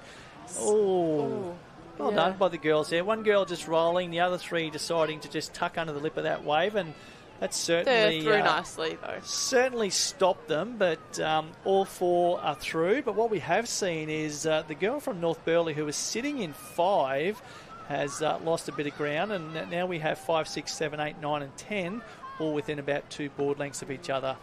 But our 4 leaders go around the first of the turning cans. Sunshine Beach, Tugan, North Burleigh and Sunshine Beach, it looks like we have with our 4 leaders, and they're doing it very, very well as they come up towards the apex can, just laying down, conserving some energy, you know, just trying to save as much energy as they can, knowing that they've got to back up for a final if they're lucky enough to get through. Yeah, definitely. I think these 4 teams look like they will be comfortable for the rest of the race, hopefully. They look like they've certainly got quite a bit of a gap. Yeah, there's certainly no urgency there, is there? No. They're paddling side by side. They're just doing it comfortably, giving each other room, looking out to sea, but which we saw the boys do in the semi-final before, because once you approach that last turning can, you want to be mindful of what's coming. Here's a lump, and we should see all 4 girls. Oh, I think it'll just be the 2. Ooh. 2 girls on the inside. Interesting there. The 3rd and 4th girls probably just, I don't know whether they decided to pull off or they just didn't quite have the board speed and the better end of the wave there, Jazz. I think that maybe the fact that they were behind a little bit more hesitant, weren't as aggressive around the can as the other 2 girls, and that just cost them. But they'll still be all right. It's only a semi-final and they're still in 3rd and 4th. I was going to say, there's no need to be taking risky options in a semi-final, is there? It's just about qualifying your team through safely and ensuring you make the final. And then once you're in the final, well, you can then make decisions based around how risky you want to make your options when it comes to the final. Oh, lovely little skills there from the girl from Tugan. That was a nasty little double up there, but she moved her body weight very, very well. She's just cruising across on that board there, just trying to conserve some energy as she just comes up towards our leaders. So North Burleigh, Sunshine and Tugan will all hit the beach together. They've just had a little smile and a chat to each other, and I'm sure we'll see a relatively comfortable jog. Yeah, the girl from Sunshine Beach, she's not showing any urgency at all. She's just happy to cruise on through. They obviously know where they are. They know what's coming. The second Sunshine Beach team is coming through now on that bright green board. So there's our lead 3. Tugan going around the transition in 1. North Burleigh in 2. Sunshine Beach in 3 and Sunshine Beach in 4. Some safe tags made there as we send our second paddlers out. There goes our second girl from Sunshine Beach just coming around the transition. The first Sunshine Beach team has just gone off from their tag. So there's our lead 4 crews. We see going out to sea North Burleigh, Tugan and 2 Sunshine Beach crews as the second crew just comes around to make their tag now. And they'll be looking for a nice safe tag, remembering the tag must be made behind the line. So that's one thing the officials will be scrutinising very heavily, is that the board paddler, whilst their board can be over the line, their body and their feet must be behind the line when that tag is affected. Yeah, I think last weekend, we sort of definitely learned that lesson of being careful around those DQs, like especially with the live heat span that cost a few people a medal. You just got to be careful around the rules there, but they look like they're safe. Yeah, we just saw our girl from North Burleigh just get a little bit of white water over the nose of the board. That was a much better sit and pop that time, so well done. Great skills there. The first sit and pop, not quite as good, and we saw the water come over the nose of the board, hit her in the chest, and it's amazing how that can just stop you and slow you and lose that momentum. But she's made up for it now. She's just gone bang and put 2-3 board lengths on, which had a roll from the girl from Sunshine Beach there. So Looks like North Burleigh now in 1, Tugun in 2, Sunshine Beach in 3. But again, just nice leisurely paddling happening as they make their way out, knowing that it's a semi-final and we're going to be safely through to the final, provided I don't make any mistakes and my teammates don't make any mistakes. There's the second Sunshine Beach crew. Great little sit and pop there. And there's our 4 leaders making their way out to sea. Just going past the string of 4, which is the board cans in the iron person event, and they've still got a bit further to go and through the second bank before they go around their turning cans. Yeah, they look like they're doing a good job. It looks like the surf's opening up a bit for them, so they should be good. Yeah, we're just going to watch our leaders go out now. I'm about to hand my microphone over to Jenny Parry. She's been down the beach doing some interviews, so I'll let Jazz do a little bit of talking now as I swap microphones, and I'll be back to chat with you later on. Yeah, so it looks like we've got a good lead here. Just going through the surf zone, looks like there's a bit of a lull. So these girls should get out fairly cleanly. I think we've still got North Burleigh and Tugun leading. And then Sunshine behind by a bit. Oh, she's going to get caught by the surf. Yeah, it's looking pretty good though. All those waves are breaking quite heavily on the bank, which is tricky conditions for girls who have their first season on the Mals, but they're handling it really well. Oh, hi Jasmine, how are you?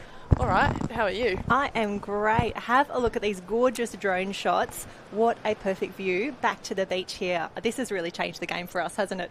Yeah, I mean the drone shots really do make it a lot easier to pick out the caps and the positions and everything. And how are you going with the caps? There's a lot more down here at Junior State Champs than we saw at the Senior Champs last weekend. Yeah, definitely. There's a bit more variety in the leaders as well. But lucky I have this cap colour guide, which is She's ready helping me.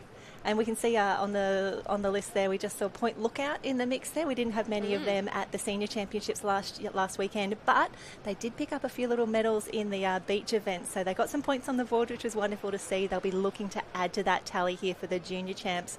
And the girls just getting it done right now in this female board relay. Even though they're out in front, even though they've got this gorgeous lead, they are not resting on their laurels just yet. No, especially when they're coming into the surf zone as well. They'll definitely want to be picking up a wave, which they might be doing. Oh, almost. So close. It's definitely interesting to see how many people are on their knees, like on their first year of under 15s.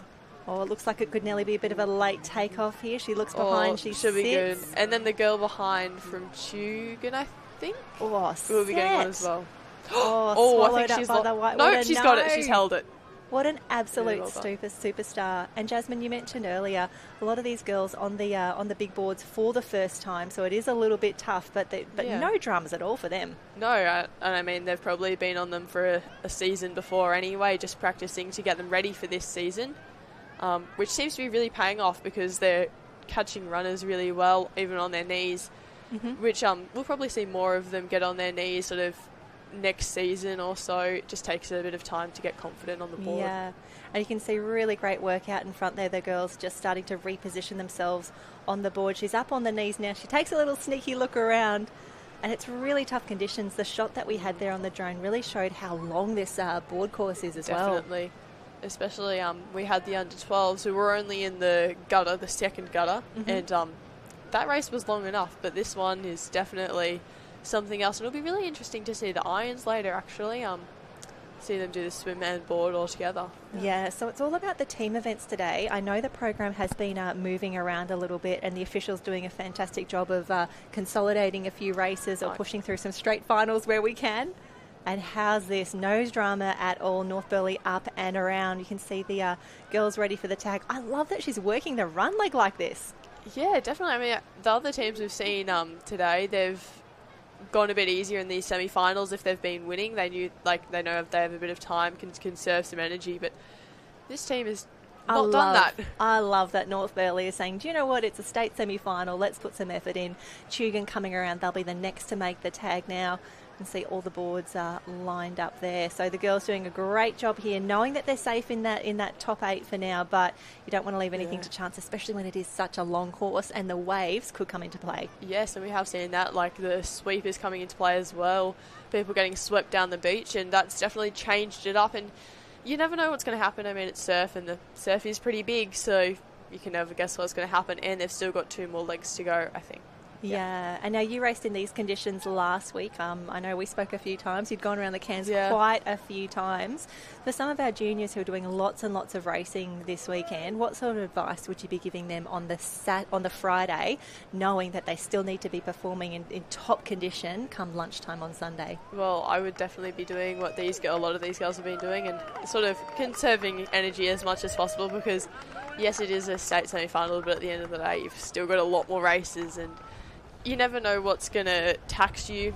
And I think that the running on the sand is definitely a big one that I know takes a lot out of me in terms of energy. So if you can sort of cruise around there, then that's always a good idea. Absolutely, and even just that walk sometimes on North Kira from the festival zone, just where we are, back down to the beach. And if you are looking for some lunch, if you are around at the moment down here at North Kira, the barbecue coordinator and Burleigh March Past guru, Nev Huth, has advised us that Burleigh Surf Club is running the barbecue all weekend long. So they are just up in the festival zone. Now, we like some stats up here, Jazz. And if I can tell you, they're guesstimating 250 bacon and egg, 200 chicken burgers, 200 beef burgers, 250 sausages on buns, and 100 pulled pork with gravy or coleslaw. So there you go. That's the menu for the barbecue. Pretty good. If you want to pop out, I can carry this for a little while. I think I'll have to contribute to that later. I think we will all be lining up there soon.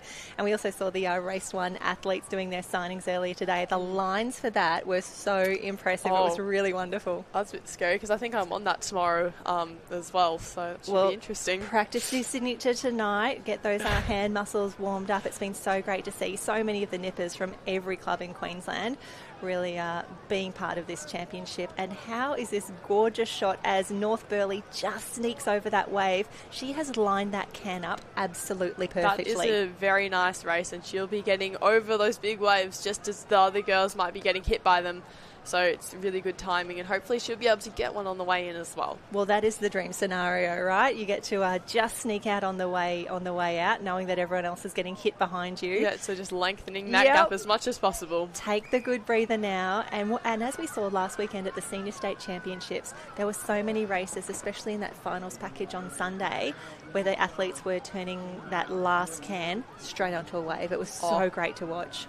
Yeah, no, and that experience is always the best, because you've already put in so much effort, and then you know that you're safe into the beach as long as you can just hold it. Yeah, so hopefully this happens for a few more girls here today, and as I said, they'll conserve their energy for the rest of the weekend as well, so catching a wave will be a big part of that. And this is where the drone shot is just fantastic. We've got North Burleigh, our leader, out in front at the moment for the semi-final of the under-15 female board relay.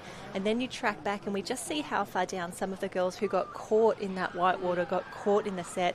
They've been pushed a long way down, which is really tough. But all the girls doing a fantastic job. Tugun on screen at the moment. Sunshine Beach was still in the mix there. The girls will be feeling quite confident. They know they're through to the final. Very much looking forward to seeing how that shapes up, because the pace will be on there. We're going to go to another level once we hit the finals. Yeah, and definitely with this long course as well, you see how much the race lengthens out with the girls like quite a far way behind each other. So it will be interesting to see. I assume that they'd be a lot closer in the final. Yeah, absolutely. I love that they're playing it safe for now. However, they know that the pace will be on fairly soon as they go through. And see the girls just on the way out, making their way around though. When we say that we're in the orange arena, it means that we're going around these big orange cans out the back, and the girls will be running around the orange flags on the beach. So looking across the beach, we do have water 1 is this orange arena, water 2 is the black and white, the pink arena is water number 3, and water 4 is green and gold. So while we start out with best intentions of a program, that will move and change across the day. And yes, we are going to go to the sprints and flags later on today. The beach arena will be in action today and I think tomorrow as well. So we will try and cover as many races as possible and show you as many competitors and caps as possible. Obviously, with so many arenas and so many races, we can't get to everything. But at the moment, it's Alexandra Headlands and Met Caloundra making their way through the beach, coming around that transition. And again, the girls know that they're in at the moment, but we've got to get them home. They've got to get this tag made safely and the next paddler out. Yeah, definitely, and hopefully their next paddler will just be able to get through the wave zone very cleanly. I'm not sure how many teams there are in this race, actually. Do you know? Yeah, we'll it's a semi-final. We're assuming that it's normally 8 that will go through, and some girls going in, girls coming out. This is where it gets tough, and a nice little whitewater pickup here. That is the way you want to come home, as North Burleigh make their way through the field as well. Shout out Pierce Leonard on screen at the moment, and that looks to be North Burleigh that's finishing at the moment. So as you said, it really does start to lengthen in these board relays sometime. And loving that North Burleigh have got their 75th anniversary edition for the cap at the moment. And I think Met Caloundra is 90 years this year. Alexandra Headland's obviously their centenary. Yep. Great work there by Sunshine Beach. Really worked hard for it, and it's paid off. She's got down the front of that one. She's going to have to do a little bit more on the double up, but safe from there. Yeah. No, it's a nice wave to be on. Yeah, and she'll, as we said, she'll be conserving even more energy. So really catching these waves and conserving your energy for the rest of the week, which the next 2 days will be really full on, possibly even more so than today. So really catching those waves, running as the least amount as possible will be key in performance over the next 2 days. All right, I'm just on liveheats.com at the moment. If anybody wants to grab the draws or the results for any of the events over the weekend, including those beach events that we spoke about earlier, jump on there and you can grab all of the results. Basically, as soon as our athletes get scanned in, you will know as soon as we do. So this is Heat 2 that is in action at the moment. We've already seen Heat 1 go through. It was Burleigh, Maroochydore, North Burleigh, Tannum, Noosa, Alex, Dicky Beach and Mermaid, who all got through to the final there. And we're about to see who gets tagged off, or marked off, I should say, in this next one to see how many go through. But you did ask me a question, how many in the race? Oh, yeah.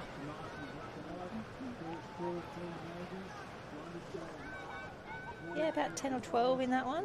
Yeah, okay, so...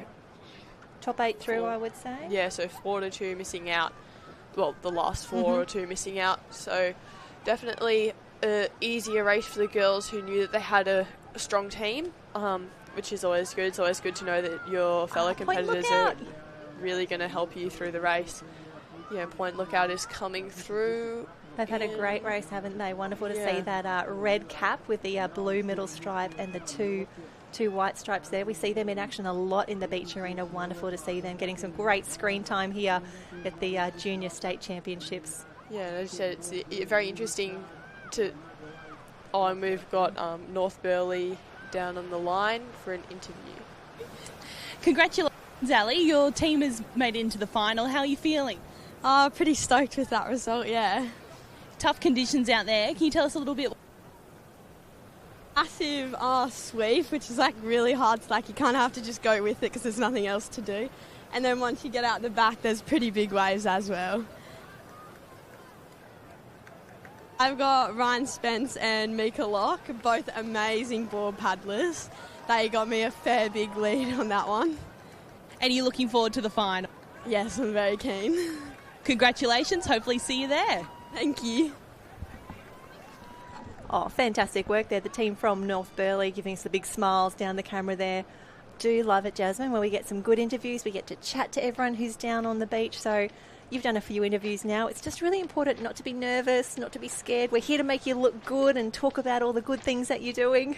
Yeah, I think the key if you're like having an interview is just, to be really relaxed and not think about the people who might be seeing it on the television or anything. Just talk to the person who's asking you a question. Just answer the question. It's fairly simple and it's pretty fun. It is pretty fun. And I know speaking to some of the nippers earlier, often they want to know what questions are you going to ask me. And honestly, if you can just have like 1 or 2 ideas of what you might like to have a chat about, we are happy to take that direction as well. I know... Some of the crews that love having a chat. I spoke to Sunshine Beach earlier today and they just took the microphone off me. They were ready to have a chat and that was fantastic. Yeah, well, that's really good. Like, you love to see a bit of personality on the TV. You don't really want everyone to be having the same answers. That can be a bit boring. Someone having, their own individual ideas, saying something a bit interesting, that's always good to see. Yeah, and that's why it's great having you and the other Race 1 athletes jumping in across the weekend. We love hearing the different voices and different opinions, and especially as a Race 1 athlete, the insights and the and the tactics and the strategy and the racing knowledge that you bring. It's so wonderful to hear. And you've got to think, for a lot of our young athletes, a lot of our nippers who probably will come back and re-watch this, they'll be listening to your tips. They want to know what Jasmine Raywood thought at this point of the race or what advice she'd give. So anything you want to share, this is the space to do it. Yeah, I mean, it's pretty cool. I don't really ever see it from this point of view, and I never get to give my opinion on things. Usually I'm just looking at it with no one recording my answers or opinions to it, and now everyone can see it, so it's everyone interesting. Can see. And exciting time, Jazz. Very pleased that we've got you on board here for the final. This is one of the biggest races of the event, and I love that it's happening at about lunchtime on a Friday, the under-15 male board relay final. So Noosa, Tugan, Alex, Burley and Sunshine. These are 5 great teams already. I can't even wait to see how this is going to play out. Tugan, Burley, teams B and C in the mix there. Northcliffe, Bundaberg, team A is in the mix. North Burley, Dickey Beach, Southport, Mooloolaba and North Burley B. So it's a big final. Currumbin A just across the page as well. So these boys have gone through the qualifying rounds already today. They're going to be amped for a big one. Yeah, definitely. It should be a very good race to watch. Yeah, and all these boys had really good semi-finals as well, so it'll be interesting to see who ends up winning.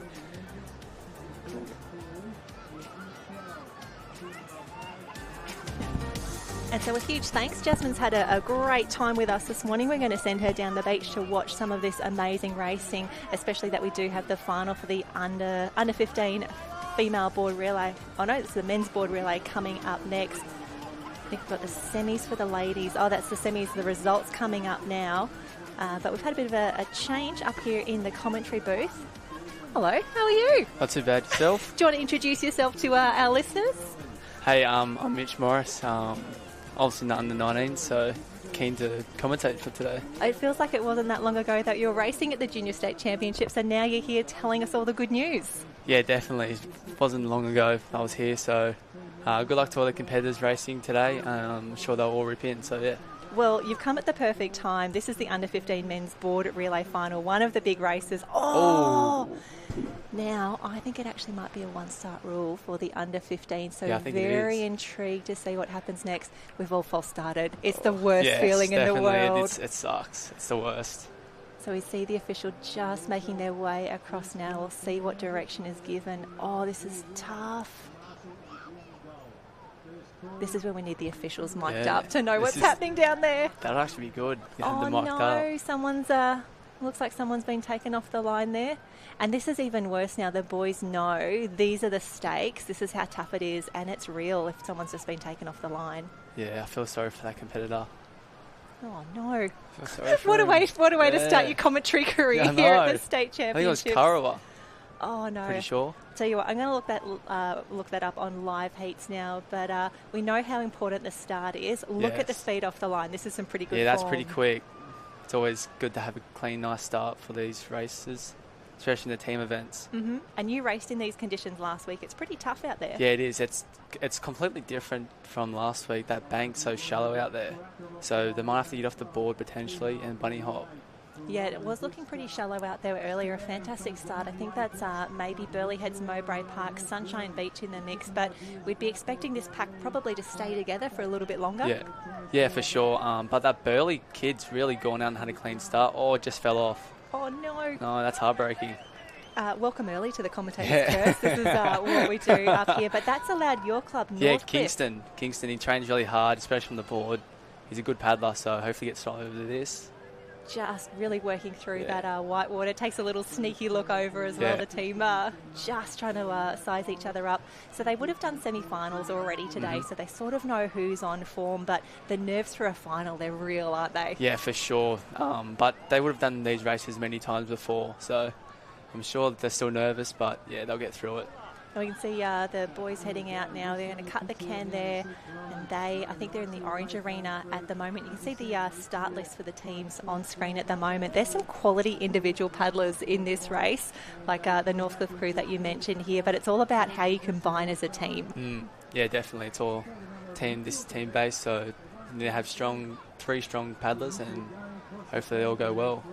And do you remember your first Nipper Championships, your first Nipper States? Yeah, back in, I can't remember what year, but it was under 8s. Oh no, that's adorable. Under 8s at Umina Beach back on the Central Coast in New South Wales. But it was actually probably bad weather. Water was murky, dirty. Came out with dirt all over us. Oh no, and Northcliffe just rolling there. So this second bank, this is where it's such a long race today. They get through the first one, but now you can see they're just back up on the knees now. This is where it can get a little bit crunchy. That back bank definitely, I was just down on the beach just before looking at the conditions. And it's a bit heavy on that back bank. And it's going to get heavier because it's going to be getting lower. So. Yeah, this is where it gets interesting. You can see they're in the orange arena, which means that we're going around these orange cans out the back. And you can see Alexandra Headland's just trying to sneak up on the inside there. Kingston took that turn pretty wide, which shot Alex up on the inside. But he's kept his little lead, so yeah. And you can see most of them opting to lie down here. Is that for balance or is that a personal choice? I think that's just for balance and just to go around the cans. It's just easy out the back when you just from the first can, and then you don't have a chance of people knocking you off. So, yeah, I think laying down is pretty important for these young ones for sure. And for the 15s, they probably have been on the boards for a little while now. And obviously, you try and get on a mal as soon as you can, especially if you're sinking your nipper board towards the end of the age racing. But Alexandra Headland's making a challenge on the outside there. Kingston just pushing him a little wider. Now, thinking back to last weekend when you were racing at the Senior Championships, there was a few races where you could come around that final can and get a wave the whole way, and it was so impressive. Yeah, it was pretty good last weekend racing. Good, nice, challenging. Hopefully these boys can work onto this one that's coming. Yeah, this is where it gets interesting. They've all had a little look around, and it's so important to get your boat speed up now. Yes, 100%. Alrighty, we've got 2 definitely on, maybe 4, maybe 5. And this is where it gets interesting. You would have seen when you were down on the beach earlier, they can hold it generally pretty well, but we can see on the far left-hand side of the screen, they're up to the north, nearly getting a little bit full there, and he might fall off this one. Yeah, hopefully he just keeps pushing down it. Oh, how's the work here for Kingston? Pushing. Is anyone going to get this the whole way through? Oh, just fed up. How good is this drone footage? Because you're normally down on the water's edge or in the water out the back. Oh, he's nearly down. Oh, Sunshine Beach has ended the conversation. That looks to be Karawa in the mix as well. So what would you be thinking now? So you're in a board relay, it's the first leg, you've been racing for a fair bit already. Are you thinking about your position on the line? Are you thinking about your run, or are you just concentrating on getting home? You're just thinking about whereabouts that turning marker is. You want to be close as possible, but also have where the bank is. So I think Kingston might have a good line here, and you can just run back on that angle, not on the sharp right-hand angle. So, yeah. Here they are up and around, and those potholes are so tricky at Kira. But it's a fantastic run there, and you'll notice that they've actually reversed the course when they're running up and around just to negate that sweep. So the first few races that you're watching, it's going to look a little bit weird, but all of the athletes have done a fantastic job of listening to the briefing by the starter as they come through. So that's your top 3. That's the podium at the moment. North Burleigh chasing if we stop the race right now. There's Jacko from Currumbin coming through, about to make that change. And if you're on the line here, you can kind of move up a little bit once everyone starts to leave, right? You just 100%. Find a good spot. Yeah, 100% you can move. Once they're gone, you can move in for your first paddler to run around. Yeah, but that run around is the most important, especially in the first leg. Yeah, 100%. Absolutely. Get yourself into a good posse. And this is where we get the good shot. This is where we see who's run down far enough, who hasn't gone quite the distance there. And it looks like Northcliffe's still in the lead, but it's Currumbin who's had a really fantastic start there as they hit the whitewater. And we can see here, there's a lot of traffic out there at the moment. It's a little bit, you got to keep everyone safe while you're out the back there. So this is the state final for the under-15 men's board relay. North Burleigh just ducking their head there. It looks like that's Alexandra Headland who've had the best. Out. It's pretty good.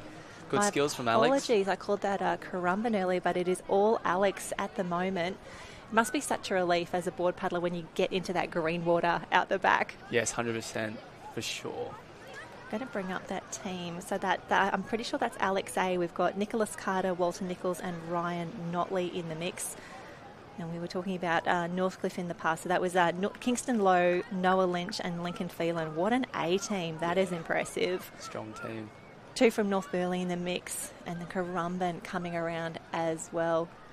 So we see that the boys can cut the cans here at the moment. Are you ever nervous when you're doing that? Like you're keeping an eye out for the ropes and things like that? Yeah, for sure. Especially on skis. They don't do skis, but skis, they can get caught in your rudder.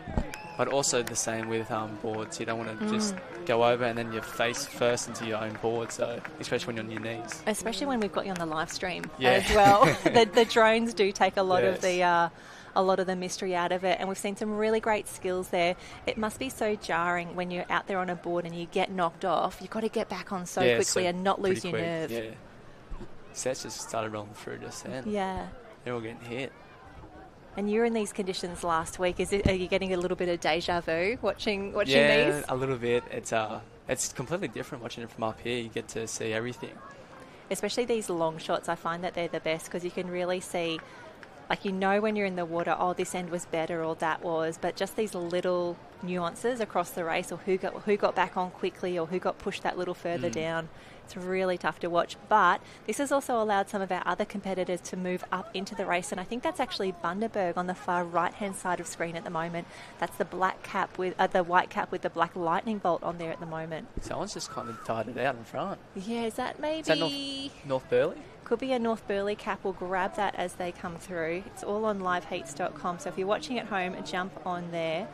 We've actually got 2 North Burleigh teams in the mix, and we love it when a killer bee starts killer to bees come are always through. good. They're always good to see. Killer bees in on top. Yeah, we were when you're down on the beach, I love wandering around, and you can see everyone they've got all like their races and their A's and the B's down the arm, because for some of these athletes, they'd be going around the cans so many times today. And you know what that's like as well. How many times would you have raced in a day at state last week? Too many times, I think. Too many times. That is a perfectly acceptable answer. But it's tough racing, tough conditions out there. It's still pretty warm at the moment. That rain hasn't come through, and we've got these gorgeous shots of the drone. And I tell you what, I think that is North Burleigh, because they've got their 75-year emblem on the right-hand side. He's really opening up a lead. Yeah, he's really gapped the field. It's good to see. Hopefully he can turn and get this run. Yeah, that's impressive. Come on, champ, just get a little runner. Go, go, go. It must be so frustrating. You would know what it's like out there, where you can feel the wave take you and you're just not in the right spot. It's so annoying. I'll tell you what, if he doesn't get this one, he needs to go, because the one behind is going to pick up a few more. I bet there was a cheer that went up on the beach, North Burleigh. 100% for sure. Hopefully he can just work through this gutter, keep the board speed up. Alrighty, so that is one, and then on screen at the moment you've got 2 through 6. So we've got North Burleigh, Tugun, Bundaberg, Burleigh Heads, Mowbray Park, 2 from that crew on there. The Burleigh Heads boys, they really do love a board race, don't they? Yeah, they do for sure. The Burleigh boys love a board race. Alrighty, here we go. No one has caught that the entire... Oh, they have. Burleigh has. Burleigh has broken through it. He's got some beautiful board speed up to take that all the way through. He is now in the lead. No, North Burleigh is down on this one. So we've got a race in 2 as they come around for the next leg.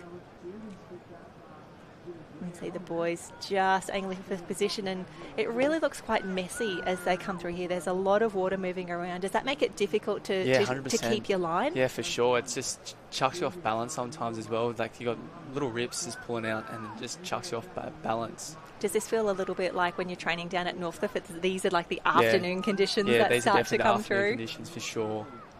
Now, what's the ruling here? Because we've seen a few of our athletes, they need to, up, down, all over. How do you stay on your feet in this situation? Just pretty much take it, not too slow, but slow enough to get over it. But the first board handlers should be standing or know the depth of the water, so they should be finding all the potholes, and they should be directing you where to run. Well, it looks like we've got North Burleigh around there in first. Here we go. The tag is made. North Burleigh away. Burleigh Heads, Mowbray Park.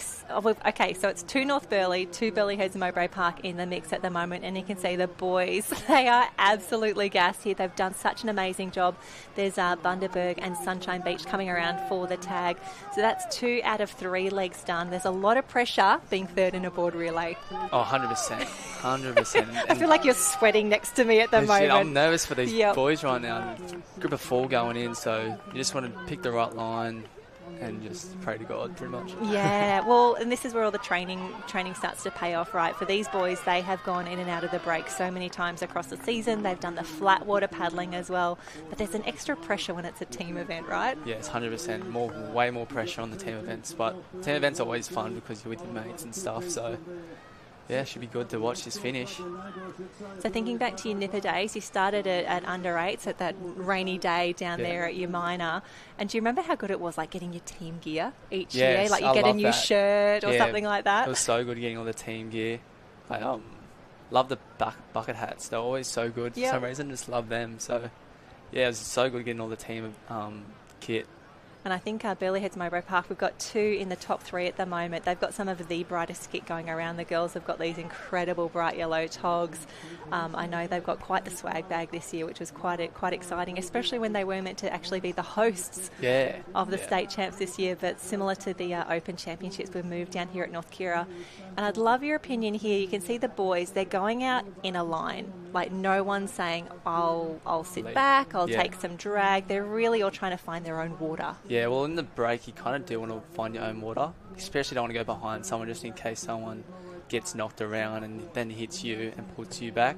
So you try and just find your own water in the break. But when you're out the back, if someone wants to shoot, you go straight onto their wash, which is always handy, or just take the lead and pin the ears and just go for it.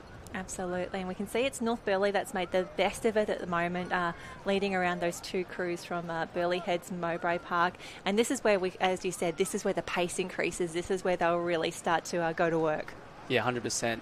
That first can to the apex is always the quickest, and then when you turn the can, if they're close behind, you always just try and pin the ears and go for it and pray for a wave. And what are you saying to yourself at the moment? Are you saying, I'll do 10 good strokes, or I'm just going to get to the can? What's the mental chatter at the moment? Well, when you're usually out in front and like this, and you know they're right behind you, you try and slow up the pace so you can get a bit of recovery, because they're on the wash, so they're going to be recovering right now. Mm-hmm. So you want to slow up the pace, and then once you turn that apex, really start getting to your work, and then that last can, that's when you go for it. Well, So I think they're listening. I think they're doing everything right at the moment. But I love Burleigh Heads Mowbray Park up on his knees, and you can see he's about to be forced a little bit wider. This is going to be good. Yeah, and this is where the drone footage is so great. And I really love for Burleigh Heads Mowbray Park, they've seen that some of these waves do start to come through here. You can get those early runners. It was like he wanted to get that board speed up and running before he hit the can. Yeah. 100%, you do want to try and get your board speed up before the can. Oh, and have a look at this. Our 4th place competitor has seen it because he knows that, I think he's going to be too late. I think we've got 3 on the wave. I think this is the podium wave right now. Barring disaster, this is what we could be looking at. And have a look at the pace the boys are on. Boys are rating. No. I think one of them might be off. Burleigh's got a good line here, same as North Burleigh. Yeah, so I think it was a race in 3, now maybe in 2. But we have been wrong before. These conditions here are really, really tricky. And here comes another little wave. So, I was so nervous. I thought Burleigh Heads was about to dig the nose in here. But isn't this amazing? This is great to watch in that none of them are stopping and waiting. And North Burleigh could be rewarded now for that. Just kept that board speed up, kept on going. Let's see if he's going to be the only one on this next little bit of white water. That's a tough paddle. I think the boys from Burleigh might be coming through maybe here. Oh, this is the toughest part, knowing that the entire beach is screaming at you right now as you come through. Oh, they're back together. Oh, I love this. This is going to be good. This is shades of last weekend where we saw so many sprint finishes at the Open and Senior Championships. Alrighty, I'm going to leave this one to you. I want you to call these boys home and through to a state championship. Come on, boys from Burleigh. They're coming up. I think Burleigh might have to jump on North Burleigh here. Let's see if he can get around the cans. Go, go, go, go, go. Are we calling a killer bee? It could well be a killer bee. You know, we do love to see that. It's definitely two Burleigh in the top. I don't know what that was. That was close for second. That was close for second. And amazing points as well, remembering that we do pay points all the way down to 6th position. So every point counts because Nipper State Championships has been decided on only a few points in the past. Oh, you can see the boy. I love the post-race chat that everyone's going, oh, did you see my wave? Did you see me come through here? Oh, you jagged. It's terrible. But I tell you what, we are seeing like 2 very, very powerful clubs coming through here. Got 2 North Burleigh and 2 Burleigh Heads Mowbray Park in the top 4. Northcliffe coming through in 5th. It's a Gold Coast extravaganza down here. Yeah. Good racing from the boys. Good racing all up. And yes, just waiting to see live heats update because we definitely want to see who is in the A team, B team, and that looks to be Alexandra Headland coming through. Bundaberg is in the mix as well, just ahead of Dicky Beach. And this is a big race, the men's board relay for the 15s. Last time that they get to race at a junior championship as well. And do you remember what it was like going from like youth states into like into the big boys racing? Into the big boys and racing with them. It was fun. It's exciting, so it should be good for them. Oh, here we go. There we go. And we've just got confirmation. We're pretty sure it's the Burleigh A team who have come through. It's not official on live heats, but when you're thinking about making teams for Aussies in a few weeks' time as well, you've got to really perform in those big clubs if you want to keep your spot in the A team. Yes, 100% for sure. Yeah, it's tough racing down there now. I think Craig is down there. He's going to be doing interviews in a moment with our winning clubs, but some gorgeous shots at the moment. I tell you what, that beach looks like it's absolutely packing up. We've got 4 or 5 beach arenas in action at the moment. We've got the sprints and flags further down as well. But it looks like Craig is set up for an interview. Craig, tell us what's happening. Thanks, Jenny. I'm down here with the winners of the under-15 male board relay. It's the A team from Burleigh Heads, Mowbray Park. I've got their last paddler, Zach, here. Congratulations, mate. First of all, talk us through who was in your team and what do you think was the difference between winning and not winning that race? Oh, so I had Archie and Dane in my team, and yeah, it kind of came down to a sprint finish there. And it was pretty close, yeah. Mate, I know Dane's sister Jasmine's up in the live stream commentary now, so I'm sure she was cheering hard for you. So tell us about the conditions out there today. Now, the tide has dropped. Has it got harder or has it got a bit easier out there? Yeah, it's a bit more powerful now with the low tide. It's a bit like kind of dropped off, but it's a lot shallower. So you have to kind of get off pretty early. Yeah.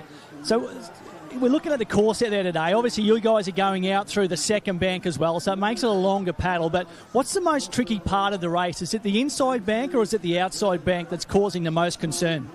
I think the inside bank's a little bit harder, but yeah, they're both pretty kind of tough to get through. I guess it's on low tide, so it's, yeah. Yeah, there appears to be a lot of water movement on the inside bank. But anyway, mate, congratulations. Gold medalist in the under-15 male board relay, the A team from Burleigh Heads, Mowbray Park.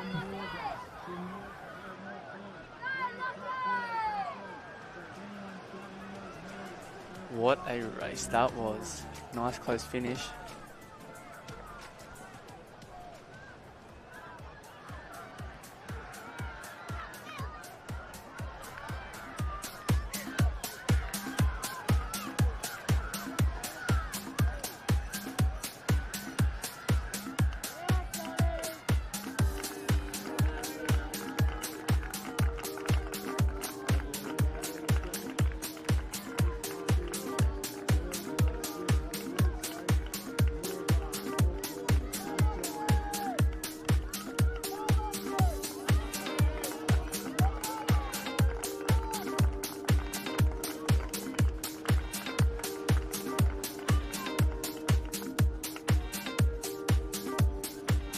I think we got under 15 male board relay on. Noosa Heads Team A, Sunshine Beach, female Beach Team B, Jugan Team A, Alexandra Headland Team B, Mermaid Team A, got another Alex team in there, Burleigh Heads and Sunshine. Should be a good race.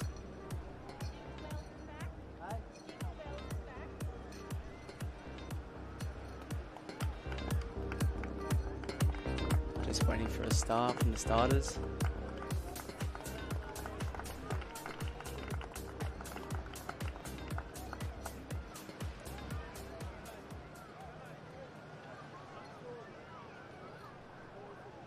Hopefully we don't have a full start like last time.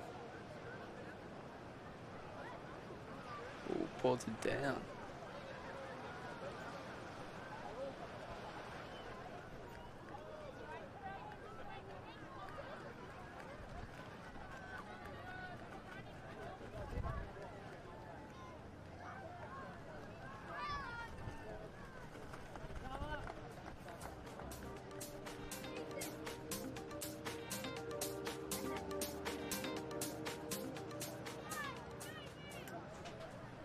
All boards are back up, ready for a start.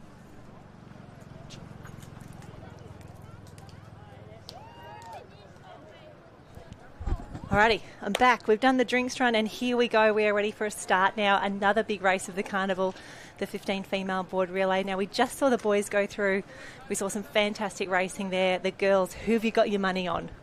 I want to go Sunshine. Ooh, Just- controversial. yeah, Actually, just- no, not controversial. They are good. I reckon just Sunshine, maybe. Wes been the board coach, background knowledge of the surf. So hopefully see Sunshine. Yeah, Sunshine will be up there. We're just going to grab you can see the start list on the bottom of the screen there, but it is the final. They did a semi earlier today. And you can see the girls really attack that front break up and over so quickly back on their boards. Yeah, punching through this back break now. Here comes a nice solid wave. You just want a nice clean pops. Don't want to get thrown around too much. So hopefully the girls can get through it.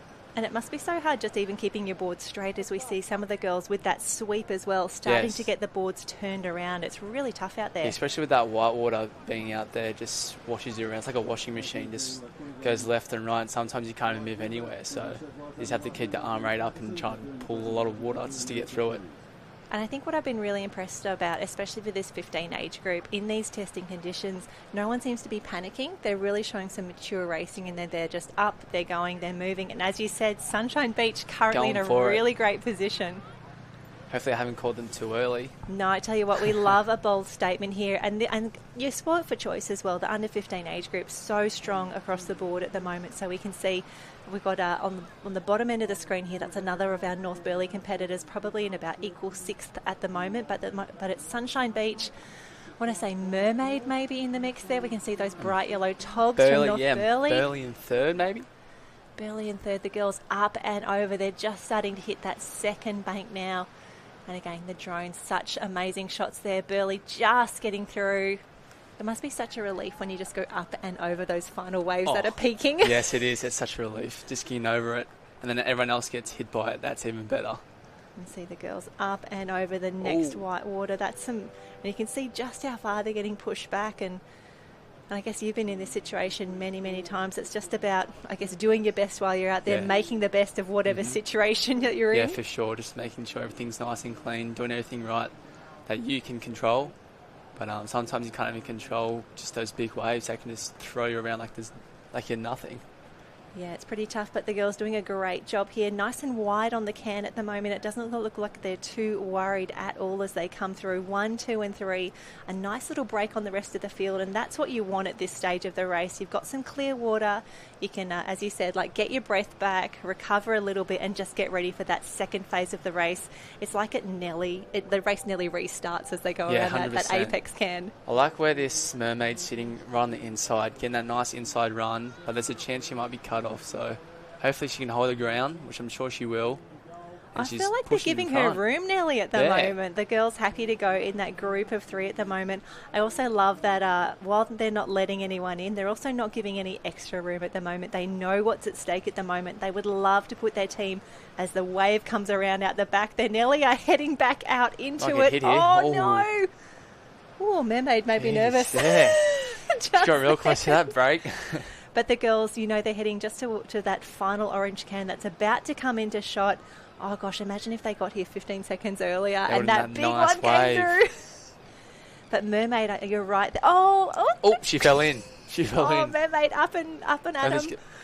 Oh, and that could be a costly mistake as Burleigh Heads, Mowbray Park and Sunshine make their way through. It looks like they're going to get down this one nicely. I think their Mermaid just jumped onto her knees too quickly. She should just paddle on her stomach just around just a little bit more. And then that made the Burleigh girls push her out, and then she fell in. And that's the pressure of a state championship final, right? It is. It really is. Oh, the girls doing a fantastic job, and we can see as we look back, we've got 2 together here. That's 1, 2, 3 and 4 together on the wave behind. 5 and 6 the one before. So by no means over at the moment. Still 2 big legs to go, but for now, Burleigh Heads, Mowbray Park and Sunshine neck and neck coming down a nice little wave here. Oh, and this is where you take the last big breaths. Yeah, before get ready for the dismount. The dismount. And we saw so many sprint finishes last weekend at the state championships. Some of that footage was absolutely incredible. Yeah, there was heaps of sprint finishes in every race. It was good to watch, especially on the beach too. What was it like being part of some of those sprint finishes? Oh, it's always... I like being part of sprint finishes. It's always fun, and then when you finish, you always have good banter with the boys as well. So, yeah, it's always fun with a sprint finish. And as we see the girls come through, it's Sunshine in 1, Burleigh Heads Mowbray Park in 2. And we mentioned earlier the Aussies are coming up. Sunshine nearly off too early. Burleigh Heads Mowbray Park a little stumble as well. And it's so tough knowing when to get off here. What's your rule of thumb of when you know that it's shallow enough? So I think, especially in the board relays, you got your third paddler handling for you. So they judge your dismount. So they need to see where your holes are, the potholes, and see how shallow it is, and they should be just yelling at you pretty much and just barking orders at you saying it's right here, it's right here. So that's what I think the third paddler, that's where it's most important for each handler getting your boards. It's just seeing where the potholes are. And it looks like Mermaid Beach currently in third place, holding on to that podium for now. Burleigh Heads Mowbray Park in 1, Sunshine Beach in 2, Mermaid 3, that looks like Dicky Beach coming through next. I think that might be Tugan. Yes, Tugan, who just came through as well. But some lovely dramatic shots as we look back towards Kira. So as we see the girls going through, thinking about Aussies, what are you hoping for at Aussies? You've had an incredible season so far. You got through states, picked up some bling there. Are you looking forward to the end of season? Yeah, I can't wait. It's going to be good racing up in Maroochydore, so hopefully there's a bit of a wave going on, and I'm assuming there's going to be a bank there, so it's just going to be nice, solid run legs. I'd love to get a win and everything, but that's not always possible. So you're also in one of the toughest age groups going around. Yes, for sure. We definitely have a tough age group with young Heath coming through as well, so, and Riley Harlan, so it should be fun. Yeah, it's going to be good racing up on the Sunshine Coast, but we still have 2.5 cracker days coming here from the Gold Coast for the Junior State Championships. So for a lot of our athletes, they're racing at a state championship for the first time, and some of them might get to race at Aussies for the first time, which just feels like levelling up again. Yeah, definitely. Racing at Aussies is definitely a step up from state, because you're racing everyone from the whole entire country. So yeah, it should be fun I found it fun. So. Yeah. And do you remember your first Aussies when you get there and it just feels that you're like, how are this many people racing? Yeah, it's so different. What are these caps? I've never seen this before. Yeah, I was seeing all South Australians and Western Australians, never raced them before. Yeah. I was like, oh. I'm a little bit nervous. Yeah, you get really nervous just seeing how everyone is, and because you haven't raced them before, so you don't know how they're going to go and stuff. No, but I tell you what, Burleigh Heads Mowbray Park having a fantastic paddle right now. We can see her just at the top of screen. She's really managed to break away from the rest of the field. I think that is Sunshine Beach on that yellow board just a little further back. So Burleigh Heads Mowbray Park, just up and over. She got a bit of air. Yeah, she got nice head there. That one. But she held it beautifully, just in the right position at the right time. But you can see now she's really tracking back to her left-hand side. I was wondering if she was getting out of the way of some of the waves, but you're right. I think she's heading for the can. They ran pretty far south, so they might be getting the sweep wasn't pulling as strong. And you would have been in situations before. Sometimes it's so tough getting out, or the sweep's really strong. Often you get out the back and you just hope you're in the right arena. Yeah, 100% for sure. I know at training, when you get swept down and just turn around, we're into the girls' area at training. So, yeah, it's different and it's hard out there as well. Yeah, I think that's why it's so great having yourself and a lot of the other Race 1 athletes coming in to join us in commentary over the next few days. I mean, I don't want to say you've been there, done that, but you've been in these positions, you've led races, you've won state and Aussie championships. I think the insight that you can provide and being a little bit vulnerable and saying, yeah, I get nervous in races, or I've been in a tough position, I've broken on the line. Like, we've all made every mistake you could possibly make. For sure, everyone's made heaps of mistakes, especially in racing. Yeah, and it hurts. It's never great, but I think what I love about this group of surf sport stars and our young lifesavers that are coming through, they just keep on learning and they keep on getting better. Yeah, you're always learning, especially Bevy will always learn as well. Oh, here we go. Oh, she just missed it.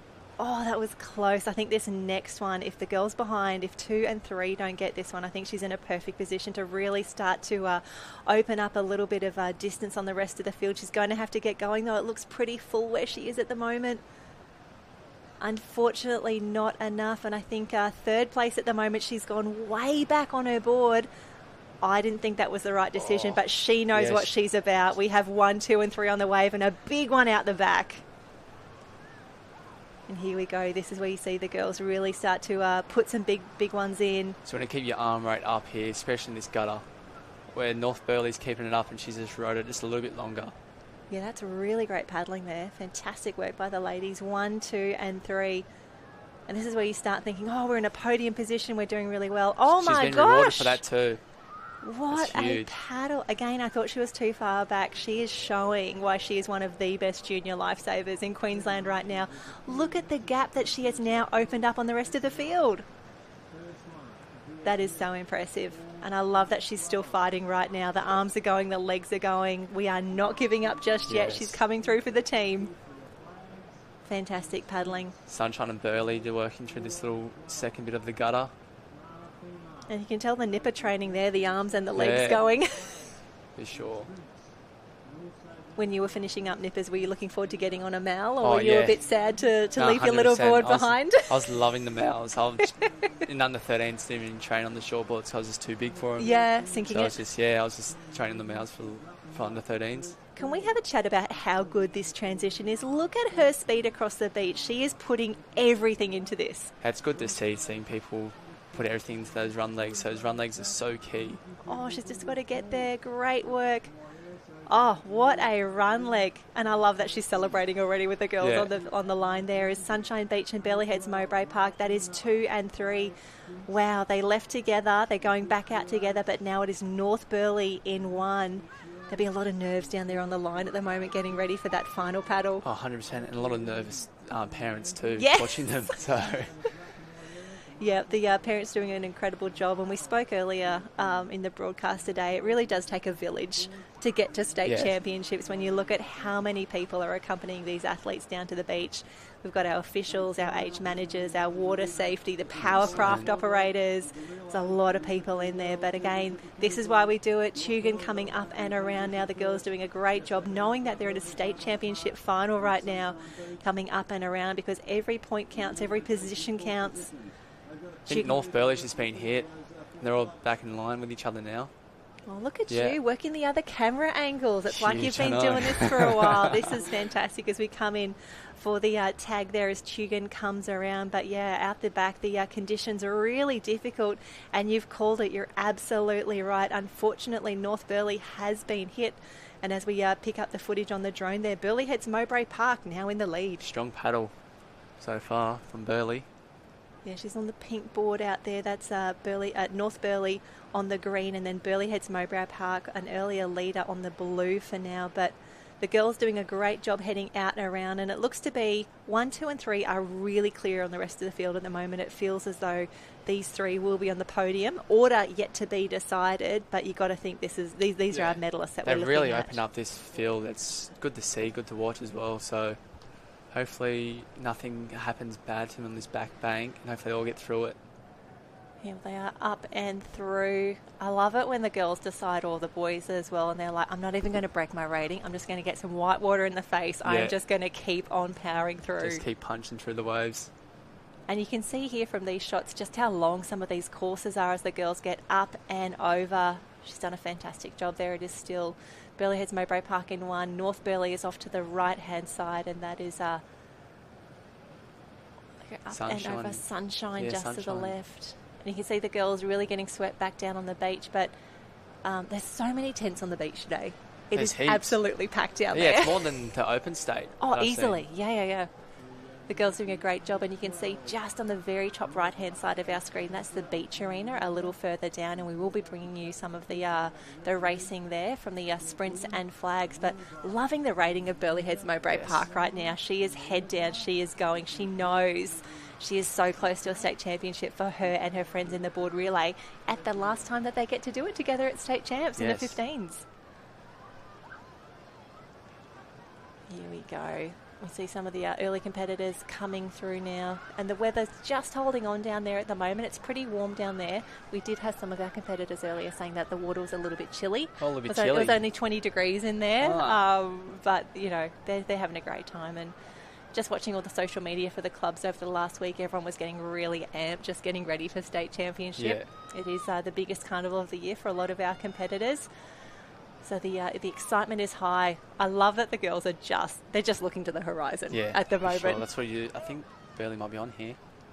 I reckon Can Sunshine she's just get in. around? Oh, nah. That is a really smart move by Burleyheads Mowbray Park there. I think if she had kept on going, if she kept on paddling, she would have nearly been doing a late takeoff there. Yeah, for sure. And there's a chance of nosediving as well. So hopefully she can work through this gutter and just keep the lead, which the girls behind haven't got a wave yet so far. So I'm going to call it early. I think this might be the winning wave. Yeah, that's Dowker from Burleigh Heads Mowbray Park. A fantastic ride there. I am so excited for this run up the beach, potentially for second and third, North Burleigh and Sunshine Beach. That's where the race is at the moment. But Burleigh Heads Mowbray Park, she is down a wave out the front. She is clear. The rest of the field, the girls are going to cap or start potentially their state championship with a gold medal in the board relay. She is working this absolutely beautifully, keeping that board speed high all the way to the beach. Textbook. Yep, 100%. That was perfect. Just holding on through that little tricky section at the end. And it looks like she actually might even be lapping one of the competitors there. We've all been lapped. Yeah. No one likes that. I've been lapped back in the day as well. Oh, same. Back in the day, so... But it is all about Burleigh Heads Mowbray Park. A fantastic finish. Imi Dowker leading the ladies around. This is a very happy win for them. I tell you what, Burleigh Heads Mowbray Park, the club will be cheering.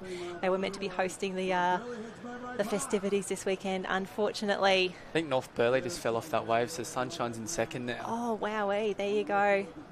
Dowker, the matching ribbons there as well. But yeah, you're right. Sunshine Beach, potentially a silver medal for them as she works down this final tricky area. Look how choppy it is. Yeah, that wind's picking up too. Yeah. Offshore. Looks like it. And no dramas there with the dismount as all up and around. Burleigh Heads Mowbray Park in one, Sunshine in two, but Craig is down on the beach with our winners. G'day guys, I'm here with the winners of the under-15 female board relay, the Burleigh Heads Mowbray Park team, and I'm here with their last paddler, Imi Dowker. Famous dad Ty, not as famous as Imi. Talk us through that. What was going through your mind going into that last leg? I think you went off into the water in third place. What was going through your mind? Oh, I knew I had to put in a big one to catch up. I kind of just worked with the sweep and then snuck out the back. So you had an awesome paddle, obviously, to bring the team home for gold. Tell us about the conditions. Like I asked the boys before, what was trickier, the inside bank or the outside bank? What's your thoughts on that? Probably the outside because it's more consistent. In this shore, it's just working with the swell and staying on your knees to get over them. So tell us about who we got to thank for this success. And don't say Dad, okay? So tell us about your coaches at Burleigh Heads Mowbray Park. I'm assuming Johnny Andrews looks after you, is that right? Yes, definitely John, and I think the whole squad for just pushing each other, to be honest. Yeah, and we had Jasmine Raywood in the live stream before. She was talking you girls up, saying that you train with the senior squad once a week. So is that a big help and a big positivity for the young girls to train with the older girls? Yeah, definitely. It's just a chasing game of that training, knowing you're with like Brielle and Corey Fletcher and all those big athletes, so it's pretty good. It's pretty cool when you can train with athletes of that calibre. But anyway, congratulations to Burleigh Heads, state champions, under-15 female board relay. Oh, fantastic interview, Craig, and a huge congratulations to the girls from Burleigh Heads Mowbray Park, the brightest togs on the beach, the fastest board paddlers on the beach as well. How good is it winning a state championship with your friends? Oh, it's the best feeling ever. It's, winning with your teammates, it's just so good. And you probably talk about it for a long time as well once you stay friends with them. So yeah, and I love the crew from Big Voice bringing us the highlights and the race replay already. This was the fantastic start that we saw earlier, and this is where a few of the teams really had to set it up early. But this is where we saw some of those white water come through. Oh, Mermaid, I still can't watch. Lucky getting over that too. Gee, she did well. I really love the confidence of Mermaid up early. Unfortunately, this is where she went over. Tough moment for them then, but some really great board skills across the entire race here. Girls are looking really strong in that board leg, especially working through that gutter, and they really surprised me with that because they look really good going through there. So it's good for the sport with the young ones coming through, so I'm sure Lizzie Wellborns and all that will be getting pretty nervous on the boards at the moment, seeing all these young ones coming through. So absolutely, some gorgeous shots there, and the girls just showing how it was done. This was that incredible transition from North Burleigh earlier, giving it everything for her team. Maroochydore giving her some wonderful hype woman energy down there on the line as well. But this was the big win, Burleigh Heads Mowbray Park coming through, and I love it. There's always this moment, like, you know when you're winning a race, but you can't smile too early. You can't claim too early. You can't acknowledge it too early. I've done that before. And it's wonderful when you can see the girls relax and they go, yep, I've got to win.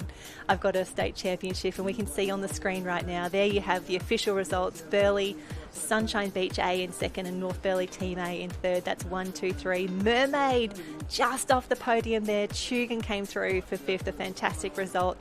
And Mitch, I love that they're doing presentations on the beach immediately after the races. Yeah, that's so good. Back in New South Wales, we never did that, so it's pretty special for them, I reckon, having everyone there cheering as well straight after your race. Right when the hype's still there as well, so... Absolutely, and a big shout out. We've got the crew from Malulabar there giving us the big waves, and Loving that's what the we camera. want. That's what we want. If you see us with a camera, give us a wave, give us a smile, have a chat as well if you want to come and do it. And we were talking just earlier, we had yourself and some of the other Race 1 athletes doing an athlete signing earlier. I heard it was pretty busy down there. Yeah, it was super busy. Kids coming up, signing hats and stuff. It was good. It was good for the company as well. They've got 20% off all boards here at the moment, so just jump up to the Race 1 tent, see Wally, see Georgie Miller, and order yourself a board, and get into it. Fantastic. We're going to take a quick little break up here, have a quick little reset. We'll be back in just a moment to bring you all the racing.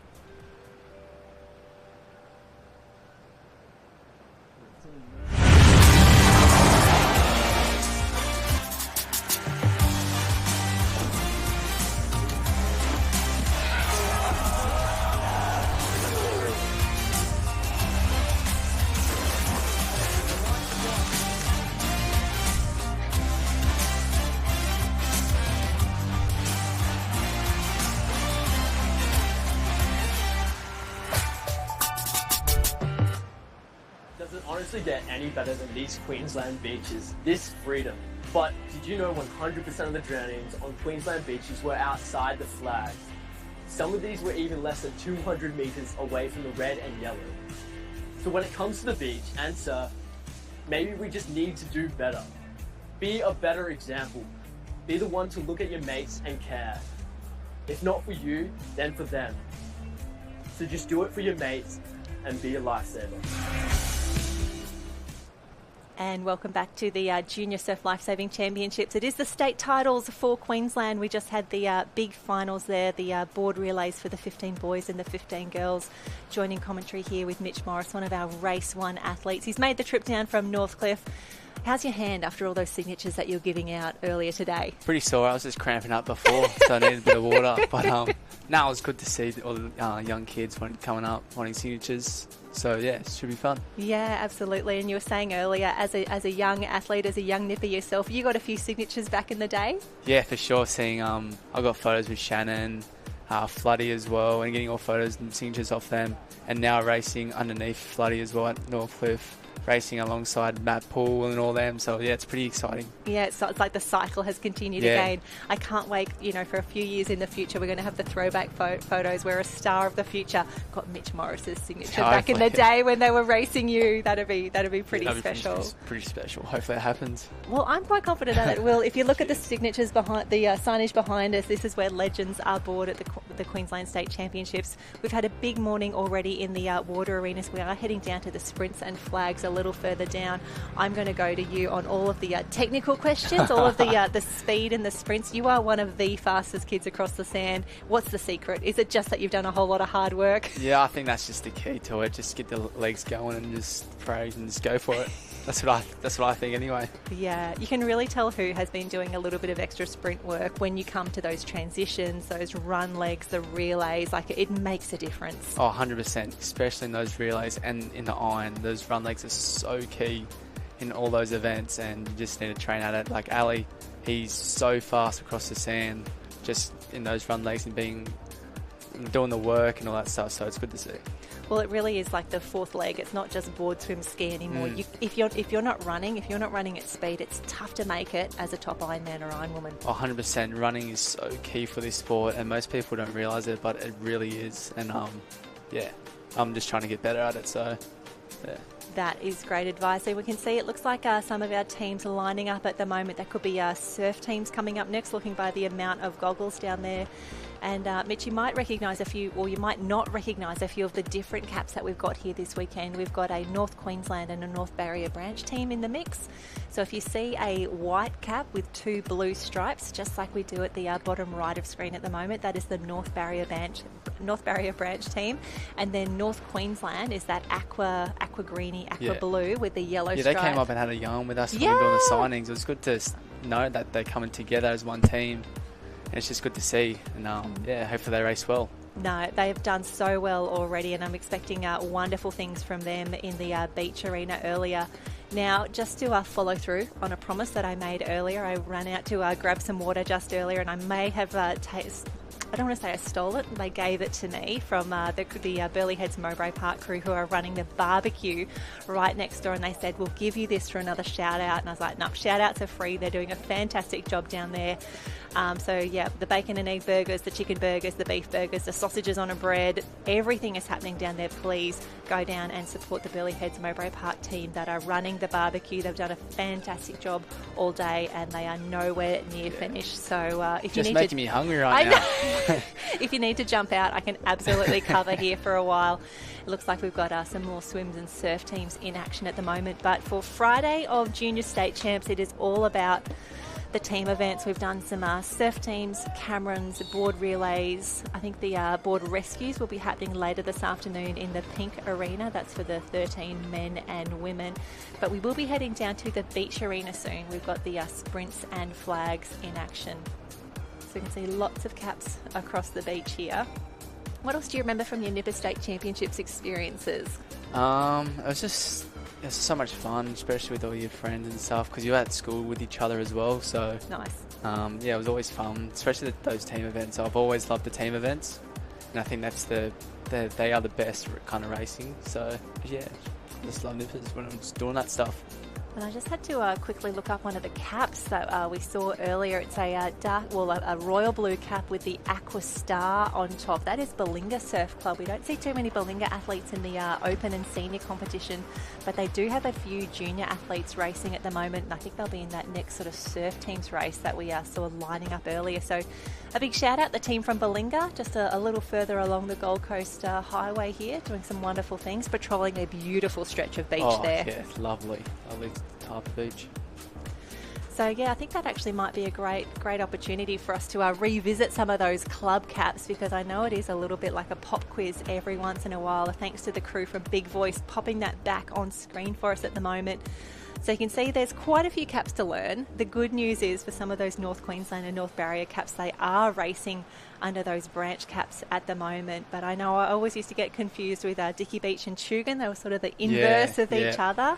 That was pretty tough there. And Ellis Beach, Elliott Heads and Met Caloundra, just a little bit similar. And if the athletes are wearing like a coloured swim cap underneath, it just makes it that little bit more difficult that you can see on screen at the moment. I saw Rainbow Bay earlier today. Pacific was in the mix as well.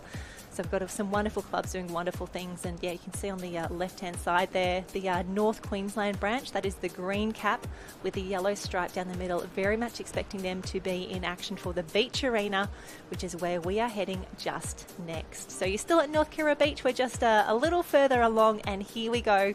Beach action is on. We will check liveheats.com. We will figure out what events are in action. We'll be doing some interviews post-race as well. Mitch, we need to get you a pair of those pants. Have a look at that from Met Caloundra. Yeah, they're crazy. They look fast. They look really fast. I reckon they might win now from that. Well, immediately. I saw we had the Cameron relays early this morning, and there was a young competitor doing the run. You know, you have two runners in a Cameron, and he had these big wraparound metallic mirrored sunglasses for his run leg, and it was just... I think Carly was down there doing some videoing, and she's like, I got it straight away. I heard that's instant 10% faster when you wear those kind of speeds. For sure. So good to see kids are wearing speedy glasses when they're running. Yep, you got to be dressed for it. We can see Mermaid in the mix. Everyone is down here at the moment. Palm Beach as well. Wonderful to see Palm Beach part of the state championships for the juniors. North Barrier in the mix there as well. Just milling around. This looks like it could be either a... all age relay? I don't think they've got the all age until tomorrow morning. It might just be that we've got a few all lining up together. So we'll grab that for you in just a moment. Oh, here we go, the changeovers. Oh, Mitch, Don't drop the baton. They make me so nervous. Here we go, the crew doing a great job here. We've got some relays in action. That is North Queensland, but Miami, a great little club from the Gold Coast, just on the far left-hand side of screen. Beautiful change over there, the girls from Miami. That's the yellow cap with the 2 maroon stripes. Not too many open competitors, but very, very good at IRBs, very, very good at juniors. It's good to see the young people don't run out of here. the way. I love they see the camera and they're like, oh, I better go. No, sweetheart, you are front and centre doing a fantastic job. I think you're right. I'm pretty sure it is a mixed relay. Probably not all aid, but mixed there. And I think that is, what's that there? TH&C coming through. Fantastic work. TH&C Miami. Dicky Beach in the mix there as well. Oh, fantastic. There's the good intel. It's the semi-final of the under-12 mixed beach relay. And how good is this, Mitch? We've seen so much action down in the water. Now we get to celebrate our beach athletes. Yeah, it's good to see heaps of kids running as well. Most people see the beach events and go, oh, no, not that. It's too hard. But it is hard. It's sprinting, so getting up for the flags too as Yeah. well. So it's good to see a lot of kids down there and racing. Hopefully everything, all water and all beach events. Oh, it's such a big program if you're trying to do everything. But having a look at the program, it is up there on screen for you at the moment. We had North Queensland, Tally, North Barrier, Moore Park, Tweed Heads, Dicky Beach, A and B in the mix there, North Queensland and Miami rounding out the field. So this is the mixed relays. And I have to say, one of the races of the championships last weekend, Open Mixed Taplin. How good was that? Oh, that was so good. Good to watch as well. It was Northcliffe won it, so I think Zach was his last, was the finisher for it. So it was good that they've added that event in now. So it's good to get all the girls and boys together in the open events and just combine them and race it, because they do it at the Summer of Surfs, and it's so good for the sport, I want to say. Racing so great for the them all. spectators, I have to tell you. It's one of the best to watch. So something special to be a part of, I'm sure. Oh, 100% definitely is for sure. An extra level of pressure. Oh, as yeah. well. Well, that's for most team events, to be honest. True.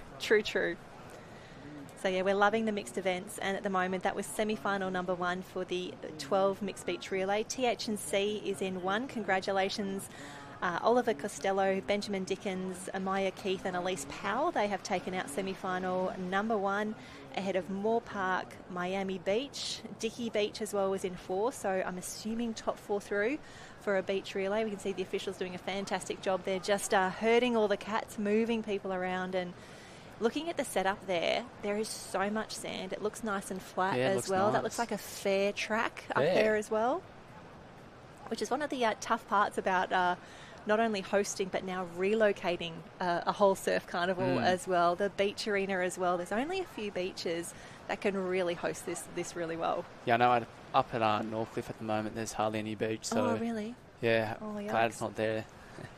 Yeah, I think that's... I did like, even though we had to move the water events last weekend for the senior and open championships, the sprints and flags did stay at Kurrawa, one of the most beautiful venues up there. Yes, it is for sure. For the beach arena. And obviously, if you've ever done an Aussies over in Perth, that amphitheatre for flags, that's the best, I reckon, for everything. Yes. Even at the end for the Taplins, just running straight up underneath the big anthem there. It's pretty cool experience for sure, especially when it's all crowded as well. Yes, on that Sunday when they consolidate down to the finals arena. Cannot wait. I think that's what we're all getting quite excited for. It was like we had the warm-up last weekend with the seniors and the opens. We've got junior state now, knowing it's only a few weeks to Aussies until it really gets exciting. And very excited that some of these young athletes will get to go to their first ever Aussies as well. Yeah, 14s, 15s stepping up, and 13s as well, going to Aussies. So yeah, it's exciting times. You can see this is semi-final number 2 lining up next. So TH&C, Moore Park, Miami and Dicky Beach, they are through from semi-final number 1. Heat 2 coming up next. We can see our athletes starting to line up now. We've got Currumbin A, North Barrier A, Palm Beach in the mix, Alex, Mermaid Beach, North Burleigh, TH&C, Met Caloundra and Kurrawa A rounding it out. So 9 teams in the next semi-final, 4 to go through. And we can see North Burleigh and Mermaid just negotiating the course at the moment. Having a bit of a yarn. It's good to see. And having a look at, you'll see some of our competitors, they're wearing the numbered jerseys to finish. Now the colours that they're wearing, they actually align to not only the string of cans that we have out in the water, but it's how we measure or how we delineate each of the lanes here as well. So it just makes it a little bit easier for those judges as they come across the finish line. But here we go, the race is on, and you can see some of our teams opting to go with their female athletes first or their male athletes, and it looks all pretty clear on the changeover. Cara had a good first leg just then. It was good to see. Oh, the crew doing a fantastic job. The drone is now down there, and here we go, changeovers. The crew doing a great job there. Feels like nearly like we're watching horse racing now across the track. Gorgeous drone shots here. This is the under-12 mixed beach relay semi-final number 2, coming into that crucial final change. And our Bannon just went flying. Oh, I think that might have been Miami. I think he had to go a few lanes over to grab that one. But we're thinking 4 through to the final. So 1, 2, and 3 look clear. I think Mermaid is through it. Maybe Alex is just in, or they may have just missed out. So unfortunately for Mermaid that dropped that. Oh, sorry. Was it Mermaid? No, I've got that wrong completely. TH&C, my apologies. TH&C, a little bit of drama there, and wonderful to see the Palm Beach cap in the mix there. That is a light blue one side, the white stripe, and then the darker blue down the other.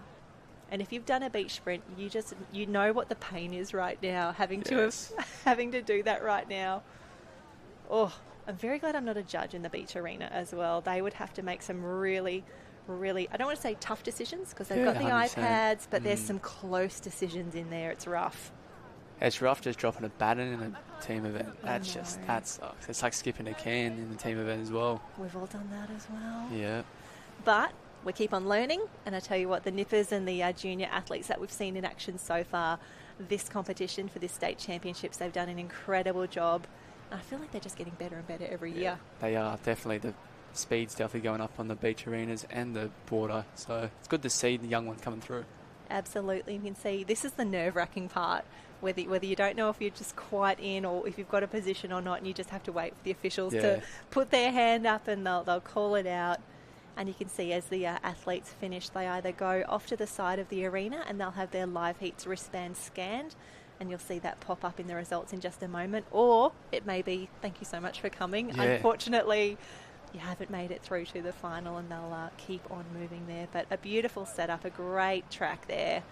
We're at North Kira Beach for the Junior State Champs, hashtag 2024 Queensland Champs. If you want to join the conversation on Facebook, Twitter, I know the social media team's been posting a lot on Instagram as well.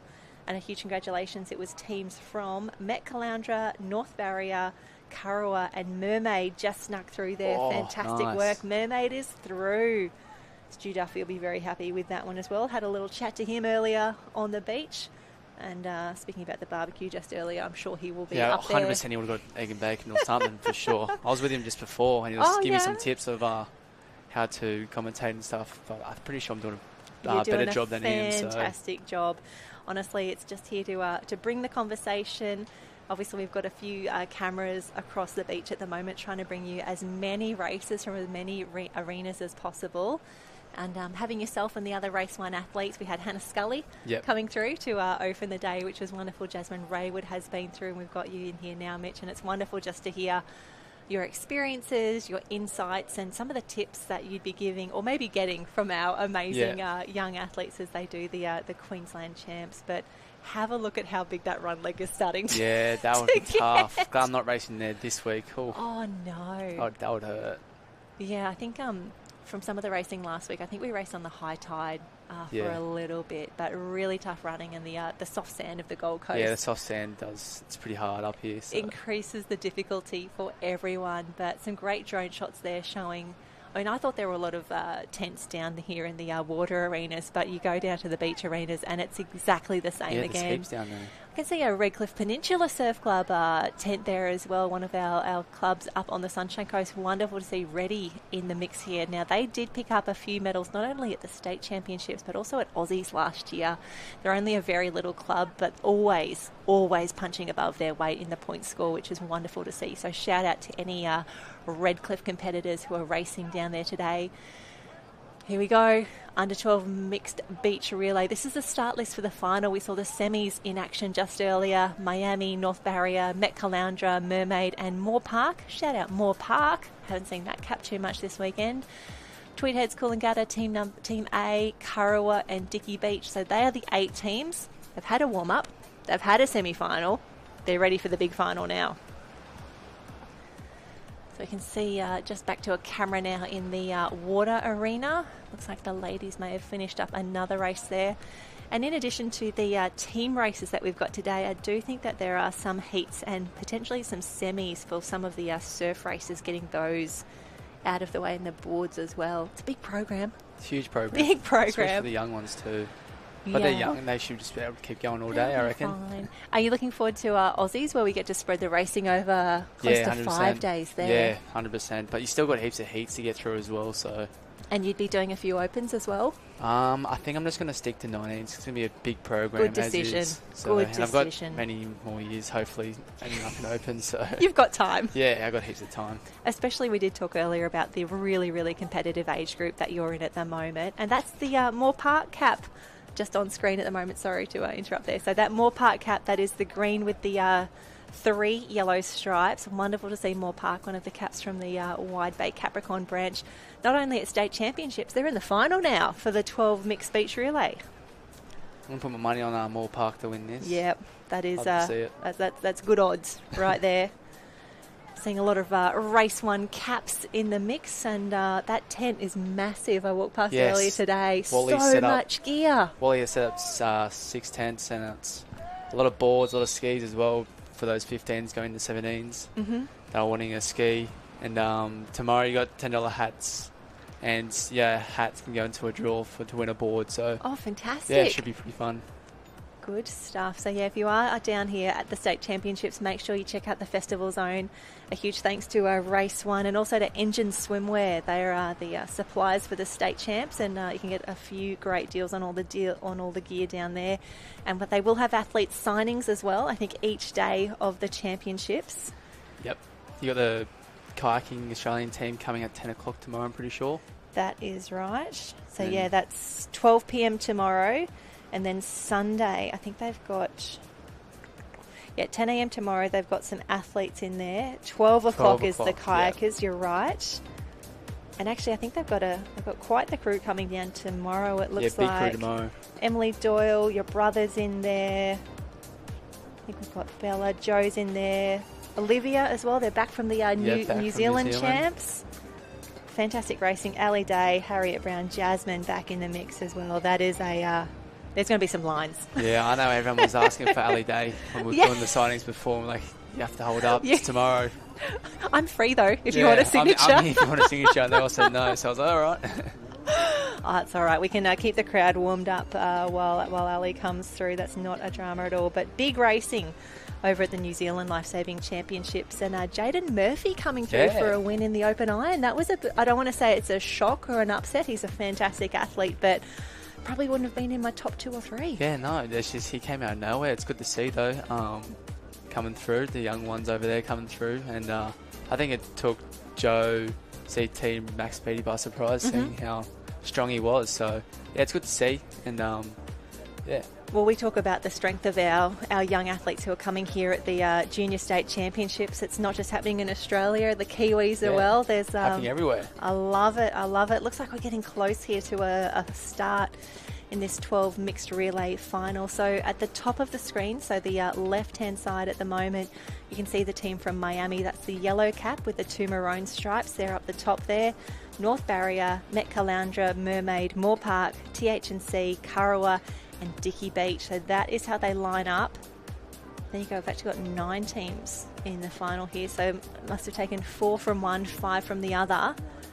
Oh, they're getting nervous. They're getting ready down here on the line, the 12 mixed beach relay, and they are away already. And we've got a bolter out here as well. That's what we want to see. Fantastic racing as they come into the first change. Kurrawa look to have the best of it at the moment, but Dickey Beach chasing hard. Righty, Mitch, you can call them through this changeover. Here we go. I've got no clue what all these caps are, to be honest, but I'll give it a crack. I tell you what, North Barrier is doing really, really well at the moment. I think they're currently in the lead just ahead of Miami. Moore Park, I tell you what, they are going to come through at the end. Don't sleep on Moore Park. And he comes in. There he is, just on screen at the moment, that green cap with the 3 yellow stripes. But I think it's going to be a North Barrier Branch Team A win here, unless Miami can come through and spoil the party, I think. Yeah, I think it was the Branch team. I think it was the Branch team. I think Miami thinks it was the Branch team as well, but we'll grab that from liveheats.com. So excited that we can share the results, not only in the water, but up here on the beach as well. Frantically refreshing Live Heats to see where that North Barrier team finished up. They've done an incredible job. Well, Mitch, it's been wonderful having you in commentary. Thank you so much for coming along, especially just to rest that hand after all those signatures. Now you'll be back for signings later across the weekend? No, I'm done. Oh, you're done? I'm done. Just gave out too many today. Yeah, way too many signatures today, so... Yeah. Well, do appreciate you giving your time and your insights. It's been wonderful to have a chat. Go hang out at the Race 1 tent. We'll see you again soon. I will too, easy. Cheers for having me. See you. And there we go. That is Mitch Morris. So wonderful to have him as one of our Race 1 ambassadors up here in commentary, giving us all the good news, all the good information, and just hanging out and having a bit of a chat. It's been wonderful. And now we tag back in Craig Holden. G'day, Jen. Hello. How you going? Did you miss me? I did, but I tell you what, Mitch was fantastic. Yeah. He was a little bit nervous to start with. He has got some fantastic insights. I really enjoyed what he was sharing with us. Yeah, definitely. They're just a great bunch of boys, the Morris boys. Obviously, I've been lucky enough to, taken all 3 of the boys, Zach, Mitch and Jake, away in various Australian teams over the past couple of years. So, fantastic boys, and they're just elite at what they do. So it's always good to get their insight into what's happening. Former nippers themselves, and they were very good nippers too. So great to see. And it's funny, I just ran into Ben Raywood, Jasmine Raywood's dad, on the beach, and he just couldn't wait to say, how good that was that Jasmine was commentating. And so that was really good. So it's a great atmosphere down on the beach. He's me with my zinc cream on, not dressed for the camera, but I've been down the beach and the atmosphere is phenomenal. Yep. I just watched both the under-15 board relay finals down on the beach. Ty Dowker was very, very excited to see his daughter Emmy bring the Burleigh Heads team home. So, really good atmosphere. Unfortunately, the Bundy boys I coach ended up in 7th, but no, they were pretty stoked with that. It's a phenomenal effort to make a final and a state title. So, good to see a bit of beach action too. Get to see the sand crabs. Quality beach action. So we just had the under-12 mixed beach relay. Moore Park was in the mix there. We think that it is a North Barrier Branch Team A that took the win.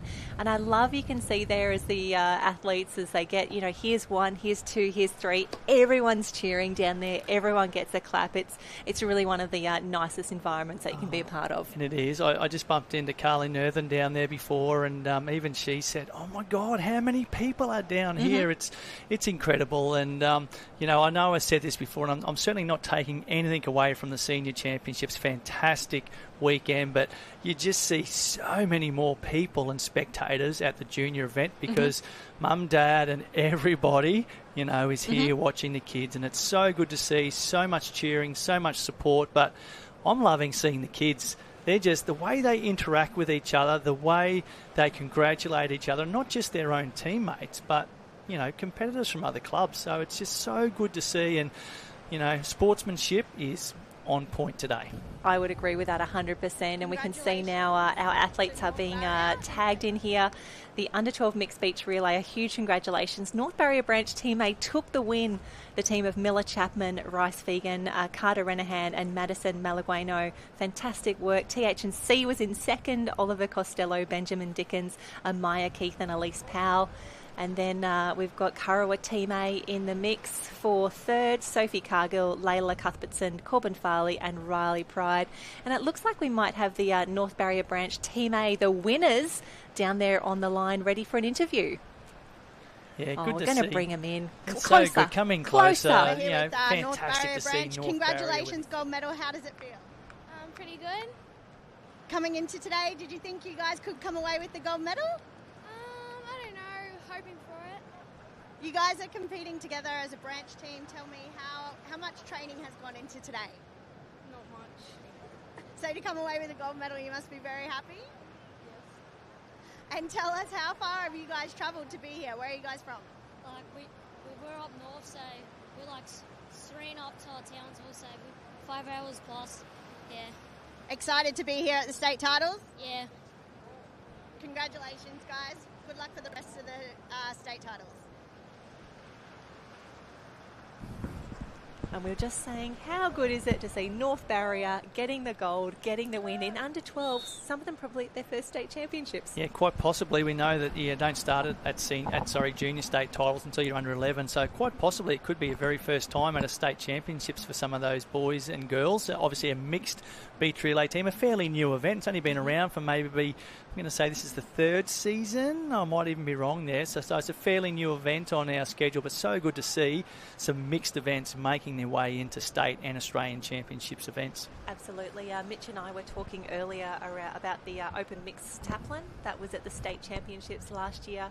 And if you go to the Murphy Holmes Marucci Classic midway through the season, you get a Swanee special. They have a flags and beach sprint relay all in together, a mixed one with a draw. Who does the beach sprint? Who does the flag? It's a relay. It is so much fun. It is such a good event. I love watching that event every year. I remember 2 years ago watching Sam Dick, someone we know very, very well, come out of retirement and run in the mixed, whatever they call it, flag sprint relay with EJ Forsyth, of course. So not a bad female to be in your team. But it's so good to watch. And, Swanee is such a passionate individual, a great coach. But, what he's done with that Murphy Holmes Carnival and bringing those beach events into the spotlight, not being lost as a secondary event, and bringing in such a fun but serious event at the same time in that mixed beach flags, beach sprint relay is just really, really good to watch and one of the highlights of the weekend. It really is. We were talking earlier around it's often tough to fit an entire beach sprint track onto some of our venues. So at Maroochydore, I do love that we're able to put the sprints and flags in that central arena there.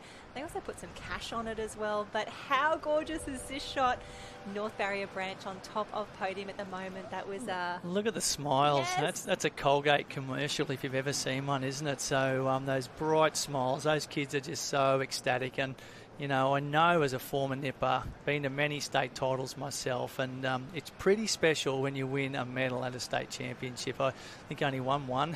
That's one more than I got.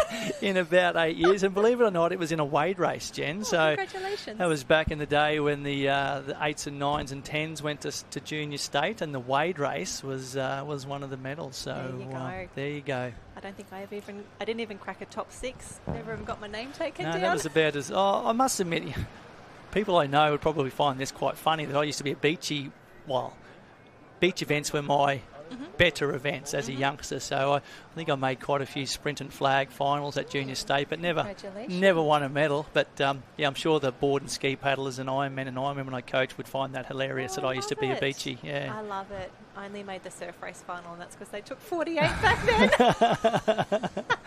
But you know what? It just goes to show you don't need to be the best of the best at the junior state titles and still be able to go on and be a successful competitor.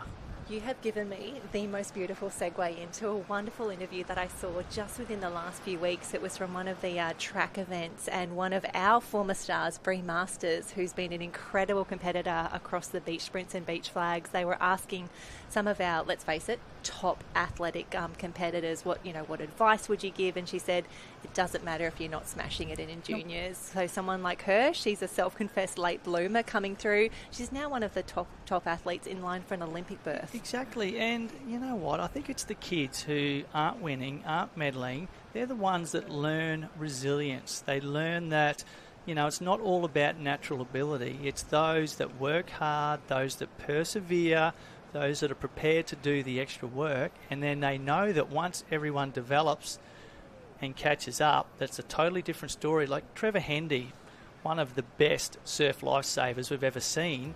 I don't think he ever won a medal until he got out of nippers, so and even a bit later than that too, so it just goes to show.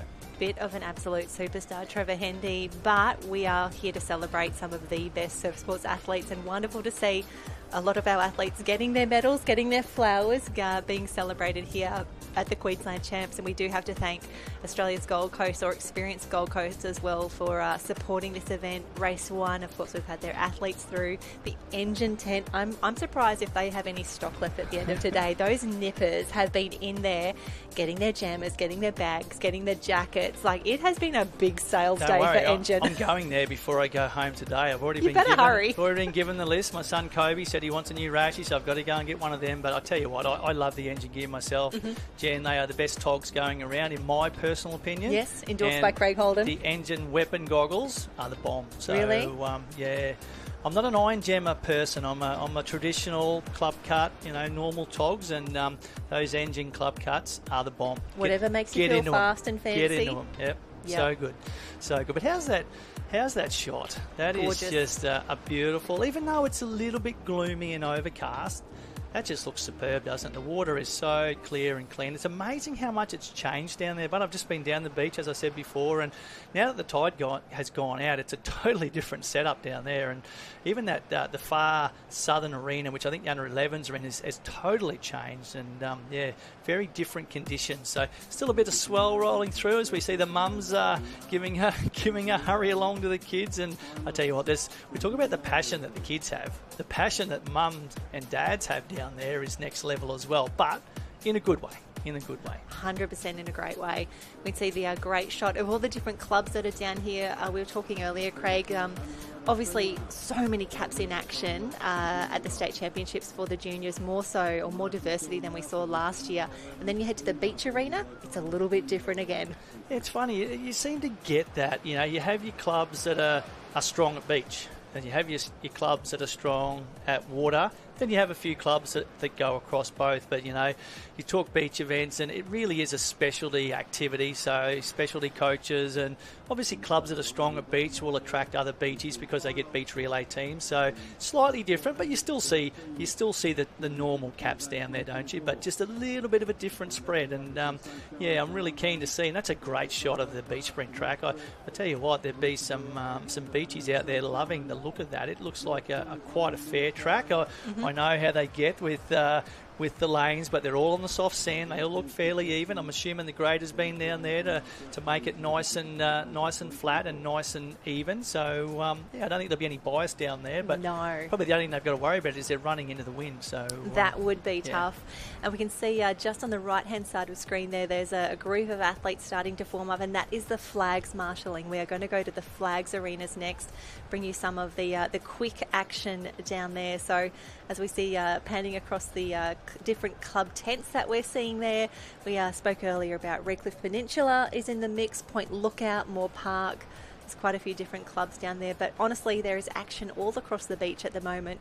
And if you want to cover the draws and cover the events, liveheats.com is where you want to go for that information, and then /SLSQ Sport, or just search for SLSQ and it will bring up all of the results. And when we can get our hands on it, we might try and give some progressive point score updates, because we know that is one of the most tightly contested. That is certainly, we've seen some close ones over the years. Too close. We've seen some that have been awarded and then having to be handed back because there's been mistakes and other issues. So there's quite a few clubs that'll be gunning for that overall point score. So that's always intriguing to see how that's progressing. And come Sunday, I'm sure we'll see a very, very close and hotly contested race for that point score. Absolutely. We can see our officials on screen at the moment just readjusting some of those flags, and you can see how soft that sand is down there.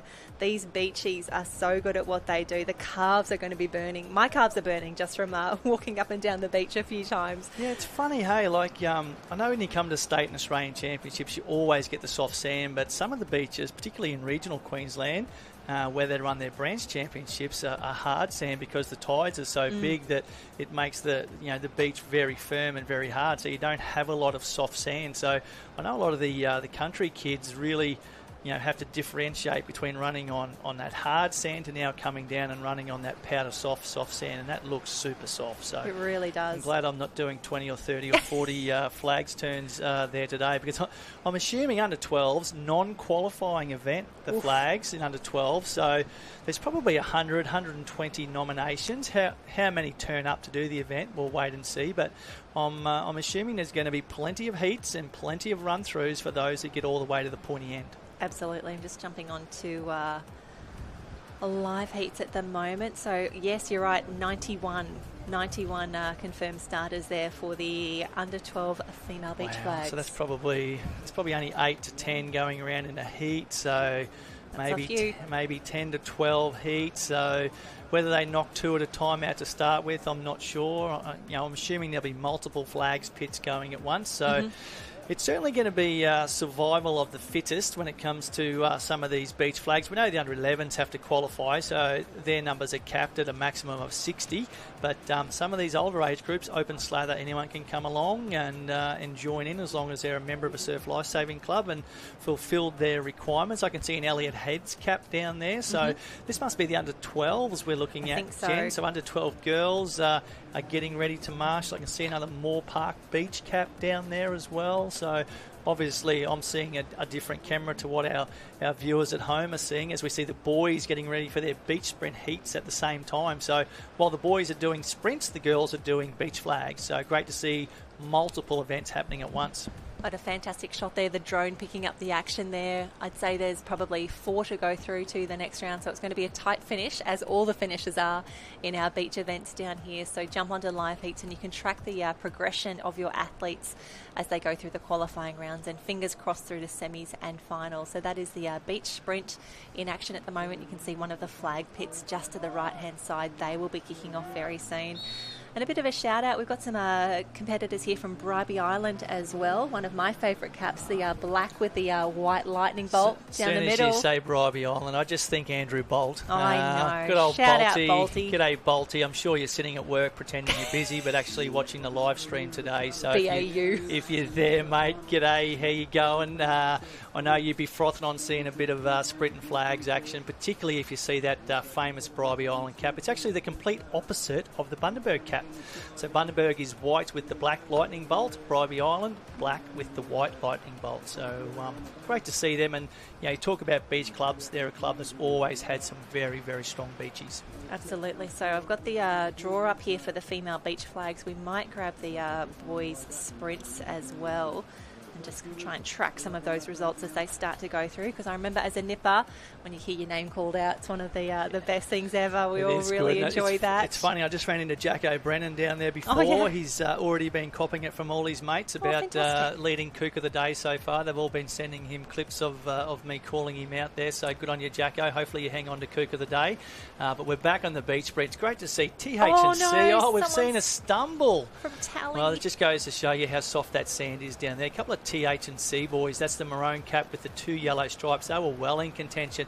Miami Surf Lifesaving Club. There's a club we haven't mentioned very often, if at all. So that was the yellow cap with the 2 maroon stripes. So great to see Miami featuring in that particular beach sprint as well.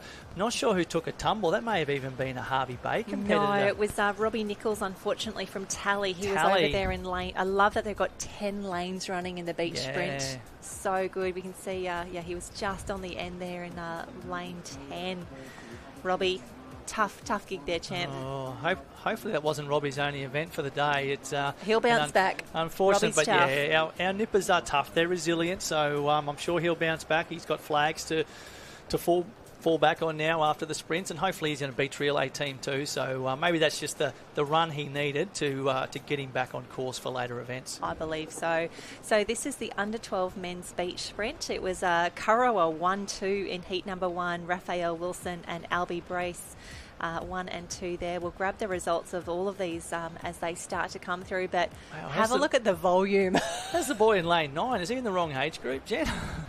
It just goes to show, hey, we're at that age where we're getting different levels of maturation and development, and you he's a tall boy, that boy in lane 9. We'll see if that height can correspond to being able to run quickly. So we know that doesn't always mean it's the case. So, but yeah, it's just amazing to see the different heights and the different levels of maturation of all these boys. But here we go.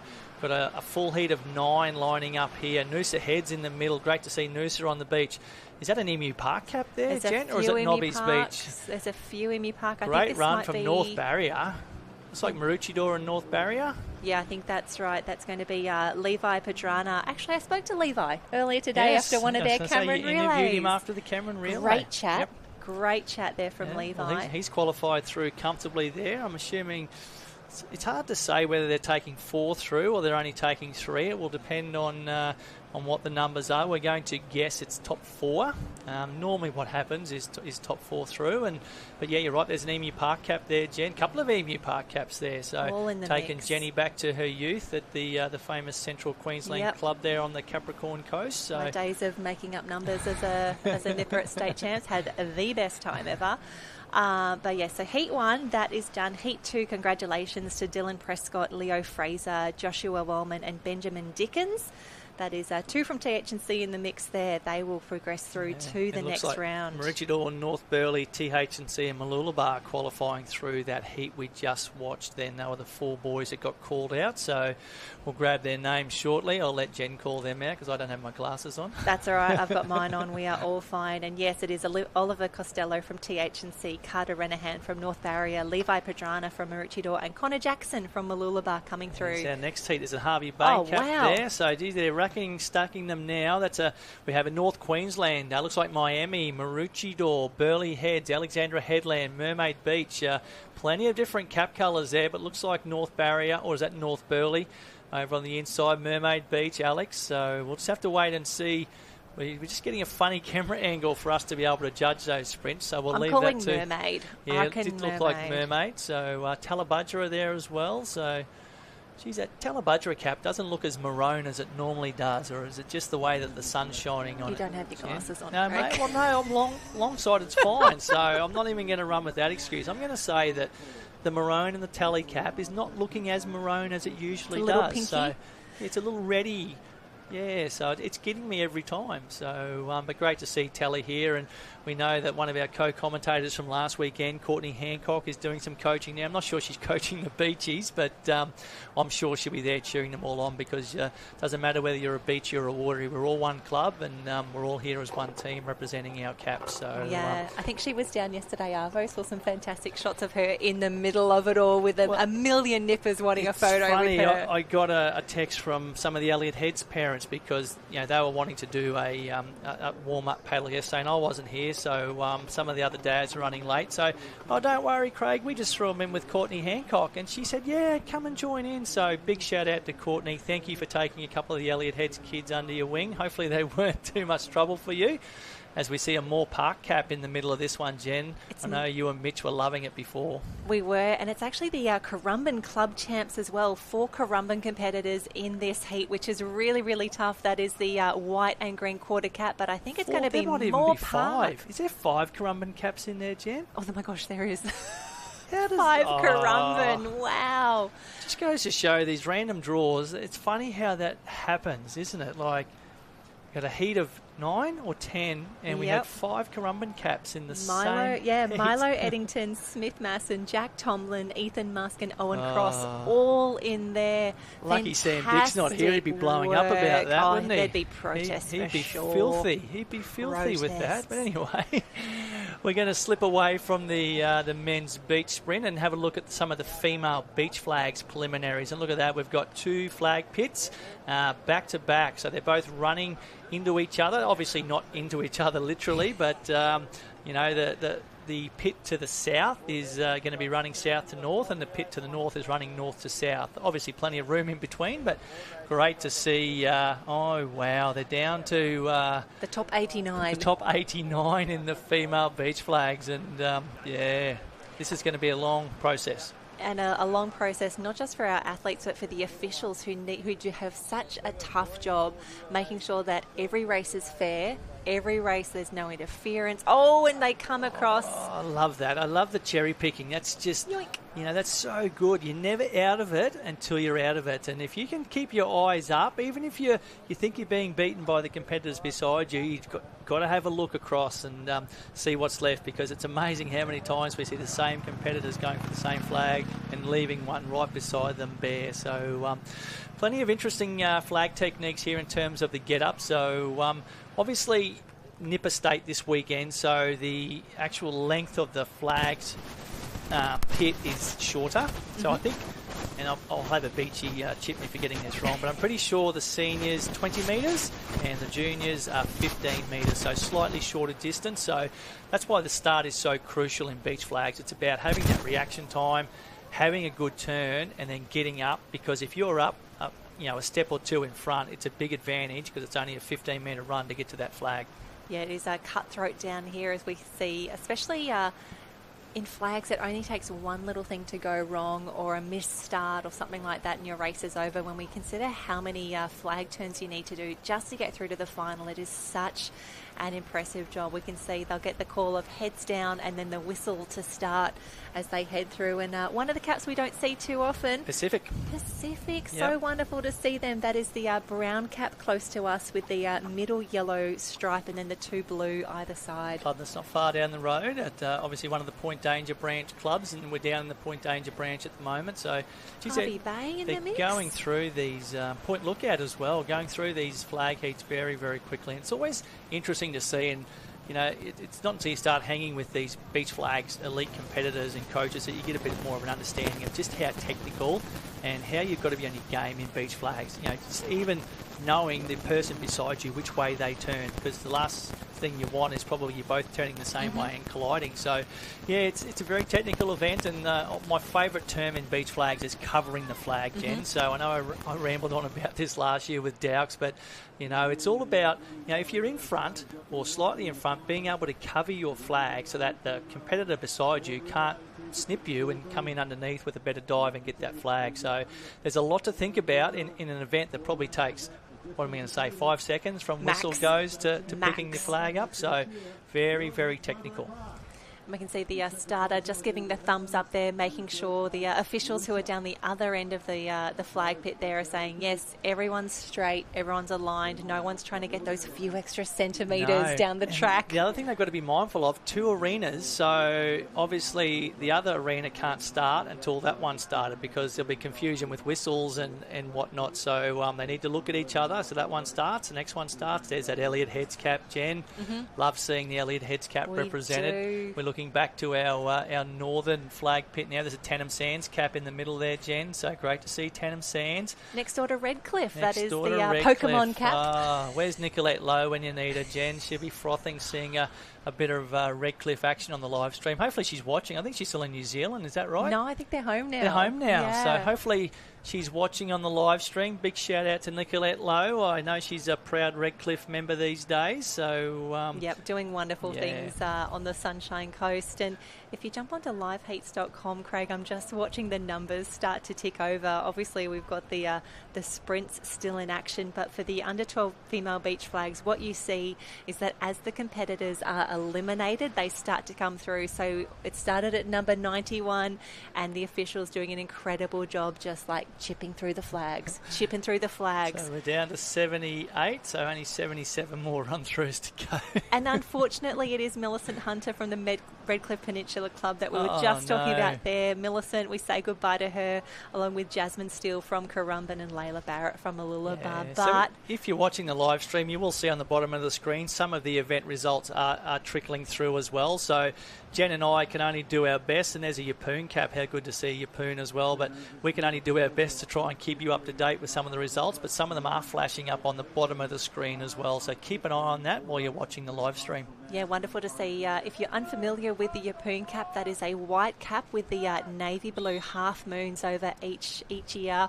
Wonderful to see them progress throughout the season. And that's my favourite joke, Jen. Where's Yeppoon? Next to your pork.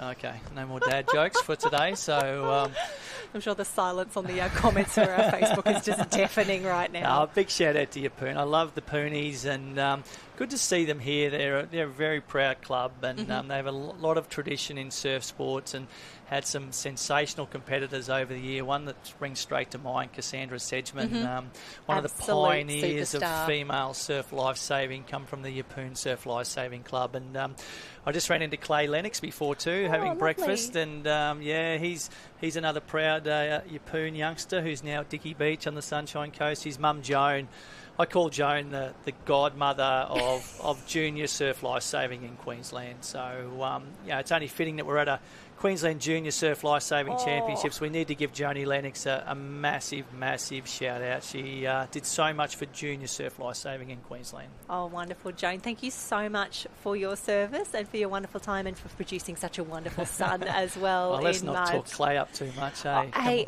Dicky Beach is on the rise. I am so excited.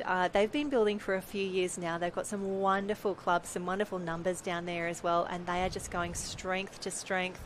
Few great caps on the mix here. Yeah, I just see little Floey Lewis from Elliott Heads in position 4 or 5 there. I'm not sure if we're lined up exactly on the battens, but that's the blue cap with the 2 red stripes. She's tiny, Floey, so not sure how she's going to go against the bigger girls. Great for a beachy. Yeah, it is an advantage to be a flagger and be tiny. You can get up quick. Oh, she's quick. Look at that. Up and away. She goes in for the dive. Big exaggerated dive at the end there. So good to see her with a smile on her face. She was a bit nervous when she came down this morning and saw the surf conditions because she is in a few water events as well. And I'm sure she's feeling a lot more comfortable doing the beach flags here this afternoon. Oh, fantastic work. And in the last few rounds, we did say goodbye to Sophie Maku from Kurrawa, Zarina Garrett from Moore Park, and Nina Vickers from Miami Beach. So I'm impressed at the speed that these officials are turning these flags qualifiers through. We're going through quick, which is great because we are obviously restricted by time. Not that we want to rush the girls or the kids through, as we see the Elliott Heads girl take a tumble, and that's why she's a water competitor and not a beachy. So shout out to Evelyn Ferguson there. She's got a big smile on her face. I'm sure she won't mind me giving her a little dig there. She's a watery, but that's the good thing with Queensland Junior Championships. You can do both. Because the under-12s have now stopped in the water. They're done for today. So all of the under-12s go straight to beach now. So if you want to do both, you can. And they're finished. This is the end of their beach events this afternoon. They'll do their sprints, their flags, their beach relays, and they are done. So they can go back to water events tomorrow. So great to see them being able to do both. And it's good that you haven't got to really specialise just yet. And it's so tough to do a program. I do not envy the task of putting those sorts of things together. And it's a big first day, like Friday. It's team events. It's on, especially when you add in the qualifiers for the sprints and the flags as well. But big shout out to the officials and our athletes working together to really make this happen and to get things done. Yeah, and they're doing a great job, Jen. We've had some challenging conditions in the surf. It's certainly not rough and out of control, but with the conditions we're faced with, it's just taking a little bit longer to go through some of the events. So obviously we've got to juggle and fit the timetable in and try and make sure we get the event done today. So look, we'll have to wait and see what events are left over until tomorrow, but I can tell you one thing, the under-12 beach events will be run and done today. So cannot wait to see some medals handed out in about 63 run-throughs or whatever we're... approximately. And a shout-out... whatever we're up to. Now, Coolum. Coolum cap on there as well. The plain red cap. Now, right there beside are North Queensland. Fantastic, Craig. And there are a few clubs across Australia that have that red cap. So once we get to Aussies, you always have that moment of is it Coolum? Is it Brighton? Is it Collaroy? Is it Collaroy? And you just have to hope for the best there. But Southport. Very quick turn there from the girl from Southport. Tell you what, she might be my new favourite, Jenna. You got to back a horse. It's a bit hard to compare because they're all in different heats at the moment. But wow, that was a quick start, and she looked really, really good. So we're back down, and we keep saying it. They're rolling through these heats so well, and obviously they're different heats, so it's not the girls just going back to back to back. Once they get a bit further down, it may well be, because I'm assuming we've probably still got about 8 heats or so that are rolling through. But as they start to join them together, we'll get down to the pointy end. So it's challenging for these young girls. They've got to stay switched on for, I don't know, it's probably going to take an hour maybe to get through. this, so you've got to stay switched on, you've got to stay warm, you've got to keep your body and your muscles activated. But there's a couple of Swanee juniors there. The Maroochydore girls, they look pretty sharp in that as well. The Bribie Island cap, the Pacific cap we mentioned before. Love Pacific in there. And just having a look at some of the girls who've been eliminated just now. Again, I'm loving the replays that Big Voice are giving us at the moment. I love Tugan up in the air. Yep, it's mine. It's clear. That's one way of making sure that no one takes it out of your hand, because unfortunately that can happen in flags. You can have it taken out of your hand if you're not being very careful and not looking after what you do.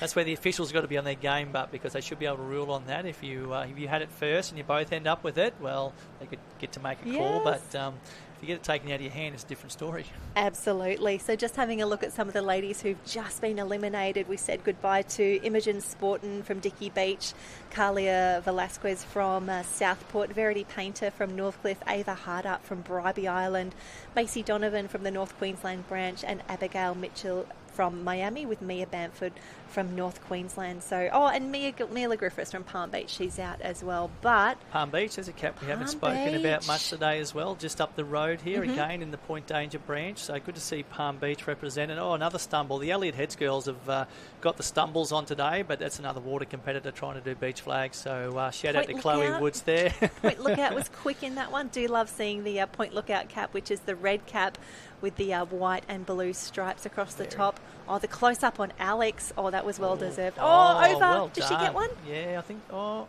no. Big shout out to Point Lookout, but they are one of the only clubs we have that are not part of mainland Queensland. We have a couple of clubs on islands, and Point Lookout's one over on North Straddie. The former club, well, I think they're still members there, the Brennan family. So I know JB grew up as a Surfers Paradise boy, but Sharon is a long-term. I'm sure she's a life member of Point Lookout. The boys came through nippers at Point Lookout. Callan Lovett picked up a gold medal last weekend racing for Point Lookout in the 2K beach run. So big shout out to Point Lookout. They've been a very proud club and a strong club in IRB racing, and also champion lifesaver and patrol comp. So great to see them also showing up in some of the other surf sports events as well. Yeah, do love seeing those caps pop up in those different areas, and that really shows the depth and strength of a club, where it's not just the one competition that we see them. It's not just juniors or opens, it's IRBs, it's pool rescue, it's Champo Lifesaver as well. It's wonderful to see. And I suppose that's the good thing about surf lifesaving. There's just so many avenues for you to go and participate and compete. So something it's for everyone. Not just the traditional surf sports we're watching now. There's plenty of other action. There's our Yeppoon cap going through again. The young girl from Yeppoon's looking quite strong, and she's comfortably qualifying through at the moment. But as we know, there's a long way to go, and we just don't know who's going to get joined together. So it's always funny how the old draw works and which heat you end up with. So you're sort of hoping if you're one of the top competitors, you don't end up with a couple of other good ones in your heat. Save that until it really, really matters in the last few run-throughs. Alrighty, so as we go through the ladies at the moment, let me tell you a few more of our under-12 male beach sprinters that have qualified through to the next round. We've got Sombo Wright from Mermaid, Oakley Alexandra from Alex, Maxon Kosian from Tally, and Kai Cosgrove from North Burleigh. Isaac Figelo from Moore Park, Owen Cross from Currumbin, Brack Rowlands from Metcallandra, and Jack Tomlin from Currumbin. Riley Pride, Luke Yans, Avery Pocock and Benjamin Becker, Connor Theron, Finley Fleming, Finn Green and Charlie White, Michael Van Acteren, Colby Farley, Hudson Backhome and Sam McLaughlin are through, Cooper Taylor, Charles Misford, Mason Clark and Alessandro Latino. 9 heats of the sprints. That is a lot of racing. So they're probably going now to 4 quarterfinals, then 2 semi-finals, and here we go. We see some I shouldn't say overzealous officiating, but it's funny when it comes to beach flags. It's really particular when it comes to what you can and can't do. So the starter is very particular about how the girls are laying down. They need to be straight. Their ankles need to be together. Their chest needs to be off the ground. Your hands need to be together. It's very particular, but I suppose they're just making sure that no one gets that advantage over anybody else, because I know we dig the beachies sometimes about doing their gardening, but if you can make a nice flat firm surface, it does make it a lot easier to push off. Absolutely, and I think it really is important that the officials are really consistent in the directions that they're giving, especially at a Nipper Championship, especially at a state championship, because it sets the expectation of, you're at state championships now. Yep. We're going to do it properly, and if we can really set those that great behaviour and adhering to the rules in Nippers, it'll carry all the way through into seniors and opens. 100%, and there's nothing worse than getting to a state titles or an Australian titles and getting disqualified. So you do need to be on your game. You need to know that you're doing everything correctly. Because it's heartbreaking, particularly when you're in a medal position, being disqualified, let alone, in another qualifying position as well. So big shout out to our officials. They're doing a fantastic job, and it's a tough gig being an official, particularly 3 days in the sun this weekend. If you're doing it at Aussies, you could be on the beach for 9 days. It's a big ask. It's a big ask. Yep. So big shout out. I'm going to suggest majority of them are mums and dads of competitors, so they're probably missing out on seeing their kids race, or if they're lucky, they've been able to be put in the same arena that their kids are racing in. I do love that. Yeah, great to see, and massive shout out to all the officials. They certainly earn their free lunch, and they probably deserve more than a free lunch, actually. Absolutely. I know I stole a few poppers earlier. We will have to pay those back. But thinking about what you were saying earlier around, disqualifications and learning the rules, if I can give a few more flowers to Mitch Morris, who was in here earlier, did such a great job and was quite open about, we've all been disqualified. I've made that mistake before. So I hope you chipped him about claiming that race at the Summer of Surf and falling over. He mentioned it himself. He was very gracious. He's like, yeah, I've done that as well. And I think showing that vulnerability and showing that even some of the top athletes of our sport, they've made the same mistakes that our nippers have made, and it just goes to show you can learn from it, and you will be bigger and better next time. You do learn from it. And it's a harsh lesson to learn at the time, but I can guarantee you won't do it again. So, we've all cried on the line before. We've all done it. We've all had our dummy spits. I'll put my hand up. My mum's probably out there watching, saying I was a bit of a dummy spitter when I was a kid and hated losing. But I think everyone goes through that stage. But the challenge is to learn from that and improve upon that. And that's what I was saying before about the kids who aren't winning all the time. They're the kids that learn that resilience. And I think some of the kids who do win all the time probably benefit more from losing a couple of times, because it helps them develop, helps them learn how to deal with that disappointment and turn that back into a positive for next time. We can see the officials just getting ready for the next starts here in the under-12 female beach flags.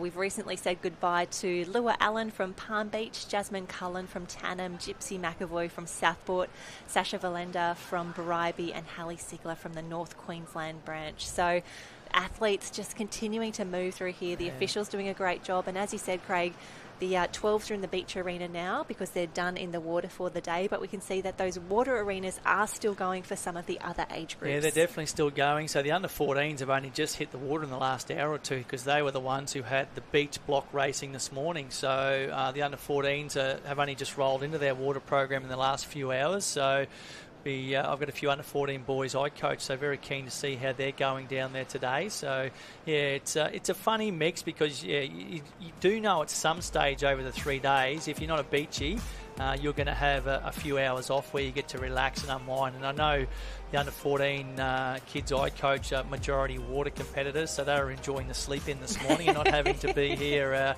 for the 7 a.m. warm-up. So, hopefully, I'm hoping they warmed up well without me, and I'm looking forward to seeing how they go this afternoon in their water events. And thinking about those athletes who've done their flags already, a huge congratulations to Suki Paley from Tugun. She is the Queensland champion for the under-14 female beach flags, ahead of Lily Moana from North Burleigh and Lexi Goodwin from Emu Park. So fantastic work. Daughter of our carnival referee, there you go, Kurt Goodwin. So I hope Kurt got to at least see his daughter do a few run-throughs. So, very exciting that our carnival referee, Kurt, had one of his girls pick up a bronze medal. So that is just so good to see. That is really special. And if you can jump onto liveheats.com, that's where you can go back and have a look at all of the results. We'll do some study overnight to see who fared well over Friday, knowing that there's still 2 big days of racing yet to go. And some of the races, the form that we're seeing right now, it will carry into tomorrow. We've got another packed program for Saturday. I cannot wait, Jen. I was excited this morning. I'm even more excited for tomorrow. Wait till you see me on Sunday. I'm Watch just going to out. be like, Pump the brakes, Holden. finals day, and I know Ty Dowk is going to be joining us tomorrow. He gets even more excited than I do, so looking forward to that. And I can't wait to see what conditions we get dealt up with tomorrow. And it was interesting, actually, even being down on the beach and chatting to some of our water safety, chatting to some of the IRBs, and obviously they've been keeping a really close eye on the conditions, on the forecast, because they've got the crews out in the boats. They need to be, keeping everybody safe as well as keeping themselves safe. So obviously the move to North Kura, the best decision possible to keep all of our athletes safe, even though it's a little bit inconvenient to drive further down the highway. Everyone is 100% on board with this decision. It's a great one. The right decision. And the good thing is, even though I'm not an expert on Gold Coast conditions, I'm hearing from everyone in the know that conditions are going to get better and better over the next 2 days. So looking forward to some great racing, some improved conditions, and hopefully the waves still hang around, but they're not too bad, and it just throws up a little bit of a curveball, doesn't it, when we've got the waves. And it was funny watching those under 15 board relays, because we watched great, weren't they? We watched the under 12s earlier in their Camerons, and they're only going through the one break, whereas the under 15s had to go through both breaks to get out to their cans. So it just threw that extra challenge up of not going through the wave zone once, but having to go through it again out the back when you're under fatigue, and that's when you start to make mistakes. Yep, especially when it's your 5th or 6th race of the day as well. It is so tough. And just to keep you in the loop here, we can see Tannum Sands on screen at the moment. That is the blue cap with the yellow stripe down the middle. As Gail Williams sends me a text message to say, love seeing you and Craig on the coverage together in a parking medal. So it's quite the reunion. Big shout out to Gail Williams. Does a fantastic job up there at Tannum Sands. Big shout out to Kenny and Ruthie Williams, her mum and dad as well. So hopefully Kenny's watching. It was great. I got to catch up with him at our junior branch championships. Haven't seen Kenny for probably 12 months, and always good for a chat. And big shout out to the entire Williams family up there at Tannum Sands. Yeah, good people Great as we people. get back Great club. into the action. Yeah. The under 12 female beach flags, and you can see the athletes. Someone's got a face full of sand as they come through as well. That is one of the hazards that comes with beach flags. But again, look at this. The officials are back, and we are turning races around. Yeah, and what we did see, obviously, a little bit of a break because they'd been through the heat process. Obviously, I'm assuming they probably went down to 4 in each heat, and then they would have joined them back together again. And we're probably looking at maybe 50 left. Probably a bit more than quarterfinals, maybe 5 heats of 10 at the moment. So we're getting there. We're down to the last 50, but we'll just have to wait and see how we progress from here. There's been a few girls looking the goods so far, but the trick is to maintain that all the way through to the end. Absolutely. When we think of sprints and flags, it is just that. It is a sprint. It's short, sharp and fast. But you look at it now and you're like, no, this is an endurance event now. Yep. This is a marathon and not a sprint.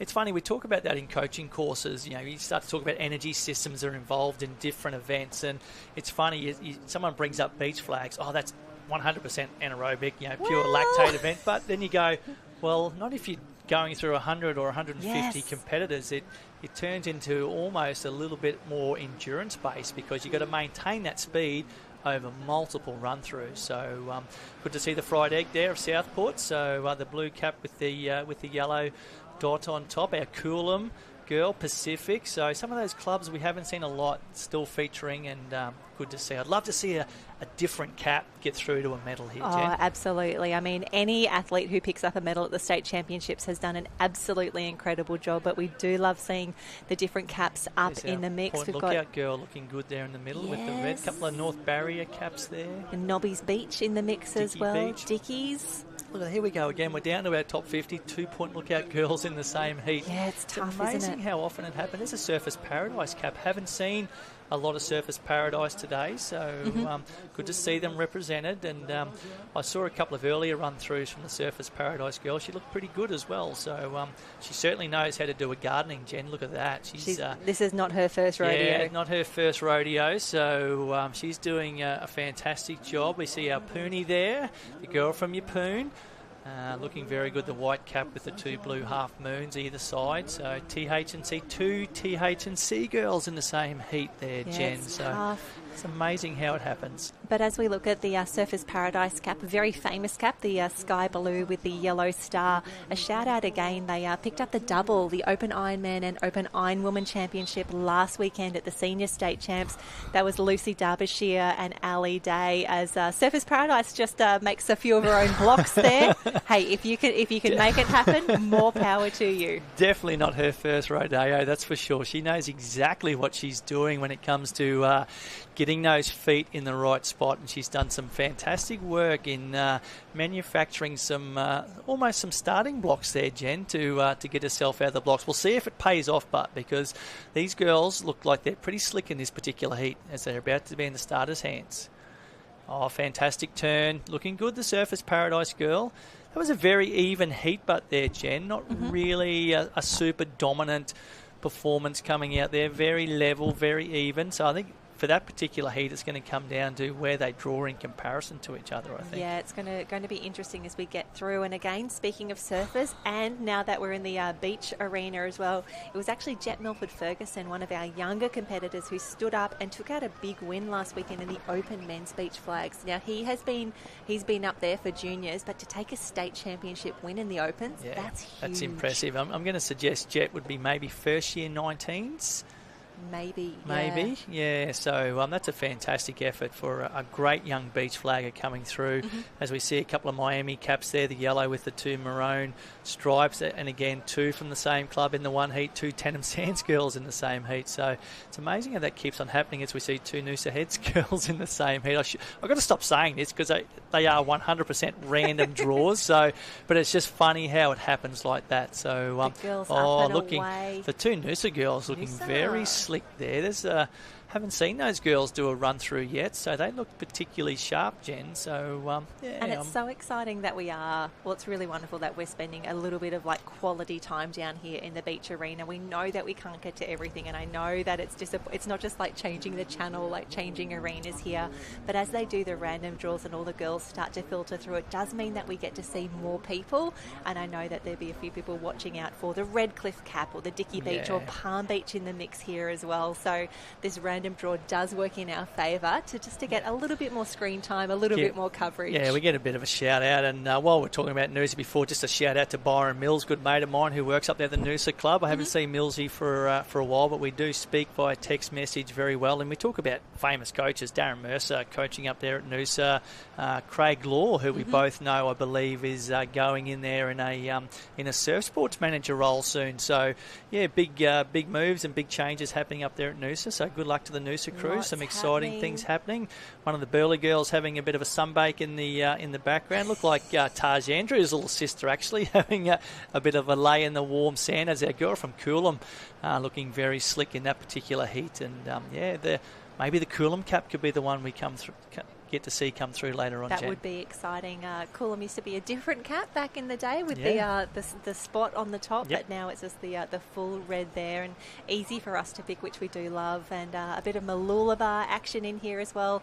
And your young competitor there on the far left-hand side there, seeing Harvey Bay in the mix. Harvey also Bay. It used to be white with the red dot. Yeah, the Japanese flag. So not anymore. Yeah, we spoke of that before, how they've changed their cap colour. So definitely can't miss it now. The red with the 3 white stripes, the middle one being a thicker one. But this looks like a pretty slick heat, this one, Jen. These girls look sharp. So the girl from Currumbin down the ocean side looking particularly slick. And there's our favourite togs for the day, the Burley Heads girls, all wearing the fluoro yellow or fluoro green, depending on which way you lean, what colour it is. But you certainly can't miss them.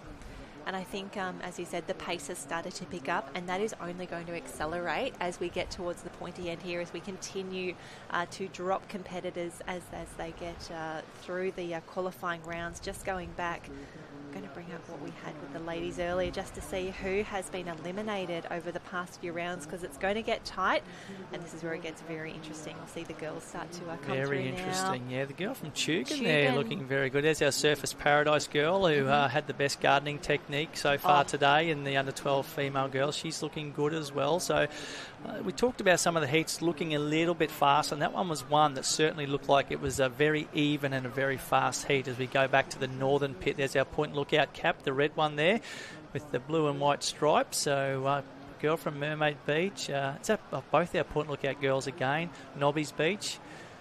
Yeah, very even.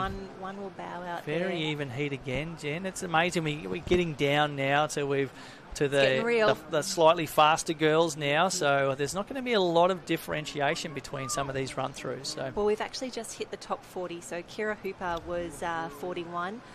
Olivia Armstrong from Barrowby was 42. Charlotte Harvey from Pacific. Indigo Turner from Nobbies. Liberty Harris, Maggie Crawshaw and Malia Simon, they are all out. Unfortunately, Emma Jones from North Barrier and Grace Bear from Kurrawa was 49. So top 40 now. It's only going to get tighter from here. I can't believe we still have 39 ladies racing for the flags at the moment. It shows the strength and depth of this age group. It does. We see our Mooloolaba girl miss out there. A couple of one Northcliffe cap and 2 Noosa caps in there. So haven't seen a lot of the Northcliffe cap so far today, which is a little bit unusual. We're so used to seeing it everywhere at our senior state championships. So getting overtaken in terms of number of competitors here this weekend. But look, I'm sure they'll be there when it matters, as we see a Tenham Sands cap in this particular heat. Not the best get up. We have Miami and Southport and Miami. So both Miami girls looking very strong in that heat there, Jen. So North Burleigh lucky to get a flag. I'm just secretly hoping, we see a different cap colour up there in the medals. It'd be great to give one of these other clubs a big shout out. And good to see Miami here, and one of our competitors giving the camera a little. That's what we want. A little if you wave, see us, please say hello. Please say hi. Give us a wave. And if we ask, and again, we'll always ask if you want to have a chat on camera. We're not forcing anyone to do that. And I have had a few people decline across the day, which is absolutely fine. But if you do get a chance to have a chat on camera, please make sure you come and say hi, say some thank yous, give some shout outs, and just tell us what it's like down there. Yeah, there's our Coolum girl missing out that time, Jen. So that's a shame. Good. We've lost our Coolum competitor, but we see the girl from Maroochydore, Southport, Dickey Beach getting through. We go back to our northern pit. Redcliffe still in the mix. Yeah, Redcliffe, Dickey Beach. Dickey Beach is North quick. Barrier. North Barrier girls quick. The girl from Met Calandra cutting across our Palm Beach competitor looks like she's missed out. Yeah, Redcliffe just snuck through there, and you can tell some of the ladies here wearing the longer suits. They've obviously been in action in the water events earlier, and you're going to keep the sand out if you wear the long pants. Exactly, and it's just good to see the girls having some fun. Obviously they're all coming here wanting to win a medal, but everything they're doing with a smile on. I don't think I've seen a child with an angry face or an upset face yet. It may come, later on, but the kids are just having fun, and that's what it's all about. When we go back to the crux of it, it's about having fun, isn't it? Here we go. They come through. Oh, the Yapoon girl. Yapoon has got it. We'll see what the officials say. We haven't seen any runs or reruns. Haven't seen a rerun yet, have we? Which is really, really impressive. So, I don't know. Probably that means that we're getting closer and closer to our first one as the ladies line up here.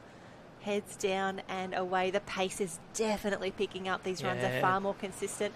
Mooloolaba, I think we're going to say goodbye to her now. Yeah, the Mooloolaba girls missed out. The Elliot Heads girl looking pretty good in that particular heat. Currumbin through, Marucci through, Mooloolaba, Burleigh Heads in the mix. Harvey Bay, I think, is still in. Yep.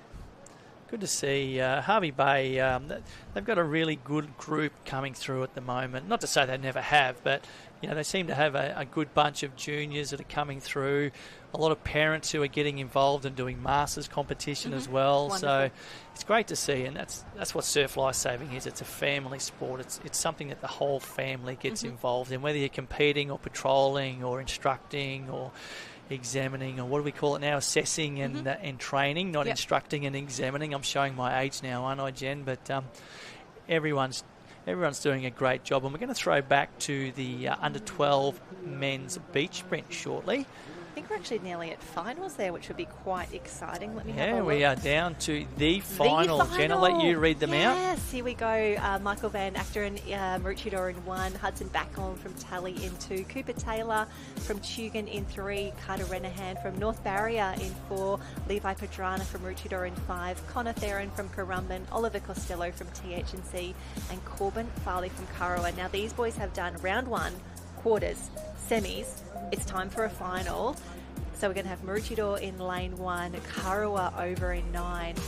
That is a fantastic heat right there, and I love that we're about to hand out some gold medals. We are. Gold medal time at the state champs. We're going to see who the fastest under 12 boy is on soft sand over 70 metres in Queensland. So can't wait to see how we go. Carter Renahan from North Barrier Branch. I'm going to assume that's Stacey Renahan's son, but please correct me if I'm wrong. So big shout out to Stacey up there from the Serena Surf Lifesaving Club, and good luck to Carter in this upcoming final. So just having a bit of a look there down at the ocean conditions as we speak. We're obviously just waiting for the under 12 boys to be lined up. They're just prepping for their sprint now. We can see what you can't see, and here we go. They're back on screen now, just digging their blocks and going through their routine and getting their process all finalised. Everyone's looking pretty good. There's a little mate from Levi from Maroochydore who we got interviewed earlier on. A couple of Maroochydore kids in this final, so Swanee will be down there up and about, no doubt. Oh, bouncing around, absolutely. And now, who's got the freshest legs in their 4th beach sprint of the day? So on soft sand, they've had to do sprints all through here. We've got Kurrawa on the far left-hand side of the screen, Maroochydore in 1, and the boys are away. This is a tough angle, but I don't know, anyone's race. I'd say middle of the screen, Currumbin's looking good. North Barrier, good. Talabudgera coming through. I reckon that's Currumbin for the win. I'm going to give it to Currumbin, Jen. I'm going to suggest that our good friend Sammy Dick, he may not be here today. He's probably teaching, but I'm assuming Dickie coaches the young boy from Currumbin, so no doubt we're going to hear all about it when we do see him on the weekend. So well done to the, we think, the Currumbin Beach Vikings, but we're going to have to wait for the judge's decision on that one. You know what intrigued me there? Mm-hmm. We didn't quite see all 8 boys at the start, but it looked like they all did a standing start. Not one of them seemed to have done the crouch start. So very interesting that all the boys chose to do a standing start there. And again, they know their game better than we do, and it might be something to do with the conditions, to do with the sand, or just where they are more comfortable at the moment for the under 12. So, it's such a nervous wait now, isn't it? Just waiting for the judges to confer, especially if they have to go to the iPad and they need to watch the... I was just going to say, Jen, I bet you there's a little bit of iPad checking going on here, because obviously we're not just giving out medals. We need to know 1st to 6th, because that's where the points are. You get 6 points for winning an event, 1 point for coming 6th. So that obviously affects the point score. So we need to know the exact positions from 1st to 6th. And obviously we've got 8 in the final, so we're going to know exactly where they came from 1st to 8th. But that top 6 is where the points are. Top 3 is where the medals are. So we need to make sure we get them right. Absolutely, and as an athlete, that's what you want, what you expect. The officials really committed to giving us those good results. So you can see the wind is still pretty blowy down there on the beach at the moment.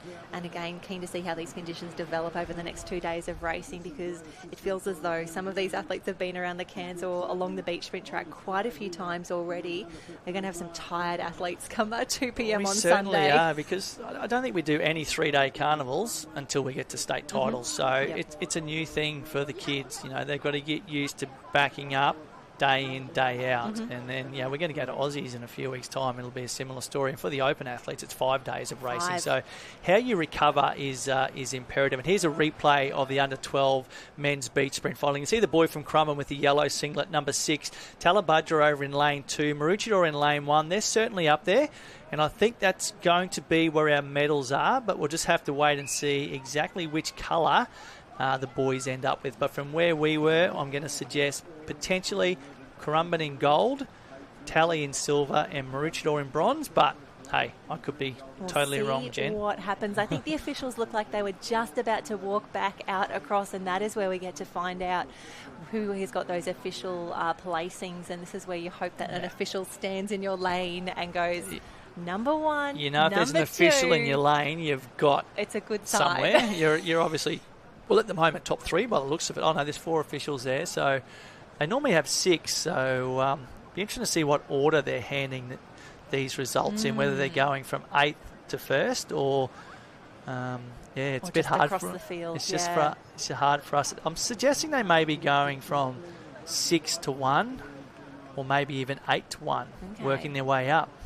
Well, I am We'll have madly to wait and refreshing live heats. We'll just wait to see how they come through. But confident they've got a system, confident they know what they're doing. And I'm loving seeing the claps all around as those decals or the paddle pop sticks So here's our awarded. our medals being our medal placings being awarded now. Yeah, it looks like Tally in silver, Currumbin in the gold. So we'll see them come out and get scanned now.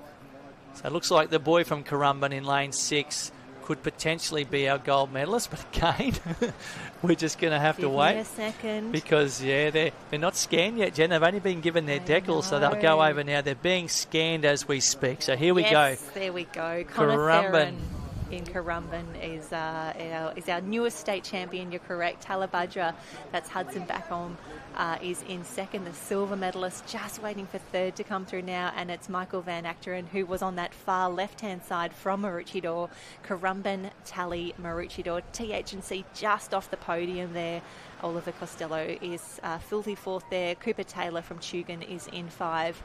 I'm just going to see who got 6. It's Corbin Farley. So Kurrawa sneaks in to get that final point for the club. So fantastic race. But let's go now to the beach for an interview with Connor. Congratulations, Connor. You just finished first in your final. How are you feeling? Good. Was it a tough race? Yes. Is this your first time at state titles? Yes. Fantastic. Well, we hope you have a great rest of the competition. Thank you.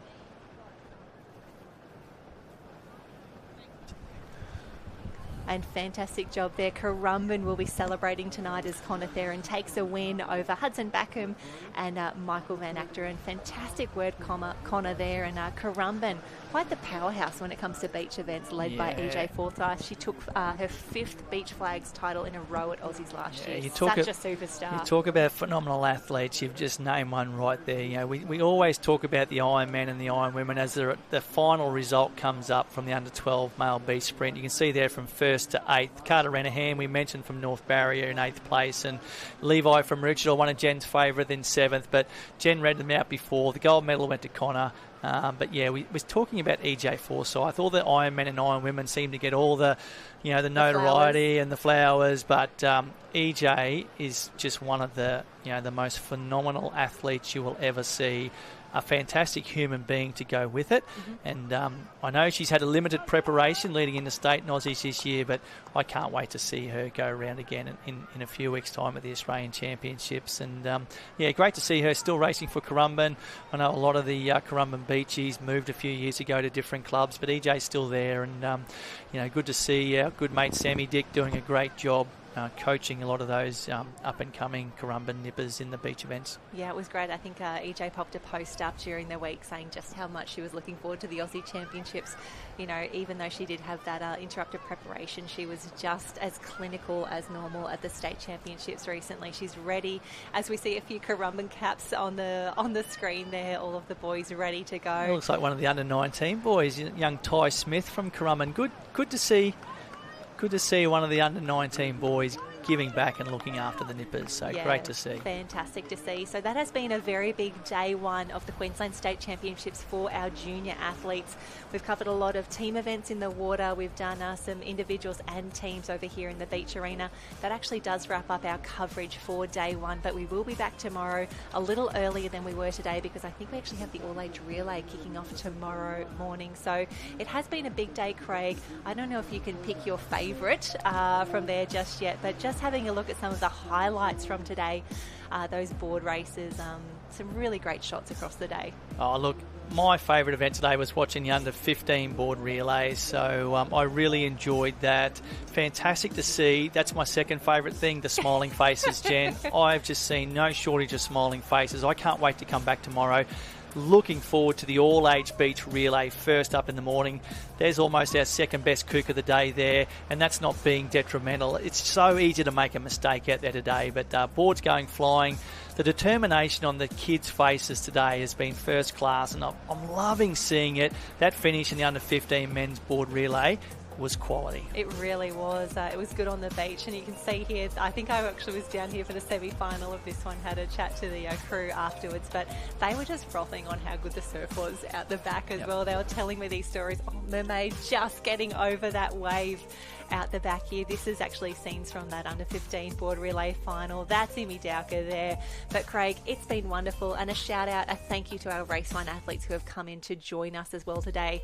More of them will be in here tomorrow as we come back for day 2 of the Queensland State Championships. Wrapping it up there. There we go. Wonderful to go down to the Beach Arena as well. Come back tomorrow. We'll do it all again. We'll see you online on the Surf Life Saving Queensland Facebook page. Cannot wait. See you tomorrow, guys. Thanks for listening to our gibberish. Well, we promise we'll be better tomorrow. Thank you.